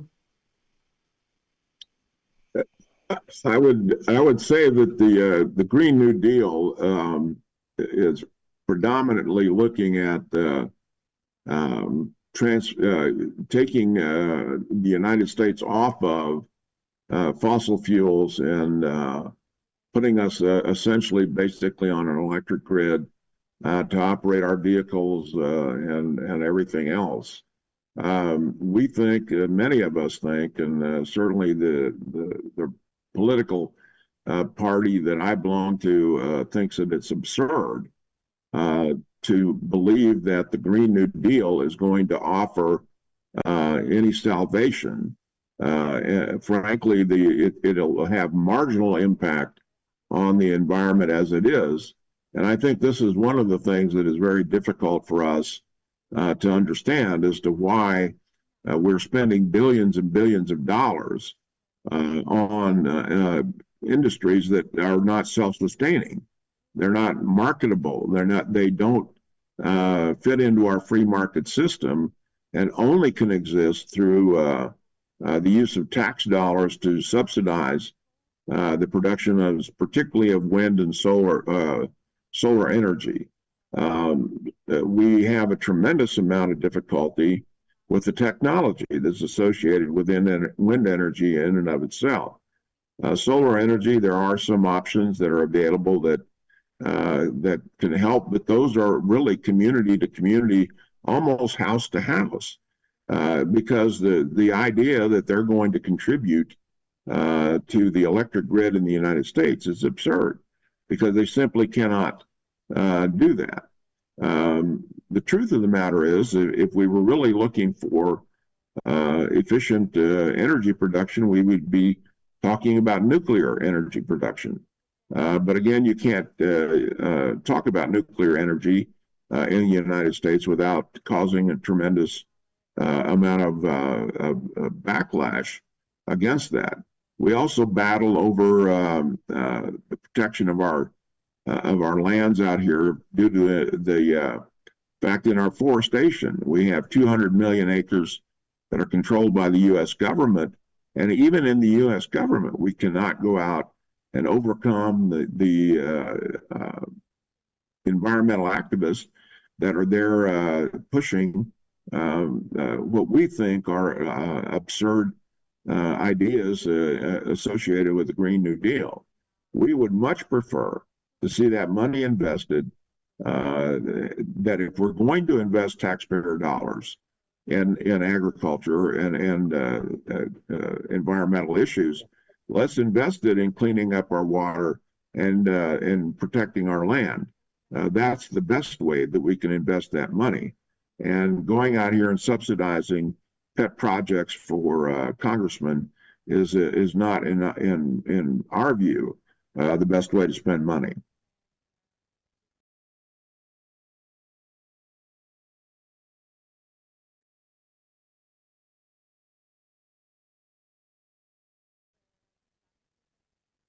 You'll have to ask me the questions in English, because I unfortunately have no other languages.